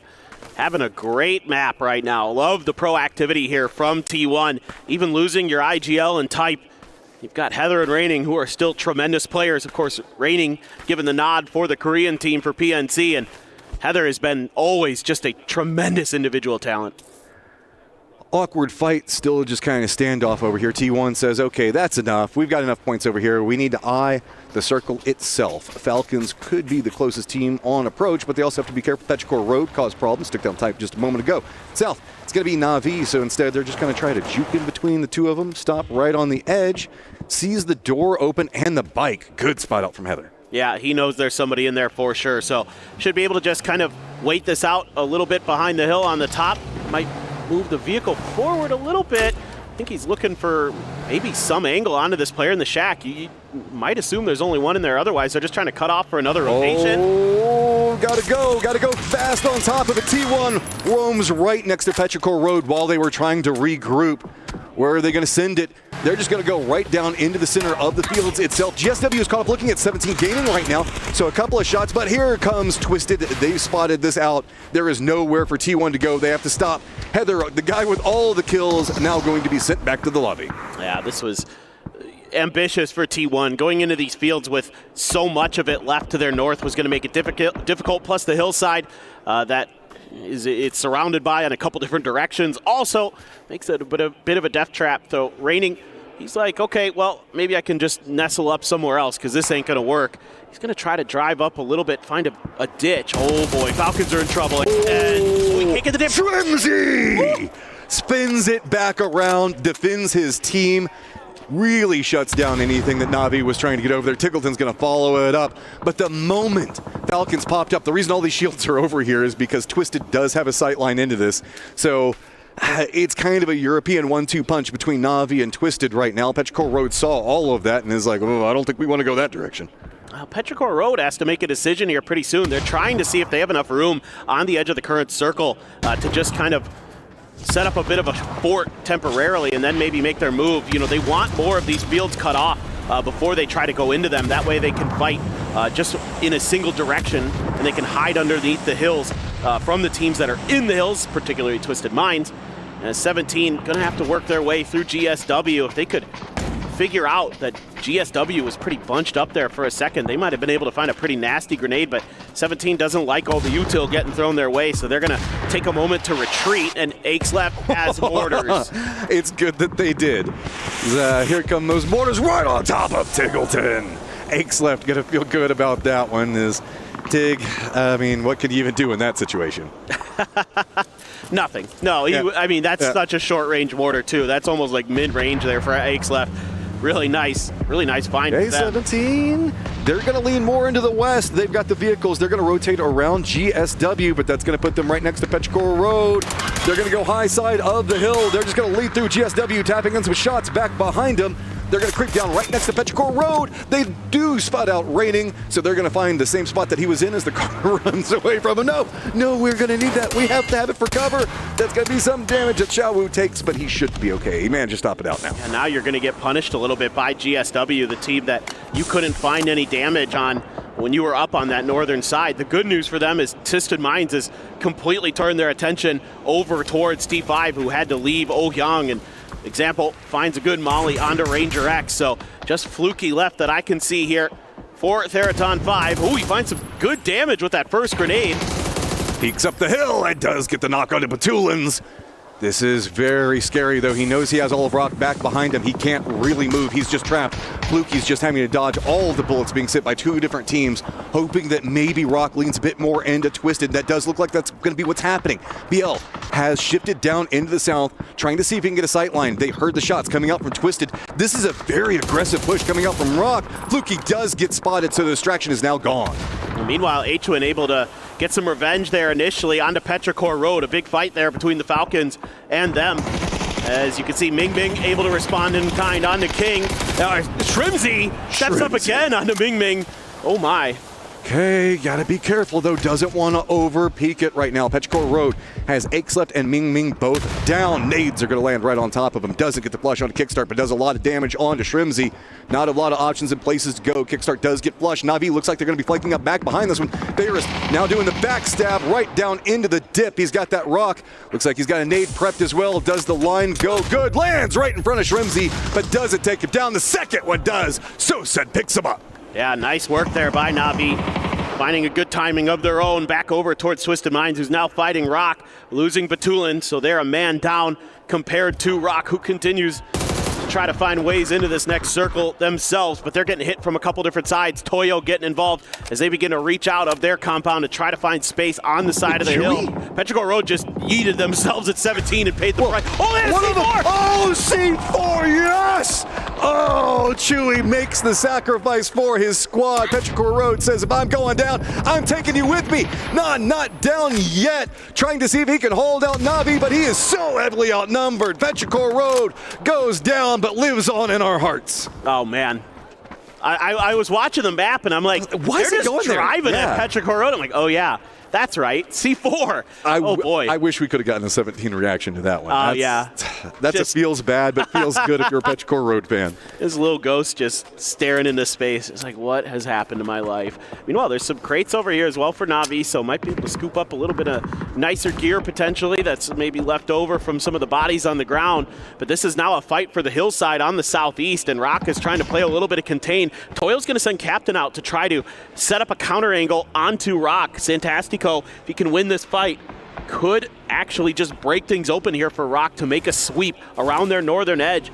Wipe out Emmy and Benji, but oh goodness gracious. Oh, them Doritos are scary. They do a lot of damage. GSW in the late game yet again. 15 alive, 5 teams up.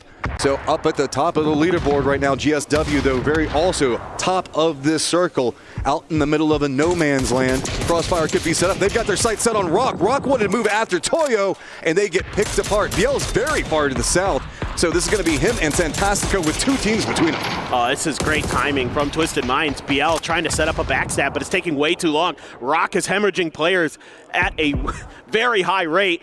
Santastico throws out a few smokes, but he's on the bad side of the blue, so he's going to have to make a move, and Example knows it, but Biel comes from behind. Example turns his attention the other way. Instant headshot, gets a little bit more damage. Biel in a ton of trouble. That grenade not going to get anywhere close to Twisted. But great sacrifice, trying to keep his teammate alive, moving with synergy. I love it. See if maybe you could squeeze out a couple more points, get some survival out of it.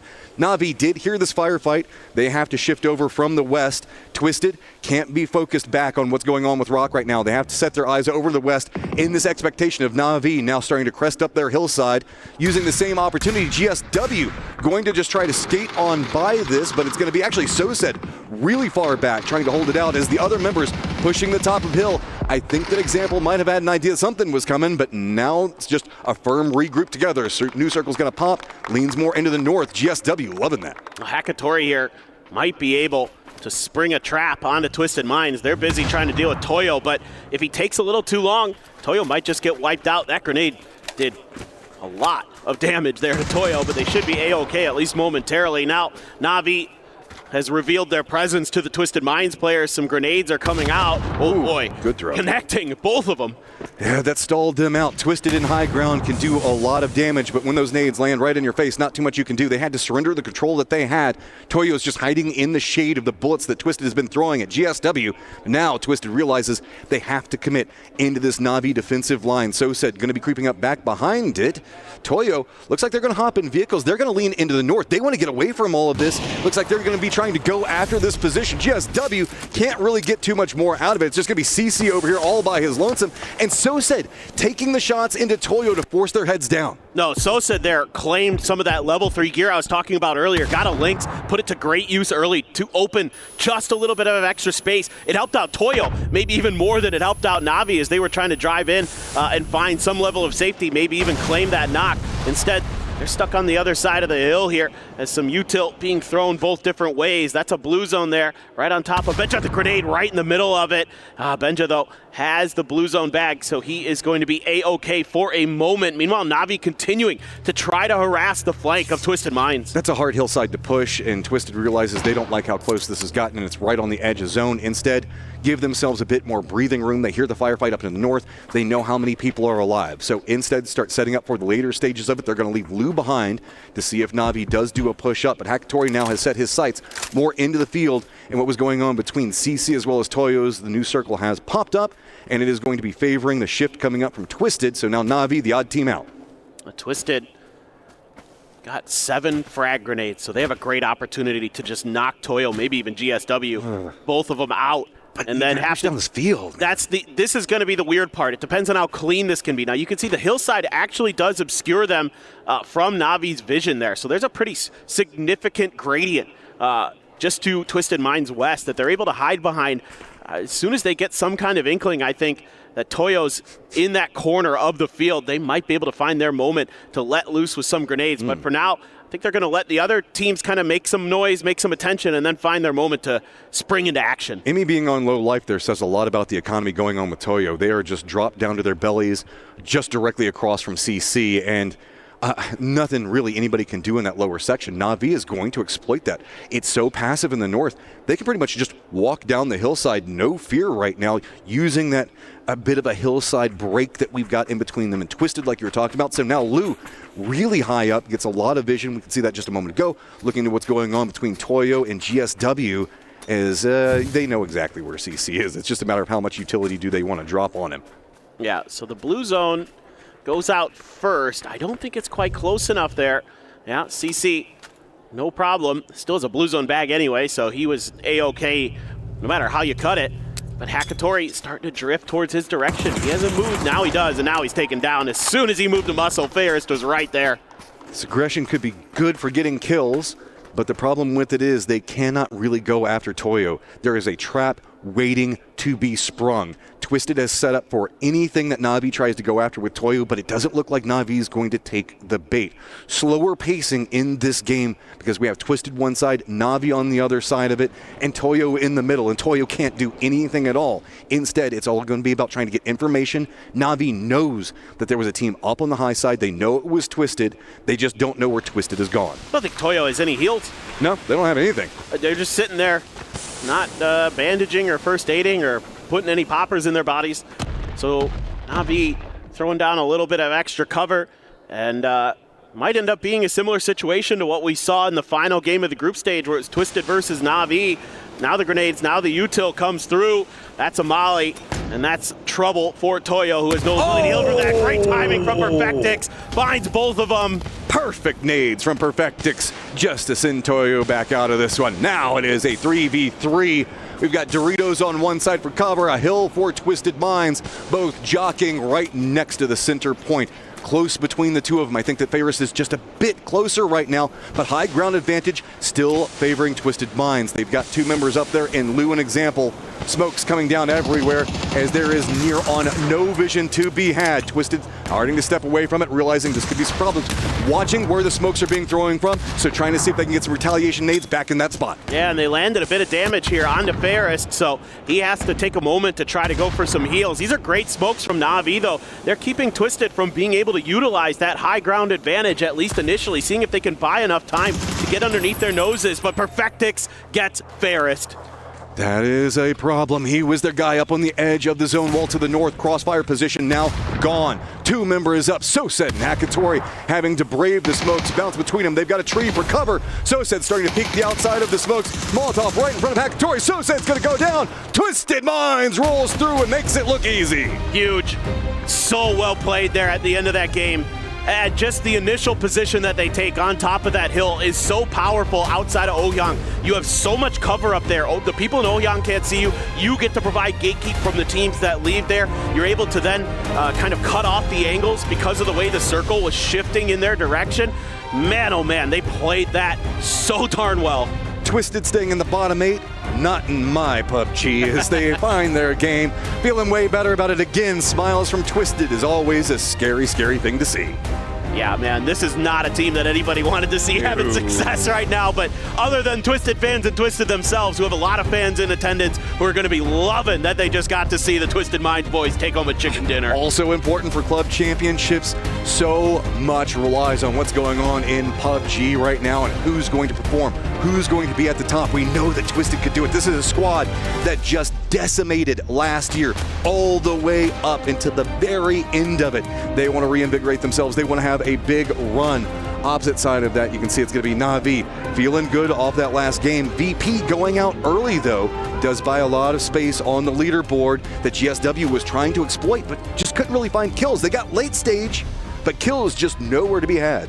Yeah, no, it was just a little bit tough for them trying to find opportunities, and the disaster with the Doritos as well for Toyo. That really hampered them, actually. That slowed everything down. It made it harder for them to defend Rock's push. Those, how many times are we going to see Doritos pop people in the head before they just do? Gamers, don't look up. Whatever you call the Doritos, you got to look up. They will pop you in the face and send you down to your knees in a half second. No doubt. They are scary in a way. Like, you don't know exactly where they're going to come down, right? No, you're like, it's kind of random. You're like, oh, I need cover. This is like, so surely scary I'm far here. away. Yeah. Let's go ahead and drop it here. It'll be fine. Just drops right on top of your head. Well, you know what? We've got ourselves somebody else that's going to drop some knowledge on your head, and that's Barney. ROC Esports having another strong day here in day one of our grand finals for PUBG at the Esports World Cup. RBN, what's going on, buddy? You good? Yeah. Okay, good. Right, let's start off by taking our minds back a little bit. Group stage, really strong from you guys. Typically, you have this tendency to perform really well in the group stage. When it gets to the finals, it's not as strong. What's the reason for that normally? Is it pressure, or like what kind of happens internally? Vocês têm uma tendência muito grande de irem muito bem no group stage, mas quando vocês chegam na final, o desempenho cai um pouquinho. Vocês têm alguma coisa a dizer? É uma coisa, questão de pressão? Vocês estão muito nervosos? Cara, eu acho que não, porque a gente não tem de ir muito bem na group stage. A única final que a gente passou esse ano, a gente passou ali na risca.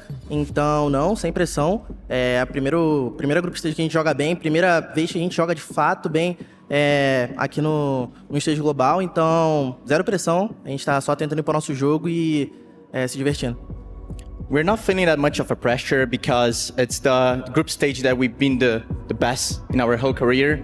So we're not feeling that much of a pressure. We're super happy that we're playing well. So yeah, that is the good news, is that your group stage so far has been really strong. Now, we've only got 8 maps left, and that's not a lot, let's be honest. We're only halfway through pretty much of our first day. So what's kind of like any issues that you're running into at the moment, and how are you planning on fixing them for tomorrow? Because you only have tonight, that if there's any issues you guys are encountering, they've got to be fixed for tomorrow if you're going to lift that trophy. Vocês têm 8 mapas pela frente, né? E amanhã vocês vão ter os outros 6. Vocês têm alguma coisa que vocês têm que melhorar para amanhã? Vocês estão pensando em alguma coisa que vocês têm que ajeitar na gameplay de vocês, melhorar para o resto da final? Cara, eu acho que primeiramente a gente tem que focar nessas últimas 2 partidas. Essa Taígo agora a gente tinha uma possibilidade gigante de ganhar. Cometemos um erro ali, uma miscal. Então, nada pensando em amanhã, não estamos preparados nada para amanhã ainda. Minha mente está completamente focada agora nesses últimos 2 jogos, para que a gente faça 2 últimos bons jogos e consiga dormir bem ali, e aí sim começar a pensar no dia de amanhã. I'm 100% focused on the last 2 maps. I'm not thinking about that much from the games from tomorrow. So the last game we played really well. We did like a missed call and we couldn't get a win, but we are 100% focused on the last 2 games. Well, it's been really exciting watching you guys so far, and best of luck in the rest of today. And of course, going into tomorrow, which will be our final day. For now, we're going to head to a very quick break. Don't go anywhere, because we've only got 2 maps left. See you soon.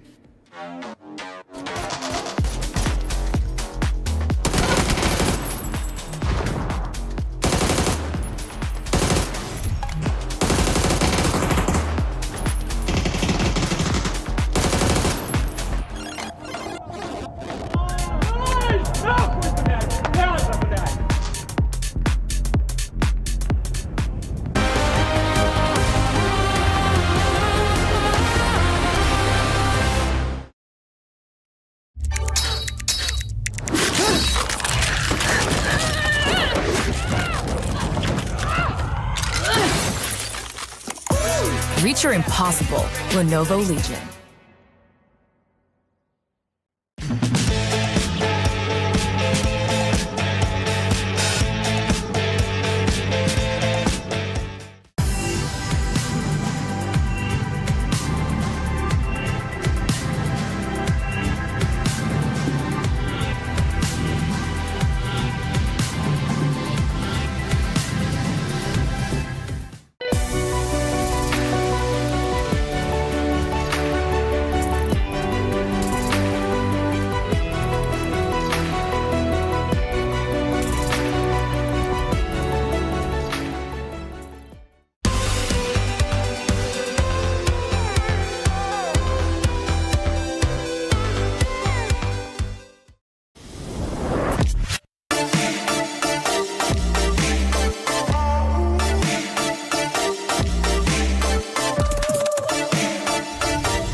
Pieces, amigo. No sé, amigo, bueno. Смотри перед собой смоктем. Видел чё? Я могу увидеть. Справа, смокнул. Я с тобой играю. Право. Можем хае спать? Давайте. Я грею хае. Парни, от нас надо, от нас. Правый, да. Подождите, у меня дерево тут. Куб, хуёво. У меня тут дерево. Я добил. Он слева чел. чтобы тебе дал инфу. Слева чел за деревом. Справа со мной. Найс! Нахуй, блядь, с пляжа, блядь! Хорош. Well, that's how you fry them sausages. EMEA is back on top, baby, almost. As we've got ourselves Twisted Minds and Na'Vi going head-to-head at the very end here of our Takeover. Joining me to my left-hand side, we have Avenger, we have Godspeed, we have Toffees. Martin. Yes. Is EMEA back? We're back, baby. Yeah. We still got, we're a third of the way through. That's kind of crazy to say that. We've got 2 more games to go still, but that's cool to see a 3-3. I will say this, though. I expected a bit more resistance of Navi's side, but Twisted Minds, man, they just absolutely dominated. They had a little bit more utility, and late game usually is utility is king. Yes. Yeah, just let them have it, Steve, right? Like, I mean, you know what? That's the best part of having a host from the EMEA is he gets to... Yeah. We're back, baby! I get to do that. Well, you know, when America wins a game, My worry is the Twisted Minds will struggle in the next game because GSW won, then they went out first. VP won, then they went out first. So TM... You're very superstitious about these. Well, I'm American. We're very superstitious about sports in general. That being said, that was a sick fight between Na'Vi and Twisted. Again, they took care of GSW, they took care of Toyo very quickly, and then that was just a straight up 3-on-3, right? That was a great fight to watch. It went back and forth, but ultimately it was Twisted that was able to clean it up. So that's going to be great points for them, good points for Na'Vi as well. And as we talked about on the leaderboard, we're about to see, it's looking real EMEA right now up there. All right. So we can talk negatively now, right? About like GSW and Toyo, that was absolutely ridiculous, right? So GSW just comes in and like hides out. I think they were mad at Toyo for rotating down there because it like gave up the game where their little hidey hole was. And Toyo comes down and crashes, does the same thing. They're just so passive. Good question. What happens when one inanimate object meets an inanimate object? The answer is...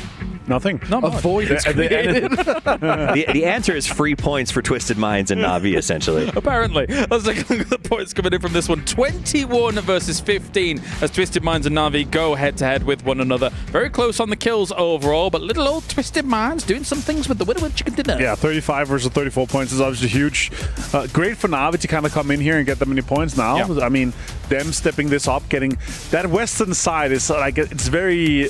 difficult to push and then maintain that control, but they maintained 3 guys strong throughout the end there. They cleaned, they didn't overextend at any times, and then obviously going up as against a Twisted Mind that had the upper hand both with utility and also Perfectix. Like, he had a crazy game. The nades onto Toyo, like everything was just perfectly executed from the kind of late to end game stage for Twisted. Yeah, I mean, even talking about, you said it yourself, holding that west side is very difficult, and Na'Vi actually ended up holding that 2-2 split, by the way. They controlled that entire west side as a 2-2. They staved off multiple teams, and they were able to, then take the fight. They helped wipe the team, but look at that. 37 points for Game Star win. Not a great game, but Twisted Minds, Na'Vi, and Virtus.pro, second, third, you are fourth. back.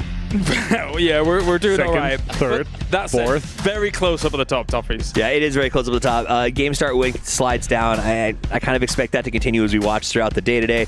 Rock surprisingly being able to sort of maintain their position as they are still sneaking points in. Yeah, they've been quiet the last 2 games. They're managing to maintain. They're above Gen.G, and Gen.G won a game, so like that's pretty impressive. Fantastico, like he continues, man. I'm happy to see it for him. Happy to see the boys, come in, continue this kind of confidence that they have, just take on all the strong teams. Well, the Americas has been stale. I'm going to be honest, like the talent pool of Americas has been kind of gotten stale. So to see a team like this kind of coming up and performing so well is actually pretty exciting. The one thing I wanted to add that made me really smile watching that game is that Rock was coexisting with Twisted. Normally in that position they would get bullied, but they absolutely coexisted. In fact, they pushed Twisted back very briefly, and they were able to kind of sweep on that eastern side. I feel like before we would have seen Rock maybe get run over. Not the case. Well, they're confident. They're not letting themselves get run over anymore. You can see them on screen. I mean, they are still the happy-go-lucky guys that we started to meet at PGS, but I think it's a different attitude now. Like when we see them in the walkways, they're confident, they're hyped, they believe that they can hold their own with the teams here in the finals, and you can see it. quick last thought about this last game here. What I really liked as well from Na'Vi and Twisted Minds, like, okay, we actually have people outside here on the northern side. Instead of fighting each other now, we spread out, take each side, the east and the western side, then we take down Toyo, then we take the game start. We are maximizing points for both sides, right? They're both realizing if we go up against each other, we're not going to get second here. It was a gentleman's agreement. It was just smart PUBG from both teams. Just smart. Very good. Coming into Miramar, we got 2 more games coming up here for the Dusty Dunes. Any expectations as we see all of our players now getting ready and good to go? But are we in the final 2 games of the day already? Yeah, weird. That's wild. And that last one was so... I mean, go ahead with predictions. I was just shocked when you said we only have 2 left. Tycon turn on? Yes. I mean, they need it. They desperately need it. 14 points. Like, you can't have a bad day in the finals. Like, it just doesn't happen. Then you don't win. I mean, even if they get, like, let's say, they have another 60-point day tomorrow, if they're ending on 14, or less than 20 points today, that's going to be, a monumental task for them to actually go for it. And we thought, coming into this, that they were going to have a very strong start to the finals, and they're not even close. Yeah, I think because it's Miramar, I think we saw a weird circle or 2 on Erangel when we started out here. I think Miramar is very forgiving no matter what circle pops up. So I think what my prediction here as we go to Miramar is these next 2 games are going to determine what our race really looks like for tomorrow, in the sense of I think even the guys on the bottom who maybe have struggled are going to put the points up, and we're going to see who the big dogs are that deserve to be here. Martin, your thoughts? I mean, both 17 Gaming, DN Freaks, AGAL, like we need to see them step up. And Miramar is definitely the map to do it. Yep. It feels like currently the most stable kind of in terms of performance from teams that are the most experienced. We have the highest expectations too, but still, it's only a third of our games, right? Like you need to also perform on our other maps. Sure, Erangel right now, very chaotic. We have a wildcard map that's fairly unpredictable, and also the least played maps as well. Yeah, and something I found interesting on the day, especially for both Korea and China, is they've been running into each other a lot in these games. In that last game, it was T1, Gen.G, and the Expendables, and also, all gamers running in on the west side. But China, it was 17 GameStar win and CTG. They were all on the north together. Yeah. I mean, DN Freaks was a victim of it as well. Yeah. I mean, they're running into T1 and all of these teams. It feels like they're all just... Because you're playing good PUBG, generally rotation paths do overlap with one another. And there's even swaths of area that are kind of open, but they all think, well, this is the best way, and they run into each other in the mid-game. And I mean, I think that end game that we saw, that's a symptom that's going to come of zero cover, right? You had the top of that hill, or you had GSWs, let's go lay in a ditch and hope for the best. And so we saw some teams desperately trying to make some moves. The big thought here, guys, though, which game is the first time we're going to see repeat win in the finals? Maybe now. Maybe now. All right, well, let's get to it here. The Dusty Dunes, the penultimate game of the day here for Grand Finals, day number 1 from PUBG Esports World Cup. Miramar time, baby. Has 2 games left. It's going to get a bit crazier. Group stages, be a bit messy. Grand Finals day can sometimes start off, okay, we got to set the pace. We've got to be a bit safe. Not anymore. It is time to go. Get what you can, because 2 left. You want the momentum. You want to be on the top of that leaderboard moving into the last day. Yeah, precisely. Now is the time to really start ramping up the pace a little bit if you're one of those teams that needs to make a move, because, well, a lot of teams need to make a move. I mean, the leaderboard's extremely tight all around, so you've got to find their points where you can. You got to be a little bit, calculated with your risks, let's say.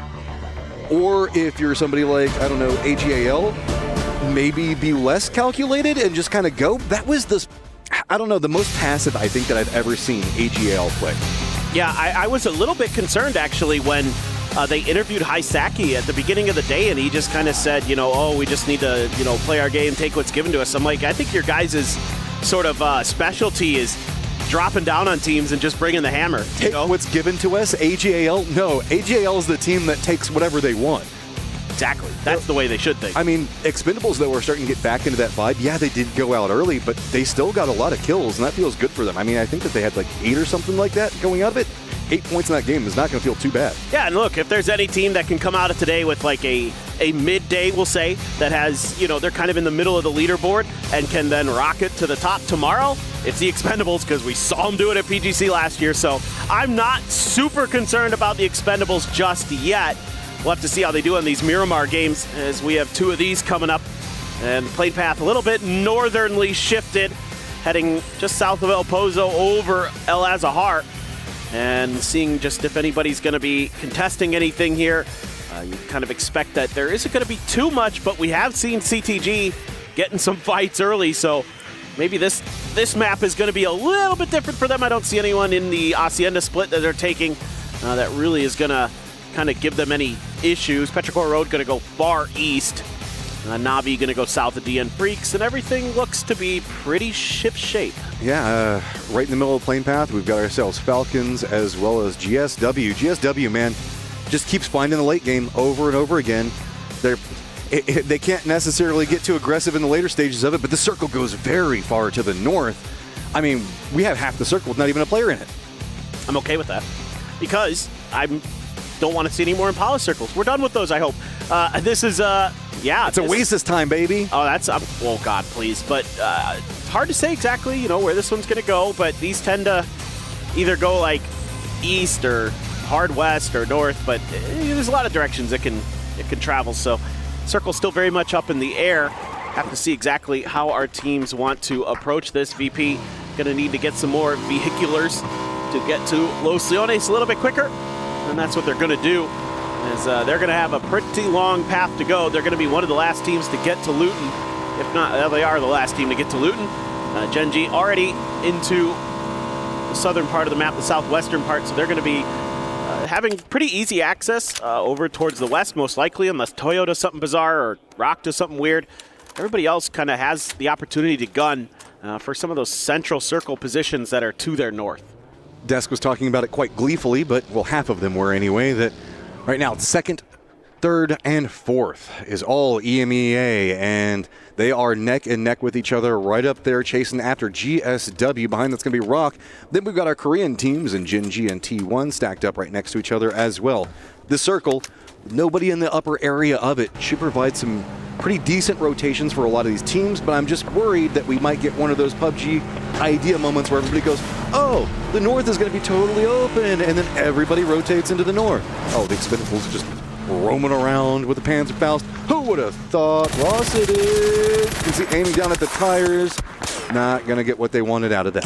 Yeah, Patternpunk's got a bit of an angle there to relieve the pressure, so the Expendables couldn't fully commit the way they wanted to that situation. Yeah, they wanted to get that Panzer involved, seeing if maybe they could just catch that player off guard. I love the prep that the Expendables puts into these matches. What's going on really far over into the east right now? Yeah, we've got T5 that's holding this back, but one of the members, I think Chewy, has been spotted out, maybe by AGAL, right up along the coastline over there. There's multiple members for AGL over in Azahar, going all the way along like the Death Star Trench, just kind of around Truck Stop. But two look like they're on the hunt for a Petrichor Road member. Yeah, way out on the east, Chewy had to drop by himself, I assume for a vehicle reason, and he's been caught out by AGAL. In fact, they're bringing Tycon over to see if they can deal with that, but not much that Patternpunk's really going to be able to do here, I would think. Does have the Dragunov, though, does have that potential for a one-tap. Here it is. This is... Chewy, do you even know? I mean, he's looking this direction. I think so. Opens the door. That's going to kind of reveal high side. Tycon's not in position just quite yet. Drops down right into the face. IMAS going to appreciate that one. And is this the beginning of the steamroll? Because this is an aggressive AGAL now.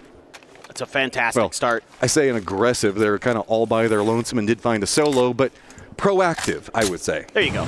Yeah. No. This is exactly what they need. A nice, easy kill, a nice, easy point to kind of get things rolling.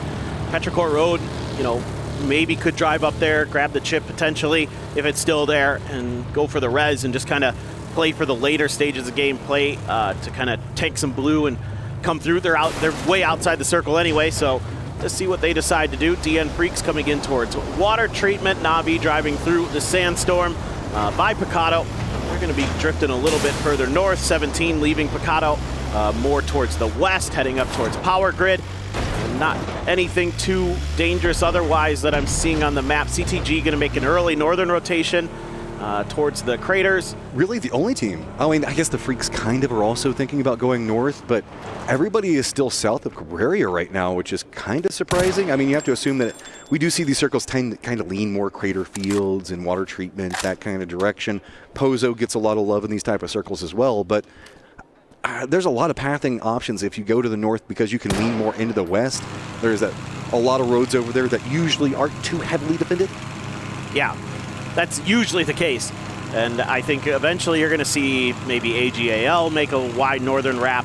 to try to get into this circle. Just kind of depends on how they want to approach their situation. Gen.G with their western edge, going to have to use the glider to try to get some info on what's going to be available, but they're going to find that there's quite a bit of open space over here, actually. There's nobody really even within a kilometer of them, basically. This is one of those moments whenever you're like, all right, so have you spotted anything? Not yet. Are you certain?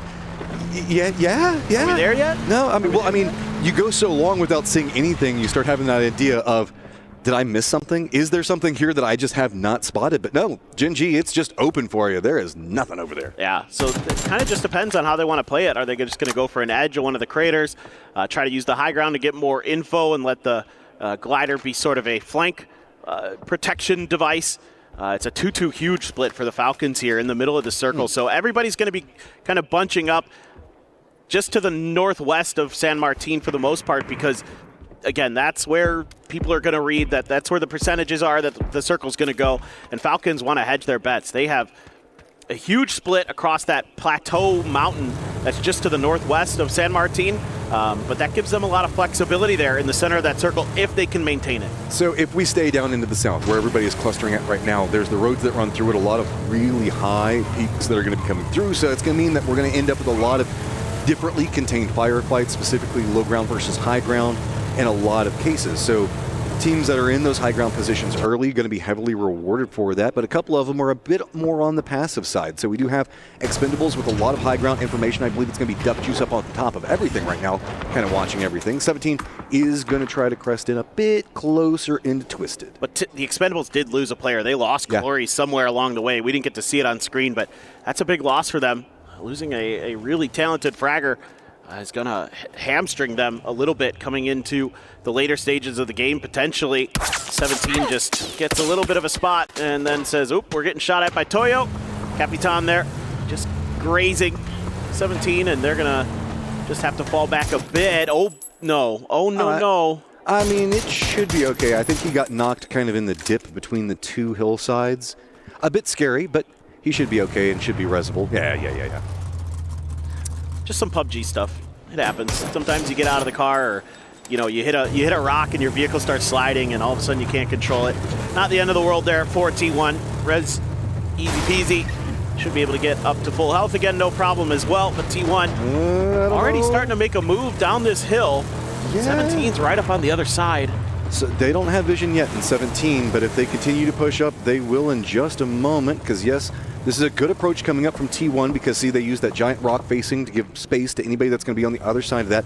That's going to be very important for a lot of our rotations, because if you can cut out the high ground advantage as you're crossing this no man's land valleys where the roads are in between the two, it can really give you a lot more maneuverability inside of all this, or you can just be out in the middle of no man's land up on top of fields right now as Isaki is already out, and Hakatori also going to go out. Yeah, Destroy there, finding a nice freebie. T1, this is so funny for me to watch them make this move. This has got Sonic's fingerprints all over it. This is stuff he loved to do with Donawa back in the day, is take that hillside and kind of leave one player behind to control your flank angle. You're pretty safe there from the teams that are on your east, and you can kind of funnel teams that try to come along that dirt road that runs in between their formation. But AGAL just kind of finding their moments, finding their kills. Let's see if they can keep it up. Would love to see them have a big game. Petrichor Road going to be making a huge Northern Rapids. Finally, we're going to be getting to our second circle. AGAL, I was worried about this a while ago. They need a lot of points. They were pretty separated out. I think that they were trying to scout through. Circle stays pretty centered, keeps some of Cabrera in it, but it's going to be right on those hillsides that we were talking about. So really a lot of inner hillside play is going to be the core component moving from this point forward. VP looks like they're just trying to get a bit closer in. They should be fine due to the positioning and sightlines coming up from TE. The T1 looks like they're going to be creeping into the factory positions, or I don't know, oil refinery. It's got like 50,000 different names just to the east of Crater Field, so that could be quite big for them. Twisted has to be a bit cautious as they do have 17 that's getting closer and closer by the second. Big rotator, though, is going to have to be Rock. They've got Gen.G in front of them that's very separated out, leading all the way up into Cabrera, but there's open areas, but I mean, none of it's going to feel too good because most of it on the side is going to have vulnerabilities to high ground. Correct. There's still great vantage points from the craters, so you're going to have a tough time at, just trying to get away with some things potentially. A lot of damage could be done. T1, one of those teams that's going to take the edge of the crater and is going to use that to kind of scout things out and harass other teams. For Capitan, trying to punish that a little bit if he can. Looking for those tires on the cart from the other side of the crater itself.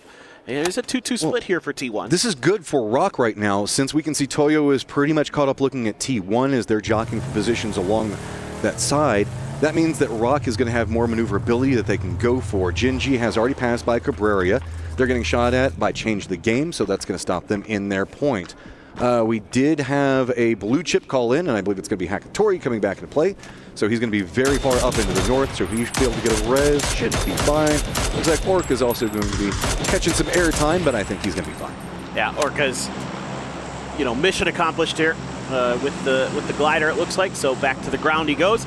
And maybe another vehicle was available in La Cobreria, since we haven't really seen too many teams drive up into that direction. Petrichor Road is going to fan out along the Oasis Mountains, but they saw Hakatori dropping over there, I think, so they might opt to try to punish that potentially. Hakatori has to grab his stuff out of the Oasis in terms of new util. This is a very interesting rotate coming out from 17. They were playing the lower side, pretty close to Twisted. Instead, they said, I don't really want to run through all these valleys. It's way too late in phase number 2. People are going to be able to punish this. So they make a heady play. They're going to go over in the west. They get the Sandstorm for a bit of cover. But remember, Rock is over here, and Rock is just right up against the zone wall. Multiple members not even inside the safe zone yet. So 17 is going to have to continue going further and further west if they want to find safety. And it looks like that's what they're going to do. They're just going to lean into the blue zone itself, and they might be going for a similar route to what we saw Petrichor Road doing, going all around the entirety of this. Gen.G did cut south of Cabrera.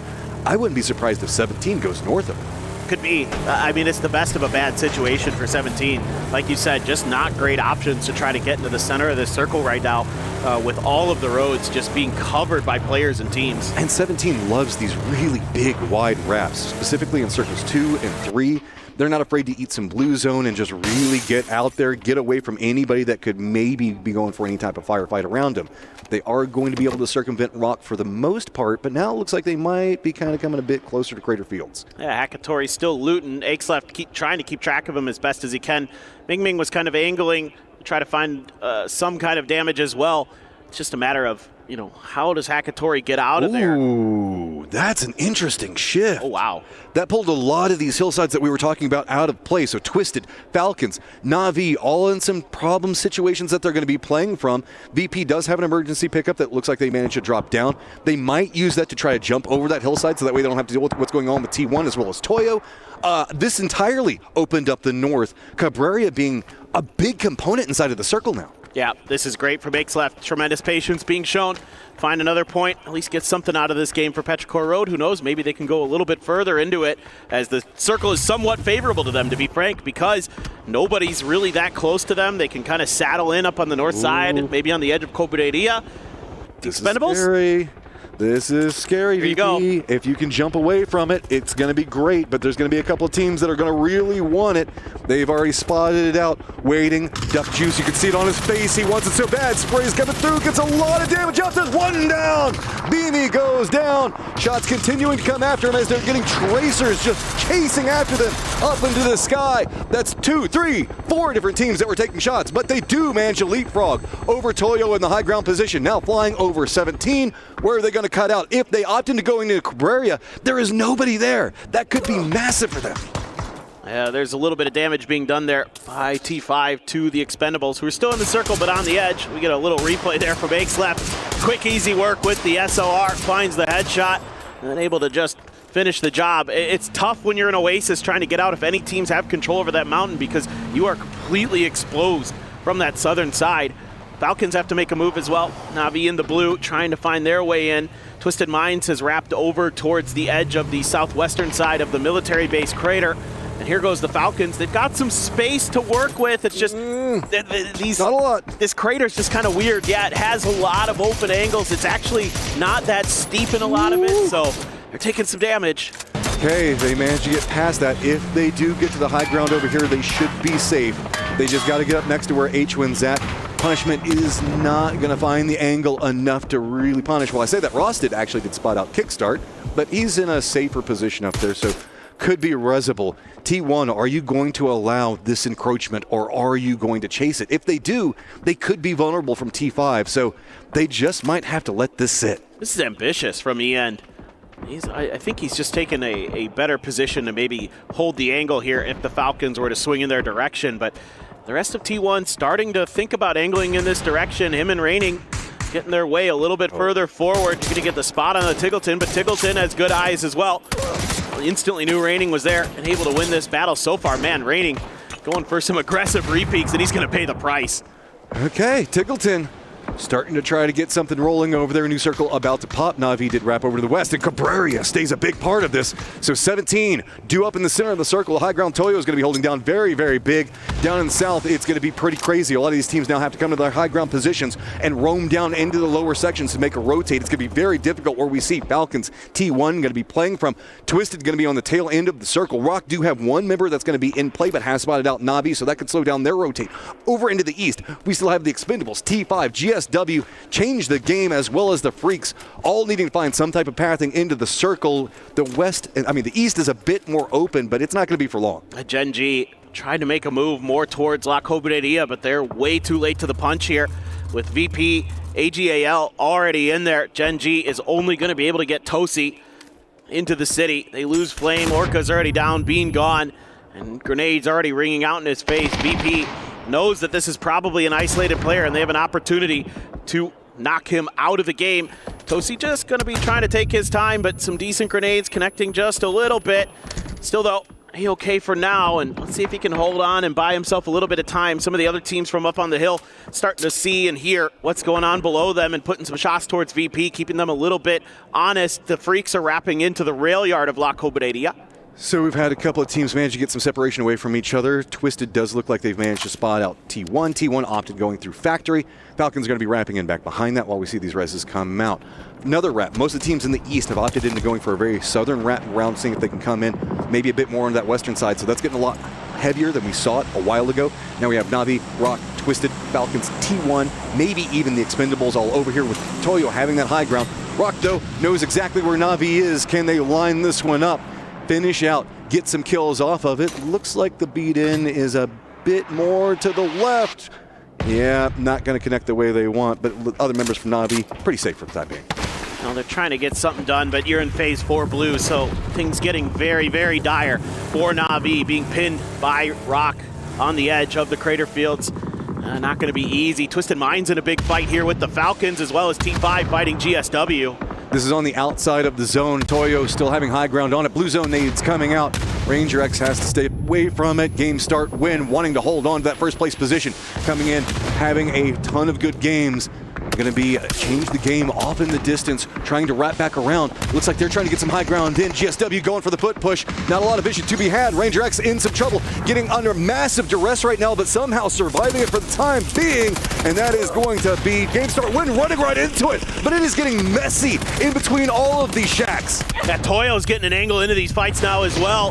They do some damage. CC is going to claim Fluky's life, but GSW in the blue and suffering. CTG as well. Just going to pull up on the edge here with 3 of their players. Aries going to play anchor, and they're just going to try to box some teams out. Rock has tried to lock in T1, the Expendables, and Twisted in the military base crater proper. Heather, though, doing some damage to the Expendables, who are trying to fight forward. Rebo trying to do what he can to see if he can find something in that fight as well. Factory to the south is where it's going down right now. The Expendables can't find a pathing in, and it is a problem with that defense that you're talking about with T1 Twisted up on top of them as well. This is a very hard place to navigate. There's a lot of verticality that comes into play whenever we're looking where the hillsides are going to be at and everything else. TE, no clean pathings. That's going to be Rebo up on top of everything, making sure that nobody for T1 can really move. Now Twisted on the other side. Everybody from T1 just keeps having to drop down to their bellies, and it is a feast or famine situation over here. Yeah, T1 just too exposed to too many different angles. The real concern for me is Rock getting involved in this fight. I love the idea here from Rock. I'm just not sure they've committed enough resources to maybe keep Twisted Minds completely at bay. They put 2 players here. They had to watch Na'Vi to make sure that they were done and dealt with on their backside. I get that. and they're trying to drive in, trying to get involved, and seeing if they can clear out this southern edge for themselves. You mentioned it. Rock has the control point on this. It's right along the edge of the zone, so they're just waiting to see what they can get out of it. The Expendables finally do go down. Heather, the last one up for T1's, not feeling too good. Rock, with all the reinforcements coming in, it's going to be Santastico joining the other two, lined up against Twisted Minds, and they know it. Kill Feed's going to be giving them the information that they need to work with. So Perfectix, Lou, Batulin's going to have a very difficult push that's going to be up in front of them. Got to be cautious. BL looks like he's going to shift a bit further into the east, and now going to be looking down to see if he can get anything out of it. Other shift's going to be happening right now is going to be Change the Games. Hopped inside their vehicles. They're going to be rotating in pretty close to 17, who is going to have high ground, but doesn't have good vision points to be playing from. Just to give you guys an update while this is going to be happening, inside of Cabrera, we've got the Freaks that still need to make their way inside the safe zone that are getting gate kept out by AGAL, while Petrichor Road over into the east of it are going to have to deal with VP. So VP now has to make sure that they keep an eye up into the northeast, as that is going to be the new threat approaching. But there are so many threats around them while the Freaks make their push across. It's going to be AGAL's Destroy that holds all of them back. Yeah, the Freaks here trying to make a grab for something on the edge of La Cobreria, but everything was already occupied. They try to fight through Petrichor Road. Now they are fighting through AGAL. Salute able to outduel Himas there with the Groza. Petrichor Road also going to claim this warehouse. This is really nice for them. Gumin, oh no. That is not the way you wanted that one to go. Now Salute's all back by himself. He's going to get spotted by RBN. Rock still wanting to continue their dominance from group stage, finding more and more. So on this one, AGAL still has to make the cross. Tosi still alive for Gen.G over there. Virtus.pro, you can see just hunkered down. Not a lot of options to work with over here as Petrichor Road did bully their way in, and this circle moves into a no man's land that is firmly controlled by Toyo in 17. Yeah, Petrichor Road trying to make their way through the warehouse. Very slow and steady, as they have done a good job defending their angle, but they've got a lot of work to do, and you've got some room to go before you're able to get to some cover out on the western side. Some Doritos are there for CTG.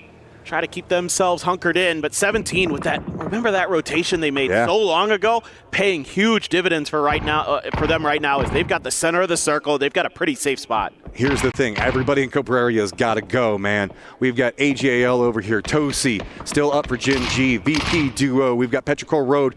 Not a lot of options to really work with. Perfectix has managed to get himself into the safe zone. They're looking up. Heather's trying to creep his way in as well, but Toyo's using the opportunity to play the opposing side of the hill, sneak in. Maybe they can get into a gatekeeping position, but it's not too comfortable for them because Petrichor Road is kind of looking up the hillside as well. So this has all become kind of a dance where we see the Cabreria teams needing to get in, trying to get some control over what's happening inside the circle.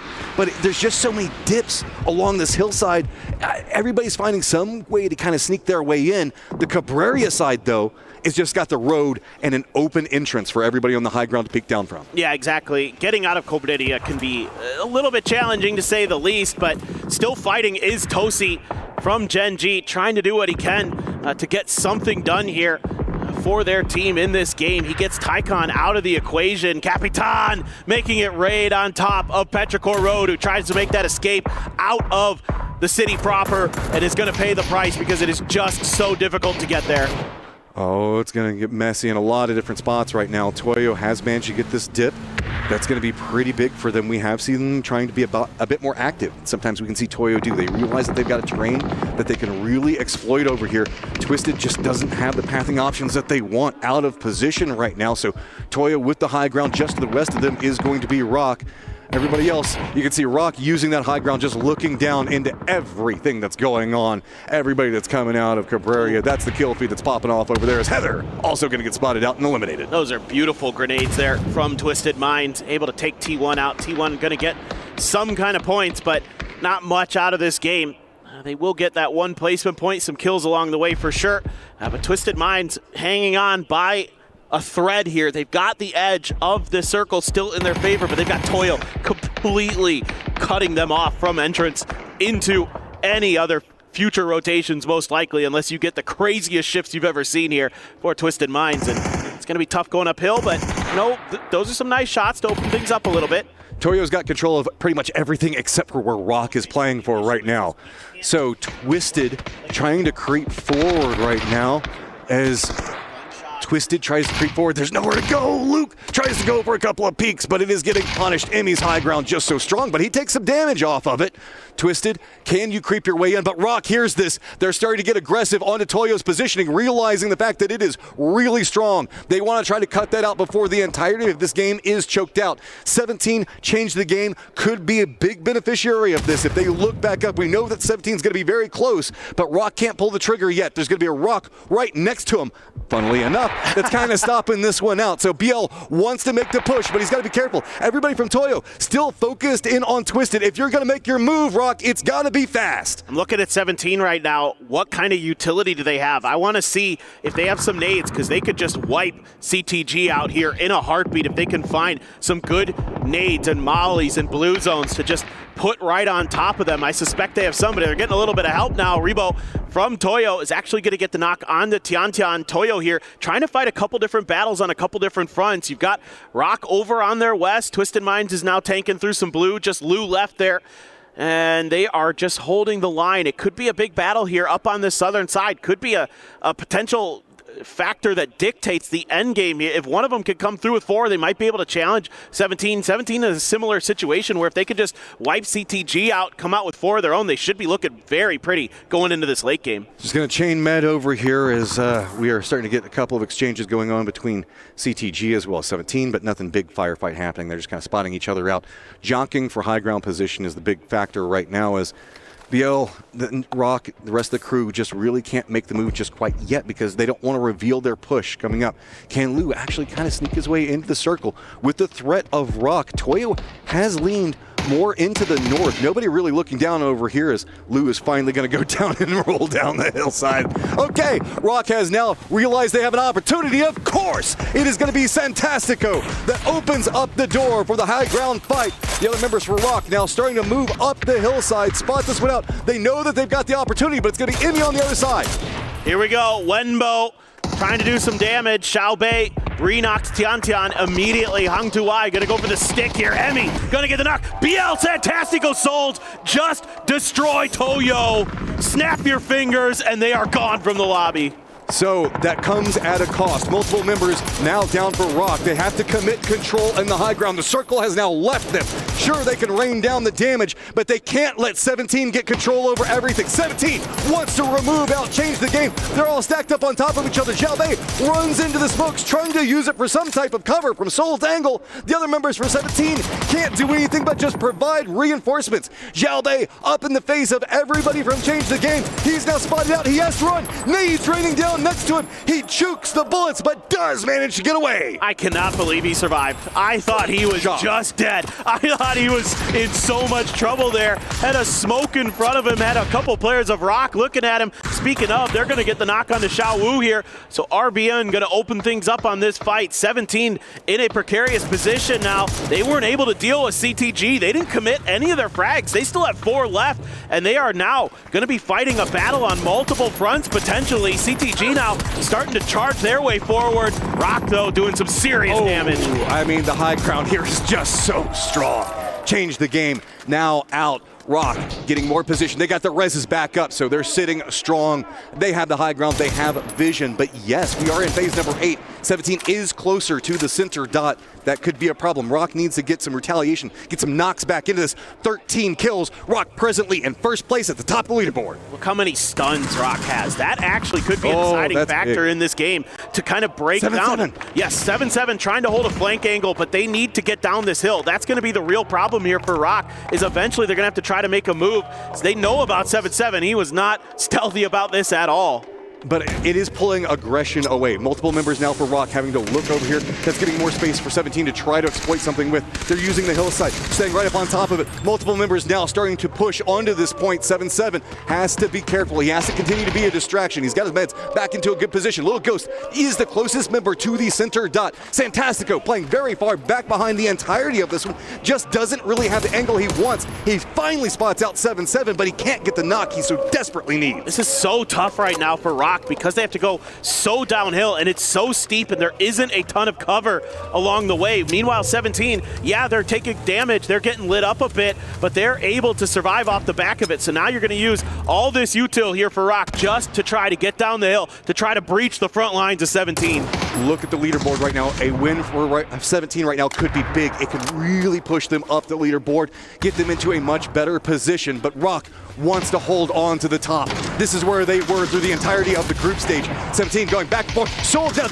Biel goes down as well. This is getting messy. Both sides now starting to take some casualties. 7 did a shift back over to the other side. But look, it's going to be Santastico now moving aggressively while RBN is going for the meds. Right up into the face of Xiaobei. Spray between them. Both go down. Now looking into a 1v1. 7-7 closer to the dot. But up on the high ground, it's going to be RBN. RBN here, this is a really tough spot to be in. He's weaker, he's got the worst angle. Gonna use these trees to try to maneuver, but he gets spotted out and he's done. It is gonna be 17 Gaming claiming the chicken dinner. I mean, Rock got a ton of kills, but 17 needed that. They needed to try to get some space on this leaderboard that is so compacted in the middle of it. No, you're right. This is one of those teams we've been kind of keeping our eyes on towards the bottom half of the leaderboard that needed to make a move, and they've done so. But Rock here shouldn't be too frustrated with this game. They are now on top of this entire grand finals here at EWC.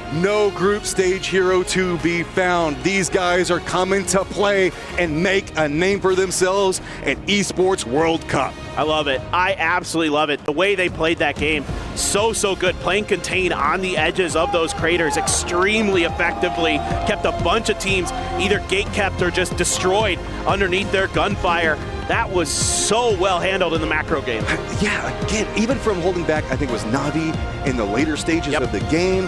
They were very aware of what was happening inside a factory. They were bouncing between so many different points. They knew the areas that would win the game, and they fought for control on it. Because remember, Toyo originally had the dominant position, and instead, we saw Rock play a bit more passive, wait for their moment to pounce. Once they got that knock, boy, they went for it. Oh, and when they won that fight against Toyo very cleanly, was very impressive. But guys, we're going to take a short break here at EWC for PUBG. We will be back very shortly.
Hi guys, I'm standing here with Therathon 5, Pathampong, and our translator Chris. You are popping off today, especially on Rondo and Tego, but the two remaining maps, we are done with Rondo and Tego. So can you tell us, how are you planning to keep the other teams away? ก็วันนี้นะฮะเหลืออีกไม่กี่แมปแล้วนะครับผมเหลืออีกไม่กี่เกมแล้วอยากถามว่าเรามีแผนอะไรบ้างครับที่จะว่าจะครองกำดักตอนนี้เอาไว้แล้วก็ควบคุมสถานการณ์เกมตอนนี้บ้างครับจริงอยู่ที่ตัวผู้เล่นมากกว่าครับว่าลดความกดดันแล้วก็เป็นตัวเองให้ได้มากที่สุดครับเพื่อที่จะไม่กดดันตัวเองให้มันอยู่ในวิธีการเล่นของเราให้มากที่สุดครับ Well, to be honest, there is nothing much that we can do. So all we have to do is to keep our performance. Like we do not put out too much pressure to ourselves, something like that. And hopefully we're gonna can perform as we practice, as we scrim from before the tournament. Keeping up the good work. Well, we are more than half done throughout the day. What place on the leaderboard do you want to close the day out on? ก็วันนี้นะครับก็ใกล้จะจบแล้วนะครับผมคิดว่าเราจะจบที่อันดับประมาณเท่าไหร่ครับทำดีที่สุดอะครับจบที่อะไรก็รอชมมากกว่า Well, I'm not sure which placement are we gonna end up, but like we're gonna try our best. All right, so well, let's see what's gonna happen. All right, good luck to you, Pathafong. Thank you, Chris. Thank you. All right. Caraca, eu consegui ver um negócio. Tá foda aqui, mano. Patinho? Patinho aqui. Dá não, mano. Aí, Binhas, posso comer? Mano, tá pra mim, mano. Então come aí, mano. O cara vai comer o bagulho, pô. Caraca, deixa eu ver aqui. Caralho! Caralho, mano. OK。连上一个，他们连上一个，帮他打。这个一打一，别急，1打1。他比你先撤左，打个止痛药，不慌，差别爬出去看。我帮你看，我来看，再看。跟3秒无掩体，干他顶上。没有，他架着你的。3秒只架你，跟拉了，3秒。3秒，牛逼！兄弟，老子你妈全助攻，操你妈！3个风在打你了，活下来了，打你了！ A tantalizing glimpse into 17 Gaming getting a chicken dinner here despite the rock casting a shadow over the valley. Wow. What a finish here for our first Miramar of the day. Joining me to talk about this one is, of course, Avenger Godspeed as well as Toffees. And Claire's. That's me.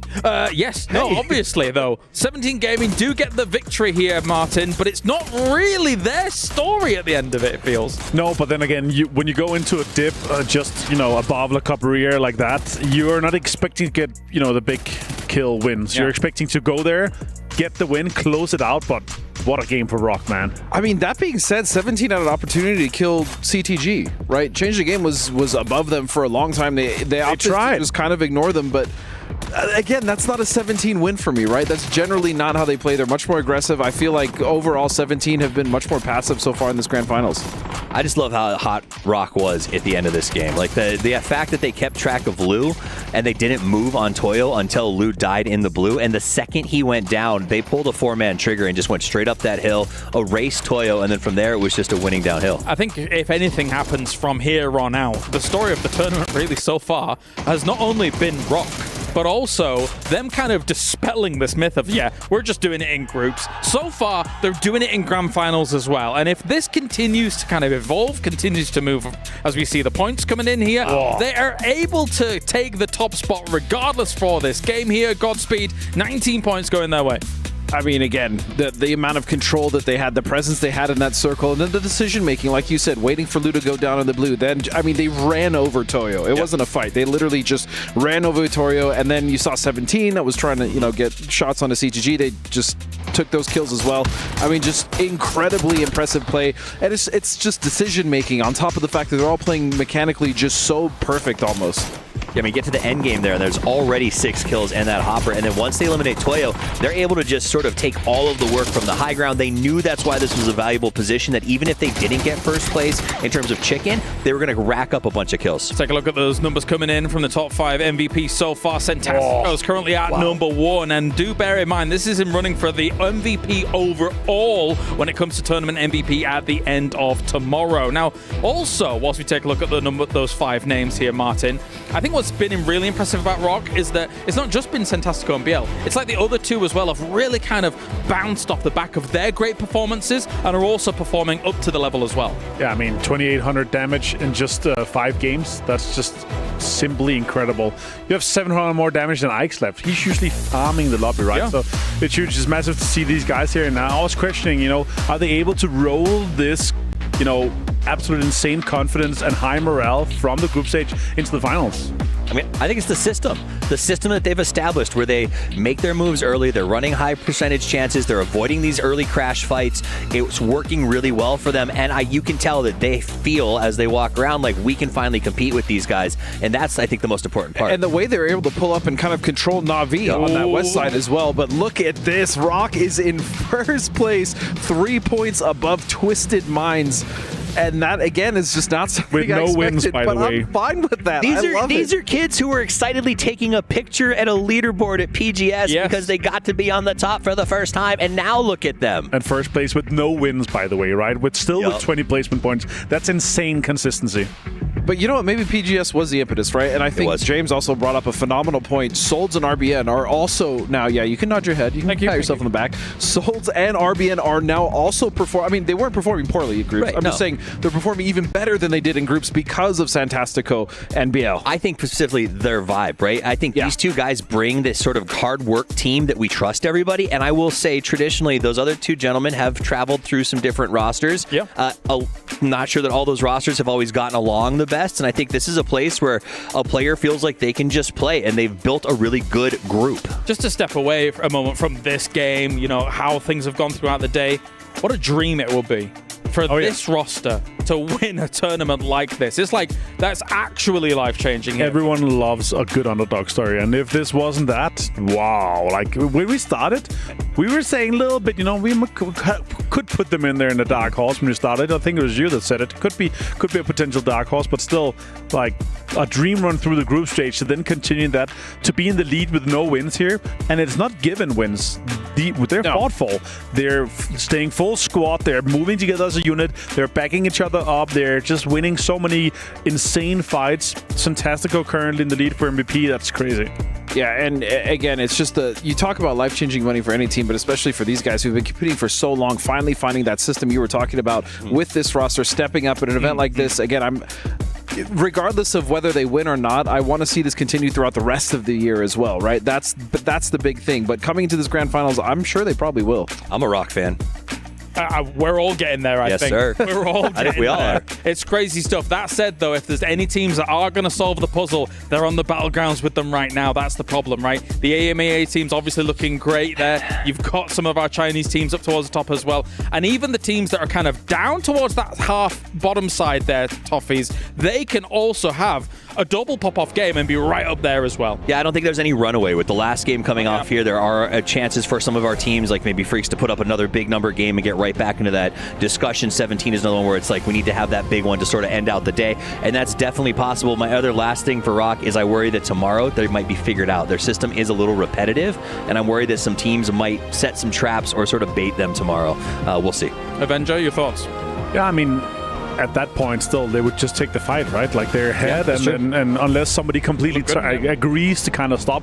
Sure, tomorrow, if they have another good game here, there's going to be some sort of a bullseye on their back, right? There's going to be a target on them, because you have to stop them. Otherwise, they're going to run away with it, or they're going to have these big games, because so far, they have not had like crazy games where they're just catching circles upon circles. Yeah, I mean, that's a great question to you, what's going to happen when they're figured out, but I think it's a great answer from him as well. They're just going to fight. I mean, why not? They've had crazy confidence going into it, so it wouldn't surprise me. But you also brought up a team that I want to talk about, Freaks. What is going on with Freaks? I mean, they are just dropping the ball. 13 points. Every single, and that last game, they languished on the north. They could not get in. They were struggling against, and T1 as well, another team that's getting points, but again, not the performance that we saw. But Freaks, again, for me, it just seems like nothing can go right. Their rotations, their macro is not as clean as we normally see it. Their team fights, they're losing those. I mean, hand over fist. I don't know what is going on with it. It's got to the point where, like, if you think about the Aramco power rankings, I would take them out of favorites now. I would as well, 100%. Yeah, for sure. And also, again, 5 games played so far. We have a top 5. That's 10 points between them, right? It's still a really, really close finals here. Like, nobody's really running away with it. It's going to be such an exciting show tomorrow on for the last game, too, of course. It's going to be close, but it feels like a crisis of confidence with those P1 and Freaks in particular, to the opposite of Rock, which seems like they could swim on confidence forever. Apparently, yeah. These are top teams who I think have expected so much from themselves, and their fans have expected so much. I don't think going home tonight and getting lambasted, I'm sure as they are, of like, what's going on with you guys, is helping very much. So I think that's the issue. Is I think Freaks, though they're smiling, has a big weight on their shoulders, knowing they have to live up to an expectation.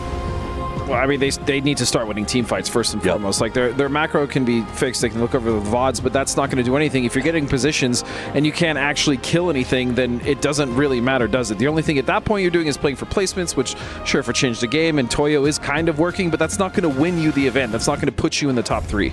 But what a story about crazy circles today, right? Now we have a Caparia circle. There's been nothing for 17, although this is not even a home turf circle. That's 16 points going into this game. They won here, got 15. It wasn't even a high kill win, but still one of our favorite teams. But if you keep seeing this, and as we have a stare off with Tycon, if we keep seeing these circles just bounce off the edges and go super far away, we're not going to have any of these teams that have, you know, regular good loot spots actually just go away and walk with it over the course of 12 games. Well, we saw all gamers global there. Talk to me about Destroy. Jeez Louise. Yeah, well, you know, we started the day and we said those other 3 players have turned on. Destroy's seeing a little weak. You got to have the footwork to support the fight. Boy, oh boy, Destroy. I think he passed Himas as top fragger on the team. Yeah, so yeah, kills for Destroy I would say so not only are they got the footwork, they planted the front foot and they are playing incredibly well. Yeah, 8 kills for Destroy, 5 for Himas, 2 for Tycon. Yeah, right, what a way to step up. We were questioning him. All right, well, thank you very much, guys. It's time for a landmark game here. It's going to be a big fight field coming into game number 6 of our grand final here for PUBG at the Esports World Cup. All right, here we go. One more left on the day, and we have been seeing a progression of that leaderboard. Teams rising to the top because the green always rise. That's right. That's right, it does. I mean, what a wild couple of circles we've had. Some fun games here as we get ready for our last game of the day, but 17 there, able to barely stand tall against Rock, who are just playing phenomenal right now. It's hard to understate how impressive they were in that last game. And I also want to give sure, Rock just so good on the macro in that game, but 17 holding it together, they were in a bad spot. And 7-7 shifting over into that western front, holding down that angle, staying alive for so long, really bought his team the angles that they needed to assault that later stage and get the win there. So that was a very beautiful play in and of itself. It was. I mean, it's so well thought out by them. The way they're playing with confidence, carrying over from the group stage. This is so exciting to see a team from South America rise up like they are. You can't understate that enough, how important it is for a team from that region to really get it going here as we get ready to see where our plane path is going to go this time around. Miramar on the cards for the last game of the day, and it is going to start over El Pozo, head down towards Impala, so kind of a different plane path in a way. The beginning of it starts kind of just a little bit further north and ends a little bit further south, so similar scenes for some of these teams, hoping that maybe Petrichor Road can avoid losing a player early this time. But, you know, some of these other teams like 17 who make a big jump are going to be looking to try to continue that. Meanwhile, the teams like the Freaks need to get it going a bit. They are struggling today. Mid-pack teams, lower section teams, this is your momentum game. You've got to start setting some paces for yourselves. You could be a bit riskier to see what you can get away with. If you keep trying to rest into safety time and time again, you're just going to see that leaderboard slowly start slipping away from you. And can you be the core component to fight your way into being at the top of the leaderboard at the end of day number 1? So Circle going to go very far to the east. Maybe a truck stop finish on the cards here. I like it. I know, me too. I love to drop truck stop, fight it out there. No Impala. Yeah, we just don't want to see Southwestern. All right, chat. I need your energy right now. We're going to let Goku Spirit Bomb this.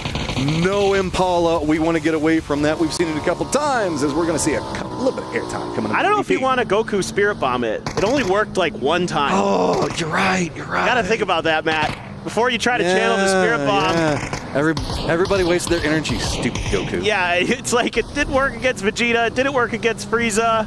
It did work against Boo, I guess. Yeah. I mean, 1 out of 3 isn't necessarily the best numbers for it. Well, I mean, he also did use it in Super Bowl. We won't talk about that. Okay, I know Poro somewhere is cringing at the top of his. We can only hope. It's like, good. Too much. Cringe anime. away. Too much anime. We need more sports references in this one. But with the way that the circle lays, the Expendables, Toyo going to have to be a big rotate. Rock also going to have a big one.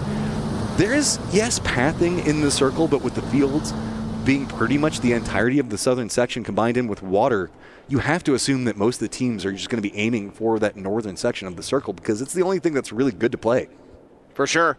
coming in from the south, I mean, it's going to be a little bit tricky potentially, depending on what Petrichor Road wants to do, how quick Navi is to try to get a little bit further north. I will say for Gen.G here, maybe an opportunity to get some points back after a strong start to the day. They have done not much in the latter half. So they shifted over to Puerto Paraiso instead of going towards Valle del Mar for their drop because of the plane path, and they actually are going to have a little bit easier access to the circle this go around.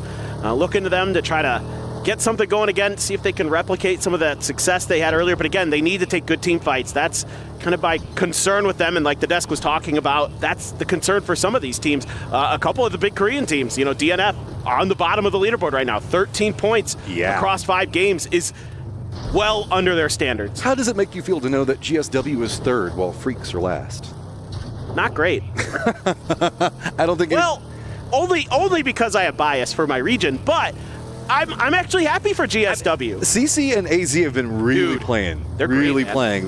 It's only whenever we see them go down that it's going to be GSW that plays a bit more passive. And I don't blame them. Those guys have been fragging out, but that's been coming at a cost of losing them a bit earlier, like in the later stages of the mid-game. So that's made them have to kind of rest back and do damage control. But whenever we see them up and active in the like early sections of the game, or if they can make it in the later stages, that's where we really see Game Start Win just excel. Well, I mean, it's cool to see in a way for like AZ and CC, who have been players who have been journeymen in their region, right? Like they've gone through a bunch of different teams. I mean, just looking at AZ, you know, he's been on New Happy, he's been on Tai Lu, he's been on Petrichor Road, so he's been on CCG, a bunch of teams that are. He's the Purdy Curdy. Kind of, yeah. He's been bouncing around, you know, but you know he gets on teams and they tend to generally be somewhat successful. Yeah. So that's something in and of itself. I'm quite happy to see that because you know some of these players that are good, but maybe just don't find the right home, you know, have kind of these raps about, oh, maybe they're not that great. And then, you know, same with CC on Tiamba for the longest time. I'm pretty sure he was on the team that won that PCS way back in the day. And then he was on New Happy for a bit after they made some shuffles. I mean, big game for 17 as well. They needed that. Now in the hunt, assaulting the top of the leaderboard, sitting at 31 points with some breathing room, but not much away from T1. Twisted, going to be kind of roaming through right now, presently holding down that 2nd place. This is a squad that we know can just really wreck teams, and really, if we see them perform here, it's going to have such a big impact on the club championship. Precisely. They need this win if they want to give themselves a chance to get that club championship, or at least do really well here. It's going to be very important for Twisted Minds. It's a wide wrap here for the Falcons. CTG still taking their time outside of Cruz de Valle. I don't suspect that anything's going to come from that unless Falcons don't get the read that CTG is where they are. CTG sometimes takes a long time to make maneuvers into the circle. We've seen this before where Falcons have run into them. Yeah, this is kind of peculiar. Falcons, these rotations early just keep causing them some trouble. Oh, they see it. They see it. Also wanted to call out, we do have AGAL that's playing around truck stuff right now. They're kind of believing it'll go that direction. AGAL playing center circle plans? That's a different facing that we've seen from them. That is true. That is true. Edge team firefighters going, let's go ahead and go center, get control over it, get ourselves some points maybe in this last game, find kills in the later stages. Looks a bit like their Tego game, where they set up in kind of a wide formation on, it was somewhat center earlier on that hill where a bunch of teams just kind of cannibalized each other. I'm a little bit worried for the Falcons because they had to stop up and watch CTG rotate. That's going to slow them down. That's going to allow Toyo to get ahead of them. T5 as well, potentially going to be in a slightly better position. So the Falcons going to have to make some decisions here on how they want to approach this game. And you know, if they're lucky, maybe the circle does hard shift north a couple times and they can find themselves in decent positions. Rock is a team that I have faith in to make these late rotations and make it work somehow, some way, because they're so methodical with how they identify open space. Their macro on this event has been just revolutionary for them. They've always been a very good team on finding access to the circle. Yes. But they would often play it so passive once they got there. Now we're finding them going, okay, no, we're going to play it a bit slower. We know where the circle is going to go, so we know where the teams are going to go. That's the next evolution that we really wanted to see out of them. And now they're playing around that. They're exploiting, finding kills, gatekeeping out. And it's like an evolution. It's just opening door upon door for them. There's a fight going on between Toyo and the Falcons. They ran into each other on that rotation. Something I was kind of worried about there for the Falcons. As, yes, Ranger X, though, also has an opportunity here to do some damage. He wants it. That's one. Looks back in. Can he get a second? Does manage to get it. Take some damage as well. Are we going to see any follow-ups? Fluky running up the top of the hill. Rosted coming in the lower section of it, trying to deny any escape. Yes, Ranger is down. Looks like he could get flushed out. Going for peaks, and Rosted Jr. did get spotted and is going to get flushed. Oh, that's a bit painful there for T5. This looked like maybe they were going to take a pretty clean fight. I mean, you got Potampong on a wide off angle, who's putting some shots into the back of CTG. Fluky here trying to get the info relayed over. Smokes are going to come down for CTG, and they're going to try to make their escape. Does he have the timings for it? He's got the high ground, looks in, gets some damage, but he's afraid of the drive-by, runs out of ammo as well. So change the game, has to leave one behind, and heads to the hills. That was dangerous stuff for CTG there for a moment. The fact that they even get one out of that, not too bad. Or even two. Ranger X looks like he went down as well.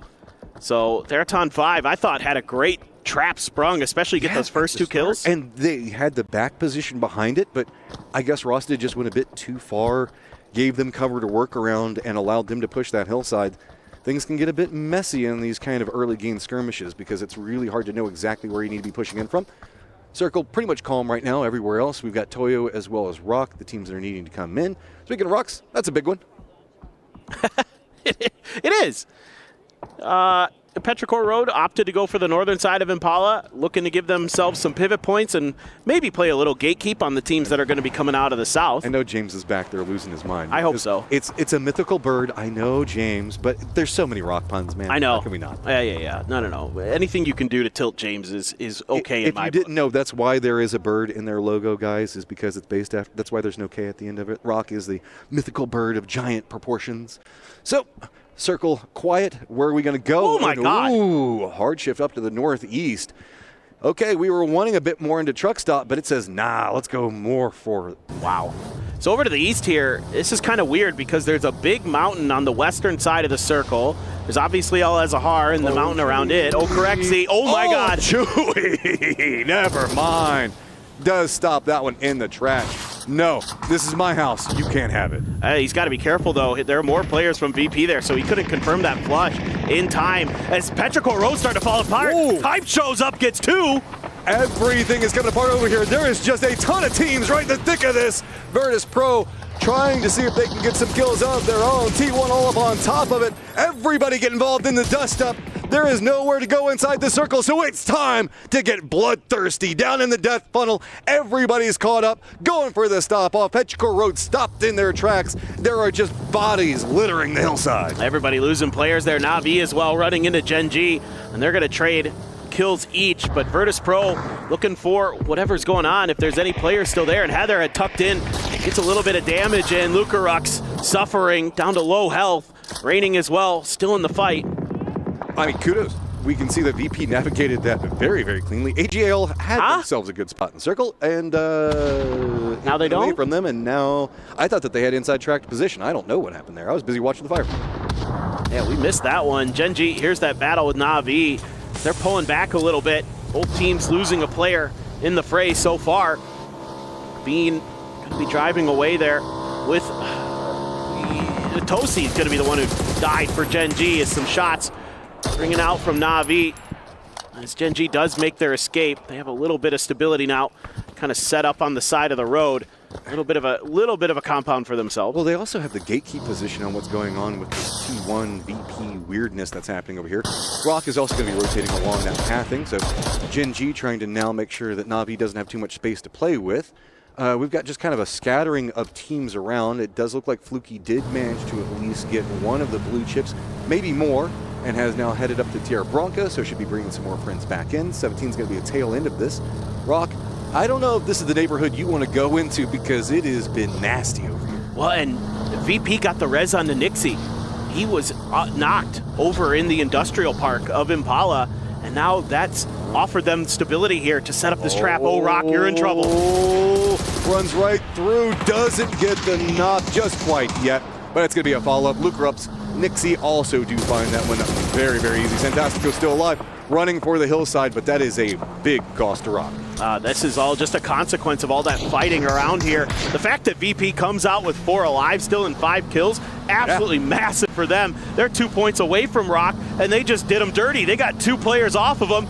Oh, this could be VP ending the day on top. Who knows?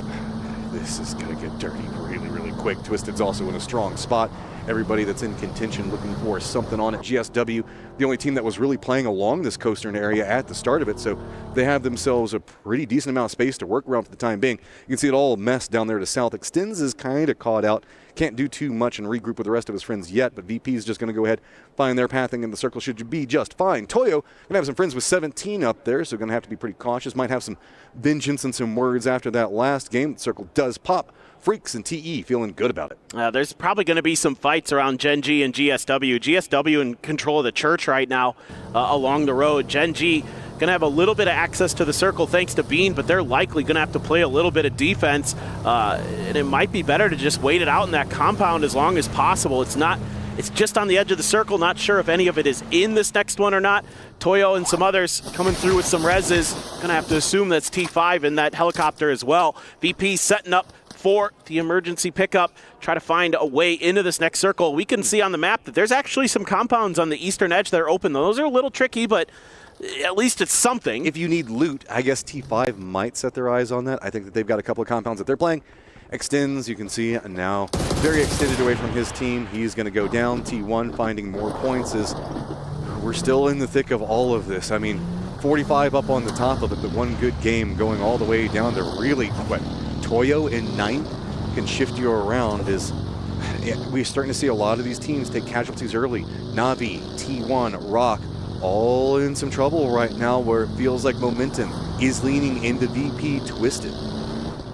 Yeah, Twisted here, full control over the southwest edge. They've got a pretty decent split, 2-on-1, as they often like to do. VP actually mostly driving, just Nixie in the plane right now, just doing a little bit of scouting for them from the air. And that's going to be a little bit dicey for them. They're getting shot on the way into the circle. 17 making another wide wrap. Like, yeah, here you go. It's like, oh, I don't like this. They're trapped out in the blue. Rock actually wrapped back down next to him, so that's why you saw he was leaned in, probably looking at the map being like, please, please, Rock, just go on your merry way, go into the zone, don't look around too much more.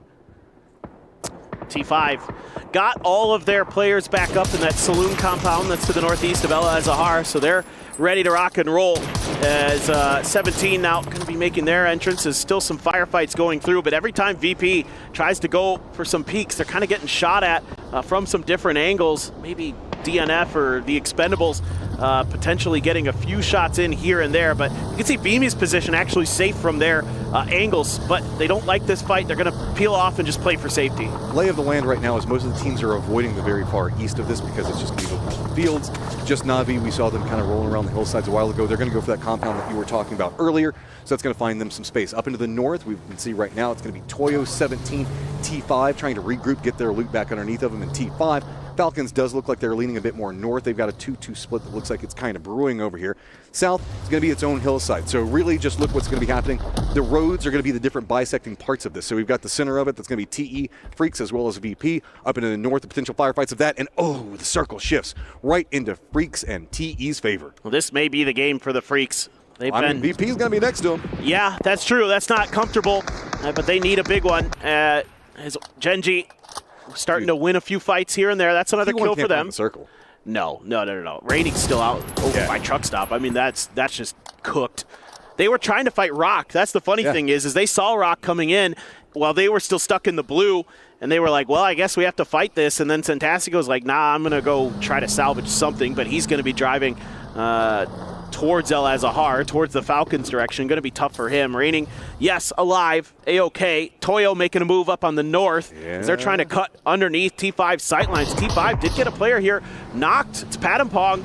Xiao Wu going to be the one to connect. Toyo, I don't know if there's going to be any easy pathing into this. Whenever we look over into the east, it's pretty open over there. They've opted into going right into Navi's position. They're just coming in full-on gusto. Oh, it's so sad. Stops it. Look at Navi. Says, nah, man, that's not going to work here. Woo! 2 players, no problem. Oh, that was dirty. Na'Vi. Gotta love it when you have the Panzer there for the crash. You can just take the car out of the equation before it even unloads the players.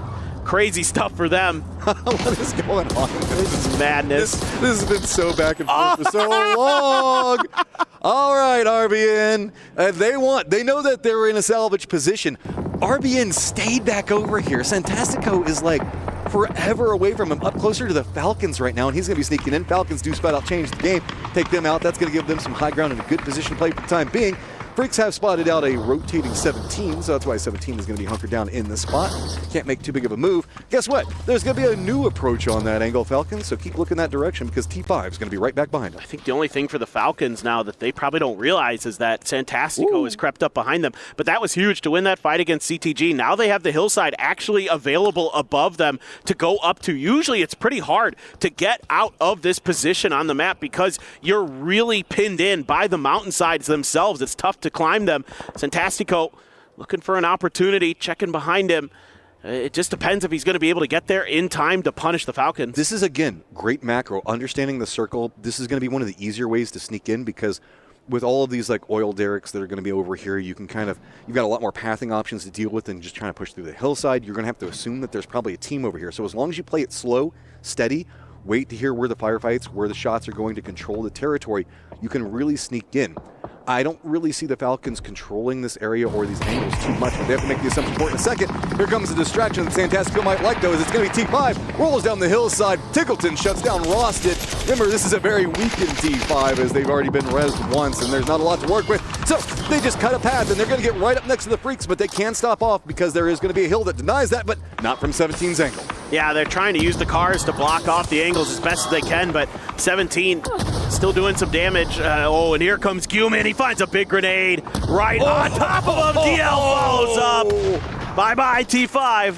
Oh, Freaks, they've got the mortars set. So much going on with the way the circle's popped. It's going to be the Falcons, Santastico, Twisted all having to make moves. Twisted already inside their vehicles. Does look like they're going to be playing more into the Falcon side on this. GenG was kind of gatekeeping them down to the south. So, Guman not done with explosions yet. Does he have the beat in? Oh, just a bit to the, I guess, a bit north. Let's see if he can find the follow-up here. He should have a spotter on this. He's going for the big ones. Oh, 17. Oh, man. They're trying to use that hillside to cut off the angles of the mortar. Oh, Xiaowu gets splashed for a little bit of damage. The cars are going to suffer, though. So that's going to be painful for 17 to try to make maneuvers. They still have one coupe, but that's it. Just look at the cars getting popped everywhere right now. 17, though, this dip is still in and is capable of being pushed around. Twisted did get closer to Falcons, so Falcons going to thin their territory. They're holding it down pretty well. Perfectic's going to be already down. Multiple members of Falcons, though, playing different height planes. So that's going to be very difficult to really regroup and hold angles with, but Falcons doing it clean. Yeah, nice work there by Hwin with the mini. Basically has Twisted Minds dead to rights there. 6 kills. Yeah, he's feeling it.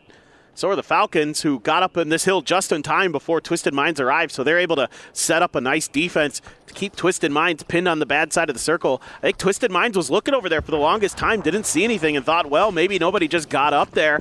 Maybe we can do it. Oh, GenG, they're going to roll into the same pathing that Twisted was trying to do, so Twisted having to retreat from that, now going to be able to get spotted out by GenG. Actually, no, reverse that. GenG, no idea what's going to be going on. Lou opens up, takes some shots into him. Flame down. Example did spot. Orca does manage to get away. Bean still down the hillside. Looks like he's leaning a bit more east, realizing that this might not be the approach that they want to go for. So, Falcons now moving up the hillside is going to give some space for Santastico back behind him. Stay alive a little bit longer. Twisted just going to be bold, heavy, running right in as Falcons going to be just nipping on the heels right behind Twisted. Love this play from the Falcons. They have an opportunity here to collect some points. Both teams have beat each other up. So this is a really stellar decision. Bean finally able to strike from his off-angle position. And oh my goodness, Bean. What a play from him. Couple extra points for GenG. They survive a bit longer, and he's not going to be allowed to go too much further, maybe, depending on what the Falcons want to do here. Would love to get into those placement points at the very least, so going to hunker down behind the hill. Falcons looking for him. They know he's out there. Saw the kill feed, they want more, but they can't get too much out of it. The Expendables keep peppering shots up on top of the hill. Circle has the Freaks right in the middle of it. VP as well. VP eyes on that first place position. They want some more on it. Falcons just want more kills. Sitting at 10. The climb continues. I just looked at Tiggleton and he just shook his head like, what? What you doing over here? Love it. Great stuff from the Falcons, though, man. They're playing so proactive here. They are really doing a great job of controlling their space, getting up on that hillside in time, being aggressive towards those fights. Now they're turning attention towards 17. As you can see, GSW trying to make a wide wrap. This is the same wrap that two other teams have tried to do, and it hasn't gone too well. GSW right next to Bean. Can he get the shots out?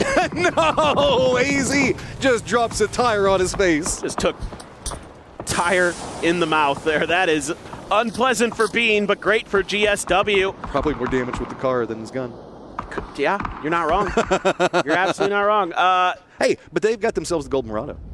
They do. 17 has to put a folding shield up in the middle of the road just to try to get through. As we're going to take a little bit of a listen in here with Falcons as they try to knock 17 out. Two of them. I knocked one. One more burning car. Still two more on the road. I knocked him again. One more burning car. He's going to res. Flush him. Understood. There's one more guy in the middle of the road as well. I flushed one to the road. One more guy in the square on blue mark right now. Behind the burning car getting res. Understood. What's going on, Matt? I knocked the guy in blue. Nice, dude. What's going on, Matt? on green. Still in the burning truck. Yep, They're running down, guys. We should kill these guys. This is our actual play in zone. Okay. There's nothing there for you guys other than the kills. They're driving by these smokes.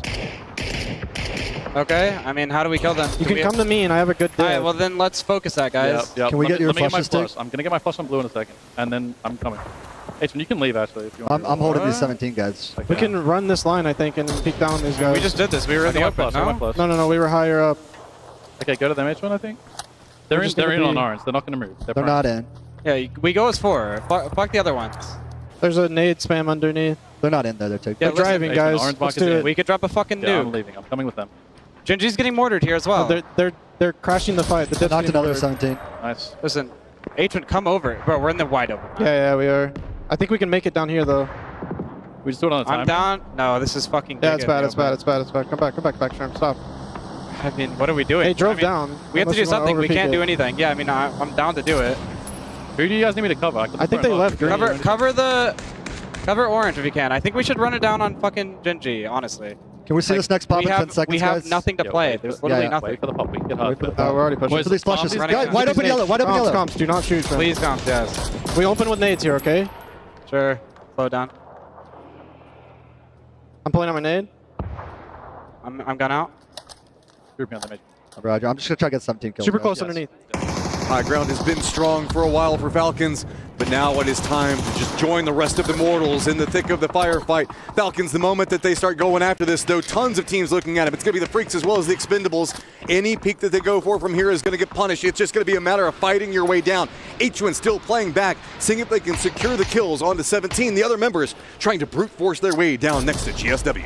Tough road ahead, though, for the Falcons.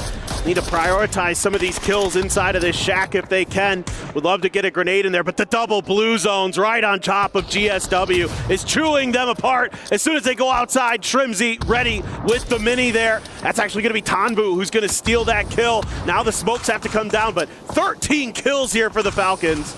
And a plethora more to go if they can get down this hillside. VP, seeing the firefight, realizes that they can step away. They do have a lot of the Doritos down there that they've been using for cover. Expendables have been holding the angle back for a long time. Ming gets the knock onto Kickstart. That could slow down anything the Falcons is wanting to push through this. A lot of smokes already down this hillside, but you can see multiple members of the Falcons having to contend with too many different teams. That's going to be Salute. It's just a firing range at the Falcons right now. Oh, that was a headshot with a Dragunov from range by Salute. Poor Shrimzy there, nothing he can do. That's just a nice shot. Tiggleton now going to turn his attention over towards 17 where they were. See if he can maybe squeeze out some more points, but they're already dead. So he's looking into nothing. As, Falcons are going to go down pretty quickly here, most likely. Of one player left, just Tiggleton on the bad side of the circle. GSW going to crumble as well. We're down to our final 4. 4 for the Expendables, 4 for the Freaks, 3 for VP. This is big, though. Kills-wise, you can see that VP now on top. 47 points. And only more opportunities ahead of them. Behind that, of course, Falcons, who've just been ringing out this lobby, sitting on 14. The Expendables back behind at 7. Big game for them, continuing their climb, now getting into the middle pack position. But the Freaks finally coming alive, finding 6 kills. They've got a great position in the circle to boot. Yeah, this is their game now. You would think. I mean, who knows with the Expendables in there. Tiggleton will eventually succumb to the blue. But there is opportunity now for the Freaks, for the Expendables, maybe even VP. I mean, one way or another, VP's ended up on top today. This is a very complex section. We see the circle every once in a while, and it is always really, really cool. So, VP, they've got this dip cresting along the hillside itself. It's very hard to be assaulted just due to how open it is. That's why Corixi's holding down one side. But the other members of VP nervous about a southern wrap because TE, while they do have some safety for the time being, they're the odd team out in the circle. They only have just like a lip right on the other side of that road to play, and they don't want to be trapped over there, so they're trying to see where they can go. But remember, they've been in compounds for a while. They did also set up a good defense a little while ago, so they should have some loot to work with. Yep, you can see they still have some smokes. They still have some frag grenades. It's going to be Freaks.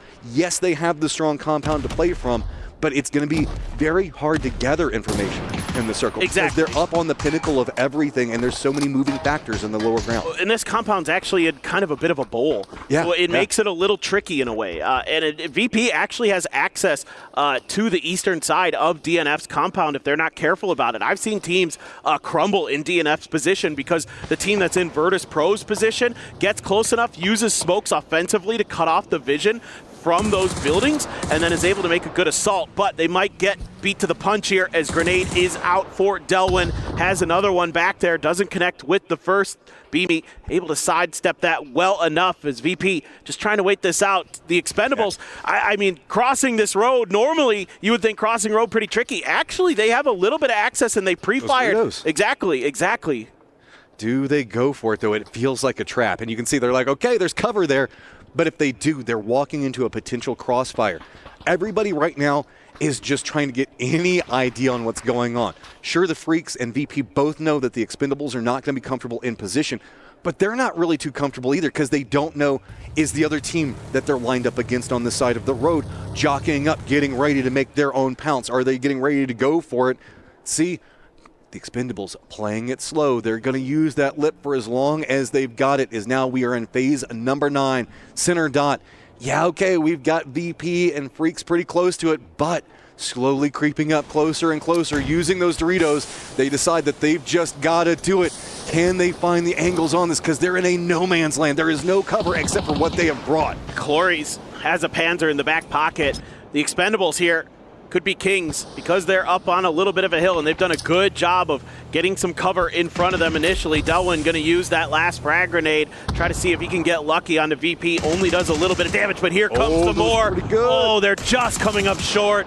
VP able to tuck back in, another grenade going through, catches some damage, but no knocks yet. And it's so hard. That is such a big incline to really time out the nades on. So instead, Delwyn just runs down, but he gets spotted.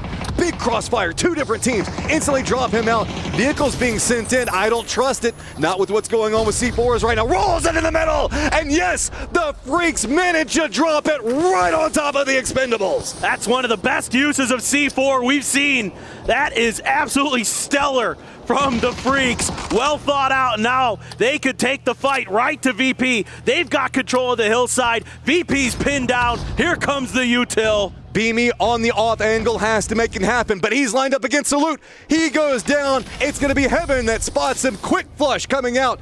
Yeah, we've got VP close to the center dot, but they're just getting spotted out everywhere. Salute just boldly pushing back into the side that they were defending from. He goes down, but Human manages to take down Corexi. Freaks ringing in the kills right now. Nixie on top. He's not done yet. He wants more. Leans back around and does manage to put up a ton of damage.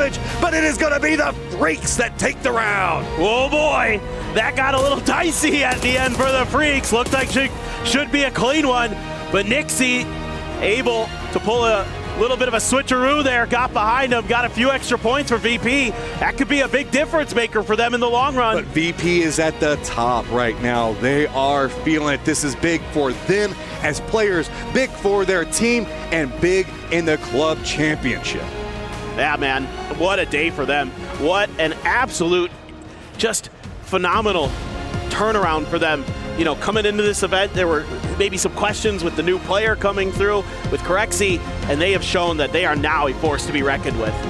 Also, Freaks, good to see you, man. Good to see you. We know you can do it, but that was a messy, crazy ending.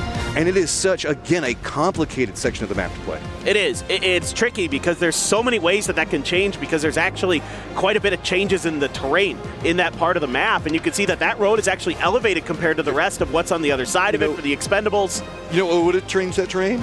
A giant C4 running right into the face of the Expendables. Oh, Expendables, man. They just have their backs up against the blue zone. They've been there for so long. I mean, still a good game for them. Managed to get a ton of kills, but just runs right through. And I love the use coming out from the Freaks on that, going, okay, there's a ton of smokes down. Let's just roll the car in and let it do its work. We know they're pinned on the road. We know there's not much space on top of that road. As long as we time this right, we're going to wipe out the Expendables, and they did just that. So really well thought out by them. Yeah, part of the reason they're able to get there is because that compound stays in the circle for a while, but given the opportunities, given the situation, they're able to rake in a lot of extra kills. There was a lot of focus on that crossroads. I mean, yeah, you got position early, but you had to defend it. There were a ton of teams all just dancing around the outskirts for it. And you could see whenever we were watching the Falcons, they couldn't get down the hillside just due to how brutal the positioning was down in the lower section. So we're going to go ahead and move to the later stages of our show. Let's get it underway. Welcome to the Gadea Esports Arena. I've got Perfectix here from Twisted Minds. A strong day, very strong day. I liked it. The game win on map number 4. Of course, second place going into that final map of the day. Talk to me about how the day was for you guys. How do you feel it went? Yeah, it was a really good day. We played 5 very good games, and last game was a little bad, but it's good. We will put it back and have 6 more good games. Good, I like that. Have some confidence, that's good. And you know what? You guys haven't really had the year that we kind of expected for you guys. Obviously, there's always a lot of expectations on your shoulders, being one of the strongest teams that we know and love. But now you're kind of popping off here on the main stage. What do you think has kind of been the main factor that's causing you guys to just like synergize really well here on the main stage at the moment? To be honest, I don't know. Maybe it's because of the we have like a very, very big preparation to this tournament and play to very, very big too. Yeah, no, I understand where you're coming from, totally. Yeah, that you feel really prepared. Even when I spoke to you guys on day 1, when you arrived for your media day, you guys felt quietly confident. Just lastly, before I let you go, I just want to talk to you about the kind of this lobby right now, because we've got quite an even point spread at the end of day 1, which isn't very typical for PUBG. Yeah. Do you feel like this lobby is particularly tough or just really even across all the teams? Tough or even? Yeah, do you think it's like a difficult lobby? Like everyone's really even, like the teams are? Of course it's difficult because it's the EWC. It can't be difficult. But I think it's pretty good lobby for us. We are feeling good in this lobby. Good. Perfectix, I really appreciate you joining me in this interview. Thank you very much. I'm going to shake your hand. Yes. And for now, we're going to head back over to the studio to talk about what we just saw on those 6 maps. Well, there you have it. We get our last win of the day. DM Freaks from the compound here and making the boom occur over by the Expendables. I didn't even know what I was watching by that moment, but Virtus.pro tried to put up a fight towards the end, Martin, and it's all about the boom. It was about the 2 booms, the double attached C4s, just to get the flush and the knocks, get everything in there. I love what I saw from that. I just felt bad for the Expendables. They spent so much time building a compound on that road. Deployable cover, hammers, portable Dorito. I mean, everything was there, and they were comfortable. They were ready. And Salute was like, hey, guys, a little gift for you. Yeah, and credit to the Freaks also for being center compound, but also getting the kills, right? They went into that endgame with at least 6 kills. They flexed out, so that was great to see. And I was kind of worried that with that position, everything would be stolen around them, but not the case, man. They made it work. All right, well, let's take a look at everything that went down for that game, of course. We got the numbers popping up, and we have got ourselves 22 points for the Freaks. This was much needed because before this game, Toffees, they were in 16th place. Yeah, Freaks and Falcons. Freaks 16th place. They're gonna, they're not going to change the game on this one, but they are going to manage to make their way up into that top 7. And then Falcons, who are also, I think, sitting in the 20s or something like that going into this game, are also going to put up a really big end of the day.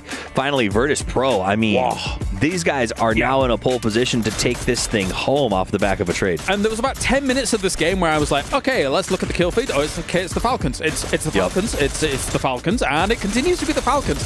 So they really showed us about that, kill feed, kind of kill highlights we said at the beginning of the day, because this game, they looked amazing.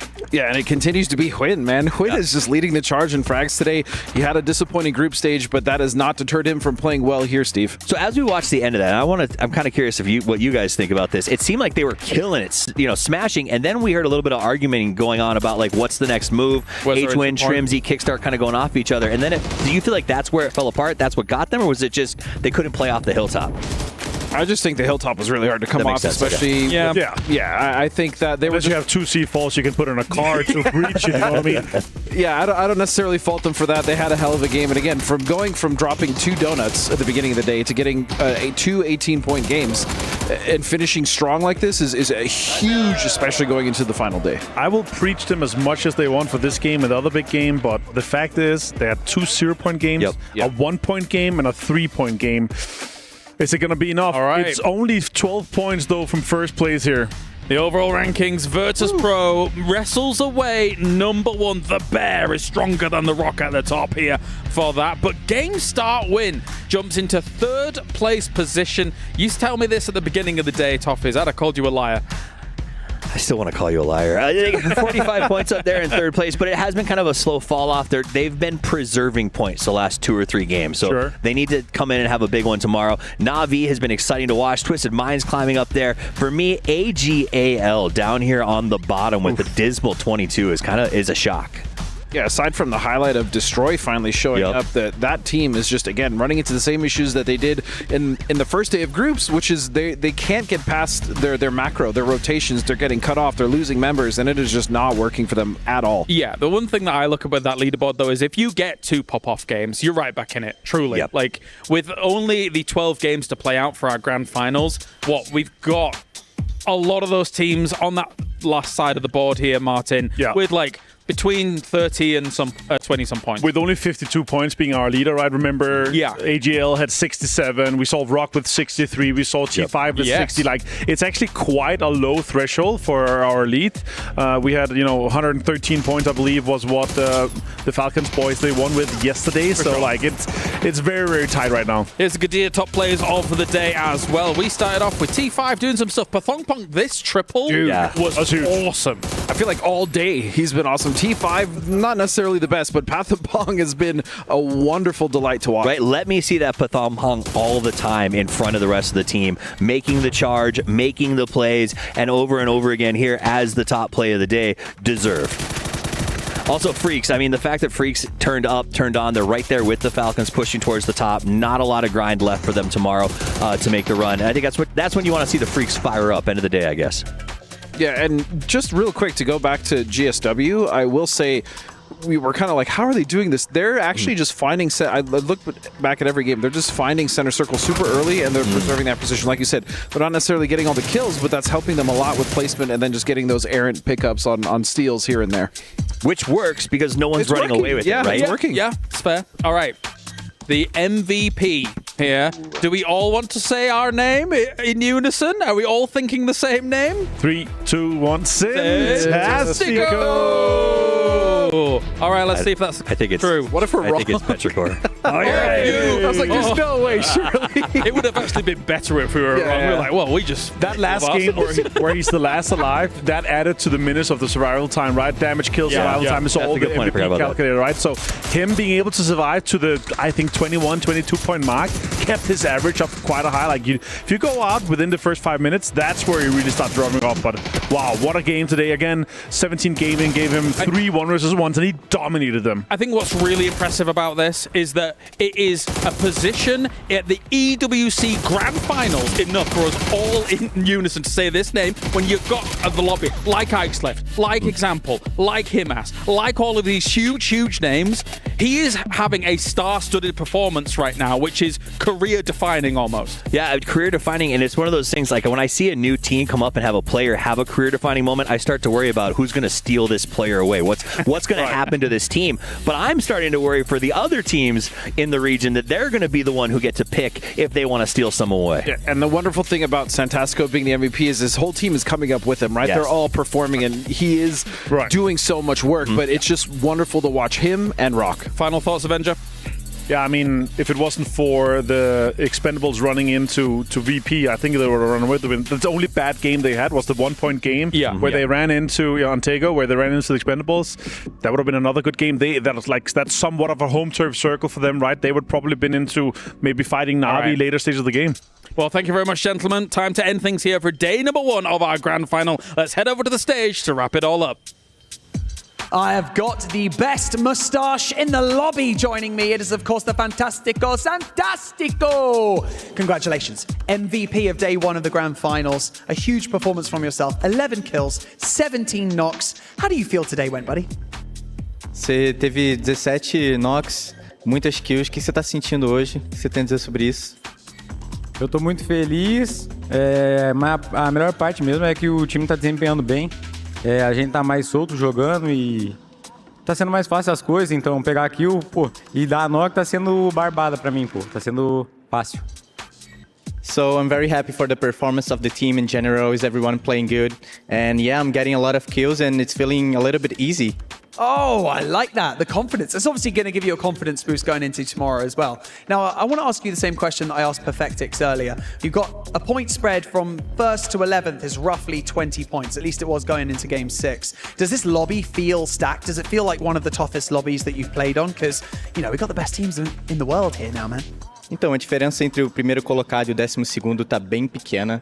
Então, é fração de pontos ali. O que você tá sentindo sobre esse lobby que tá muito destacado e muitos jogadores bons? Como vocês falaram, o lobby tá muito destacado mesmo. Querendo ou não, é os melhores jogadores do mundo aqui. E, pô, tá jogando esse campeonato aqui sempre foi um sonho pra mim. Então, eu tô muito feliz, o lobby tá muito destacado, mas é isso. Amanhã é vir cabeça erguida também e meter marcha, mano. So yeah, the lobby is really stacked. We're playing with the best players in the world. And yeah, I'm super happy and very focused for tomorrow. And yeah, we're gonna keep our heads straight and perform really well. I love it. RSC Esports really bringing it to everyone here in the lobby. Thank you so much for joining us in this interview. I'm going to get a spud from you and you, Rocco, as well. Thank you very much for joining us here on stage. And for now, that is it for day 1 of the grand finals here for PUBG at the Esports World Cup. Only 1 day remains. That is 6 maps to get as many points as you physically can. And we will have our champion raising that trophy right there on the main stage. And of course, taking home the lion's share of $2 million. You are not going to want to miss it. So be back here, same time tomorrow. We'll see you then. Without trying, you try to make me say, no, there's nothing you can say, 'cause I'm flying away. With or without my sins, you try to make me say, no, there's nothing you can say, but I'm flying away.